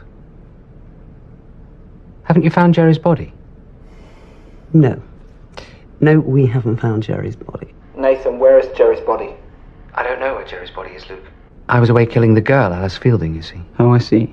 Do you have a surname for Jerry? No. I only met him once, and Sam shot him. We weren't properly introduced. Where did Sam shoot him? In the chest, Susan. No, I mean the location of the shooting. Oh, I see. The Fountain Hotel. Friday the 14th of September. 11:45 approximately. That's the ticket. Fountain Hotel? Yes, the Fountain Hotel. Told you something went on that night. Which room? The penthouse. In the bathroom. So what were you doing there? In the penthouse? Friday was my 25th birthday.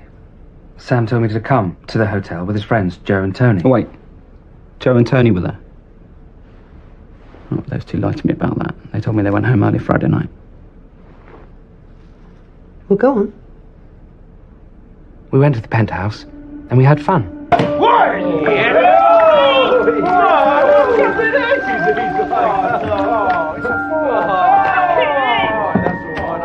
I had half a bottle of beer. Then Jerry arrived. Hang on.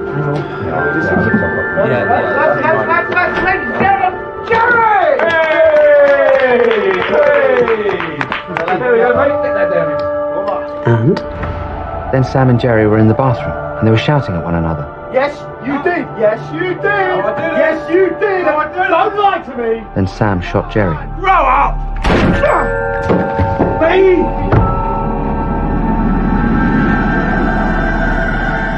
That's when I saw Alice Fielding.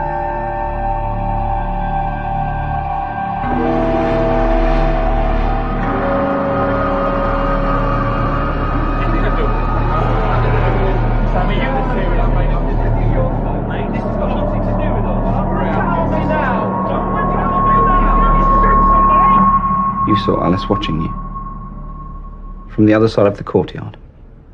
Yes. Shit. Alice Fielding was a witness. So I followed her home.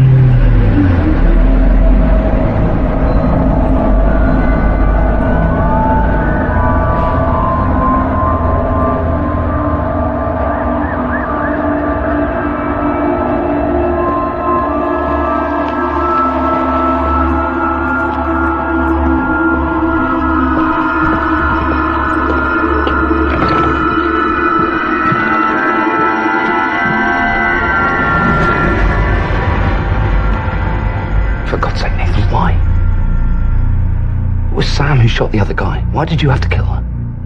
Because Cassandra's in love with Sam. She can't live without Sam. I want Cassandra to be happy. She's very fragile.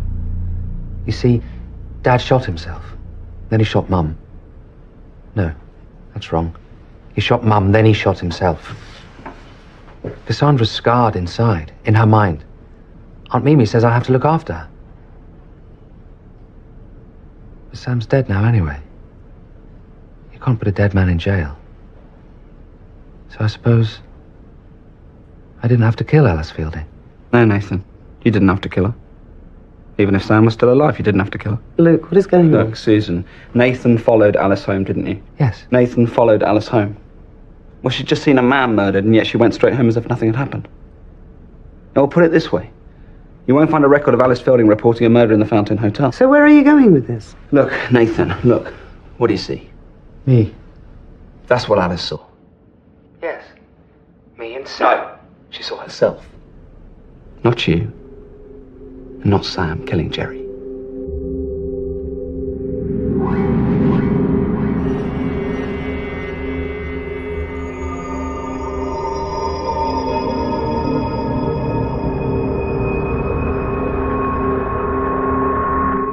You see, your window had mirrored glass on the outside. Alice didn't call the police because Alice didn't see anything.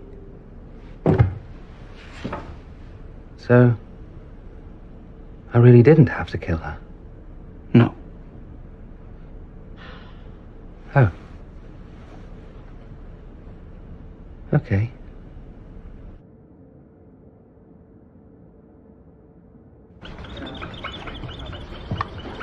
This really is beginning to ruin my day. A murder without a body. It's perverse, unnatural. Yes, sir. Not something we can ignore. Speaking of which, this is the police force. Not Bunty's big bumper colouring in book. Oh, look, you see, we've got a third murder here, Jerry. One very unreliable witness, Nathan. But we've got two highly reliable witnesses. Joe Mason, Tony Agwin. Now, they lied about being in that hotel. Now we know why. Protecting their friend Sam Glazer, because apparently Sam shot Jerry. And even though Sam is now dead, they are still not talking. Right. Strawberry, pick them up. Use your ambiguous charm to make them tell us where bloody Jerry's body is. Yes, sir.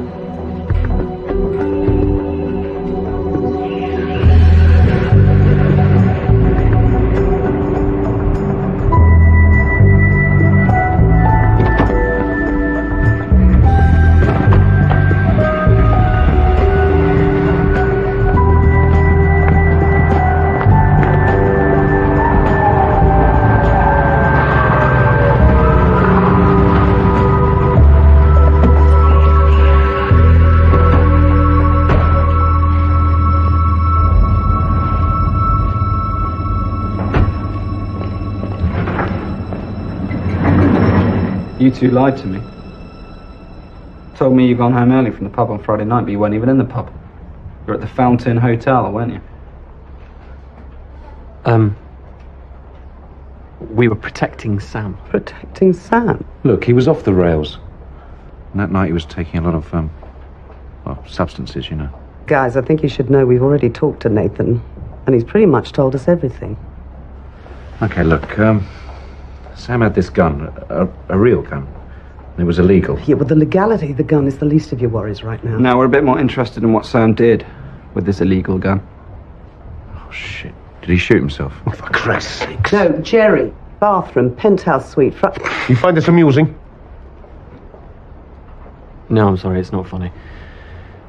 I mean, it was meant to be a joke, but it's not funny. It's one of Sam's stupid wheezes. What do you mean? Well, Jerry, his real name's Jerry Prince, he's a mate of Sam's. He works in the film industry as a stuntman. Sam went too far with that. I mean, it was wrong, it wasn't funny. What exactly are you people saying here? It's a stunt, a practical joke. What have you done, mate? Oh. Sam, this is really bad.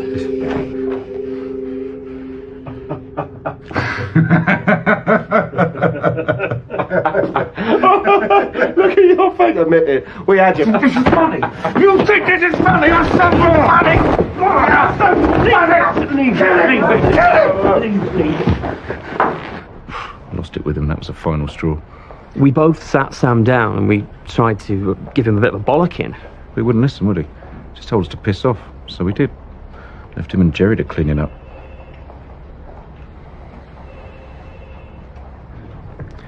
I take it you can produce this Jerry Prince? Look, I'm sorry, it was a joke. Well, not to Nathan. Yeah, well, Nathan shouldn't have been there, should he? I tried to call him, but he left his phone in the room. Is Nathan okay? No, he is not.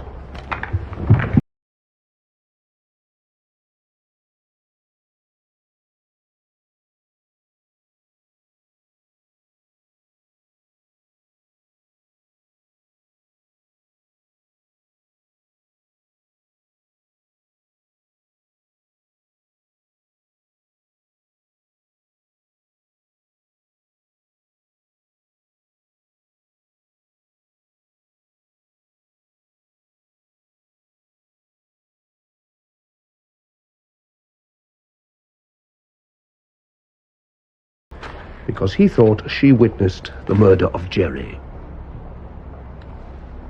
But Nathan didn't. I mean, it was all a joke. Yeah, well, try telling that to her mum. Look, are we going to be charged? Yes, you are. What with? I don't know yet. I'll think of something. When I do, you'll be the first to know.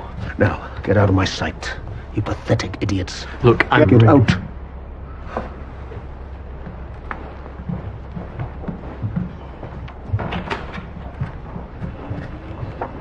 Phantom murder witnessed by a phantom witness. What do you want us to do about Nathan, sir?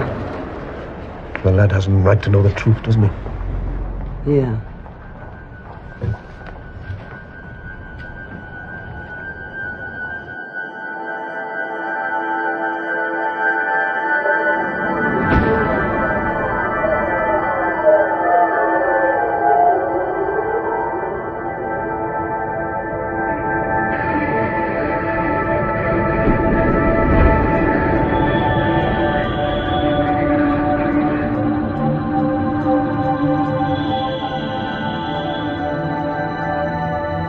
Is that Jerry? Is that the man you saw Sam shoot? Yes. That's Jerry. So, it was all a joke? Sam played a joke on me? Yeah. Yes, he did. Sorry, Nathan. That's okay, Susan. It's not your fault. Jerry Prince, the murder that never was. Alice Fielding was killed by Nathan Wallace, which leaves us with... Sam Glazer. Sam Glazer. Nathan's still claiming that one. Do we think he did it? No, we don't. That leaves us with Cassandra Wallace, our prime suspect. Do we think she did it? Got enough for a conviction? That's not the question. The question was, do we think she did it? We don't know. But this might tell us who did. Nathan's phone. Check the call history. Cassandra was drunk and dialing on Friday night. In fact, she left a 69-minute message on Nathan's voicemail between 12:58 and 2:07 a.m. Which puts us back in Sam Glazer's flat when he was shot.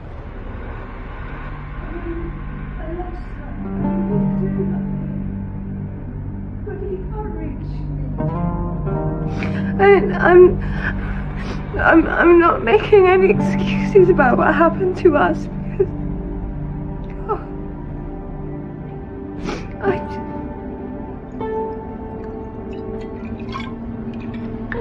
I'm just so tired, Nathan. I am just so tired of it all. I'm not making any excuses about what happened to us. I just feel so ugly sometimes. Pathetic. Did I ever tell you about my tarty phase I went There. through because I wanted to tell What's that in the background? It sounds like gunshots. I hated it.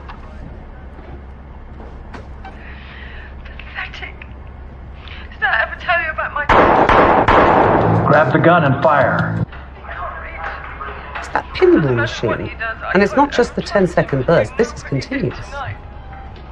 So Cassandra's upstairs on the phone, and Sam's downstairs playing his pinball game.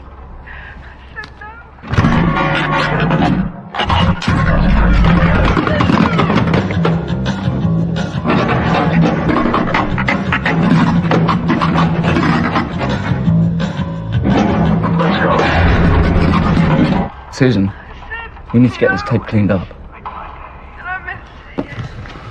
Okay, people. I've managed to low-level the music and eradicate the crazy chick from the tape.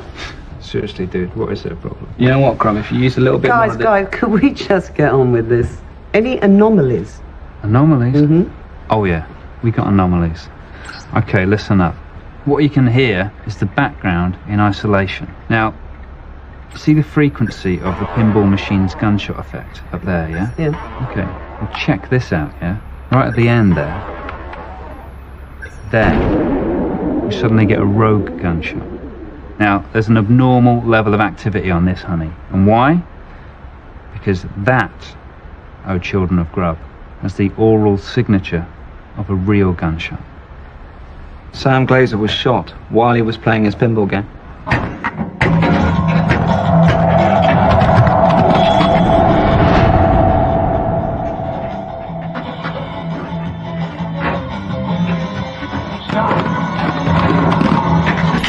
Watch your back. Can you give us an exact time when that trigger was pulled? What do you think? Give me a second. 1:47 a.m. Nathan couldn't have killed him because between 1:30 and 2 a.m. he was 11 miles away killing Alice Fielding. And the shot was fired while Cassandra was upstairs on the phone, talking. Yeah. Cassandra didn't kill him. You were right. I was right. But that still doesn't give us any clue as to who shot... Ah, yeah. Interesting. A couple of minutes later, yeah, someone starts playing the pinball thingy again. Well, go on then, Luke. Deep breath. Someone started a new game. You can't start a new game without putting a token in the slot. Susan, the crime scene was sealed. No one had played the game since the murder, so if Sam's dead and Cassandra's upstairs on the phone, the last person to put a token in the slot was the killer.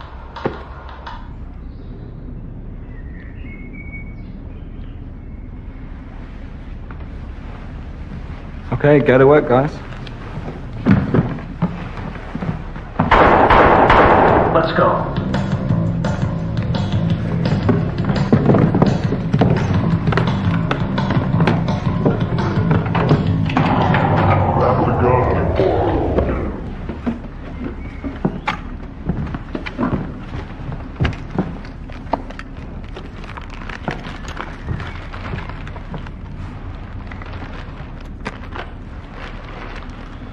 Now, if this token's got prints on it, we have nailed Sam Glazer's killer. Cheers, guys. I didn't do it. I really didn't do it. No, and we can prove it conclusively. You did not kill Sam. Thank you for finding the truth. Yeah, got to the truth. The whole of the truth. Nathan. Well, we've established that he didn't kill Sam either, but, Alice Fielding. He'll go to prison. Nathan can't cope with prison. How will he survive? He pleads guilty with mitigating circumstances, diminished responsibility. There's a chance he may get non-custodial sentence, but I'm sorry, it's out of our hands. May have a result on the fingerprints.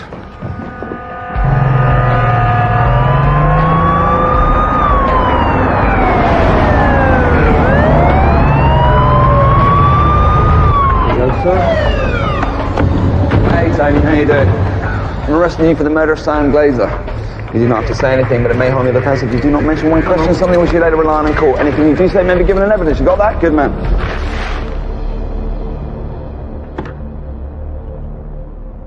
You've got to understand that I didn't go there to kill him.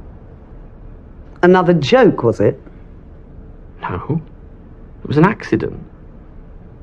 I just went to Sam's flat to have it out with him. At the hotel, he told me and Joe to piss off, and I just wanted to get him straight. Cassandra was changing him. I mean, he was turning into this obnoxious twat, And you didn't want to lose him to Cassandra? You were jealous of her? That's what Sammy said too. Look!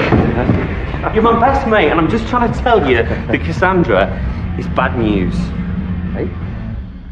She's changing you, man. She's dangerous.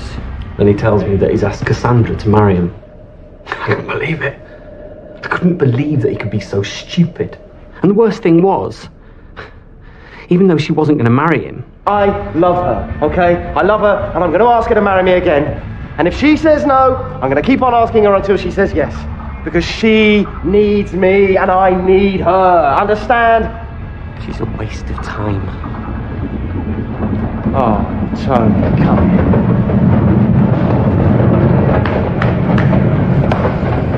Me and you. Maybe we should call it a day. Understand?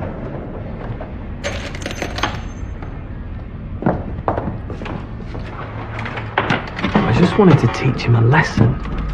It was stupid of me. I'd had too much to drink, but, you know, after that stunt that he'd played in the hotel, I thought I could knock some sense into him. You know, give him a taste of his own medicine.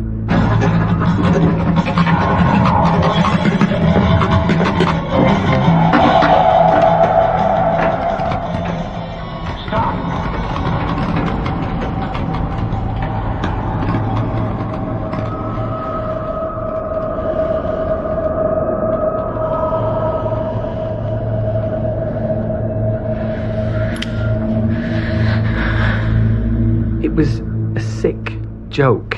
His own sick, arsey joke played back on him. I didn't mean to kill him. It was an accident. An accident?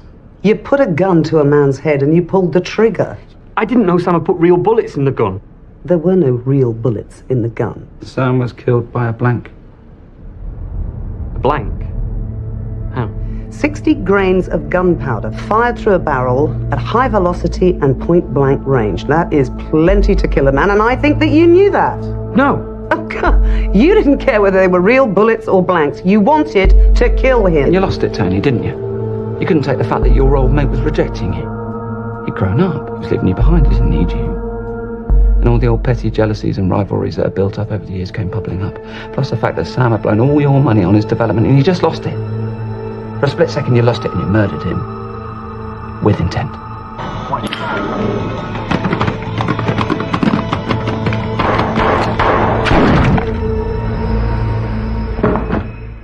And then you had a final game of pinball.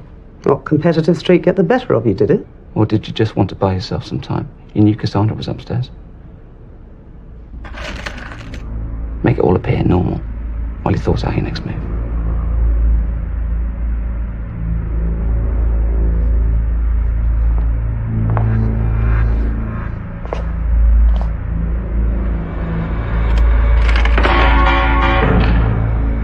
That's a pretty big gun. No, it wasn't like that. I don't know. Everything was spinning, and it was something to do. I thought I was going to go mad, start screaming or something.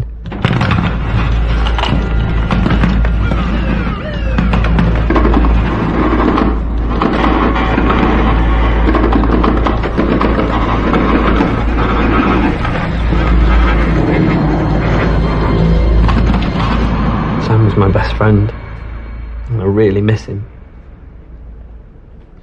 I was standing at that pinball machine. It was like I was in a nightmare, you know. I felt sick. Were you wearing gloves?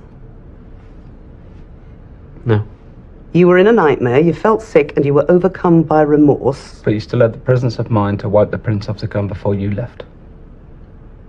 Leave the murder weapon in the flat to implicate Cassandra. Sorry, Tony. I think you're spinning us a line. I think you knew exactly what you were doing.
I love you too. It's all right, okay. You think she can be all right? I don't know. It's up to her. But if she is, she's got to do it by herself. You see, Susan, everything that's happened to that family is a chain. It's all connected. It's not fate, it's not destiny or any of that stuff. It's a chain of cause and effect. People and actions of consequences. She needs to break that chain. And you need to get out more.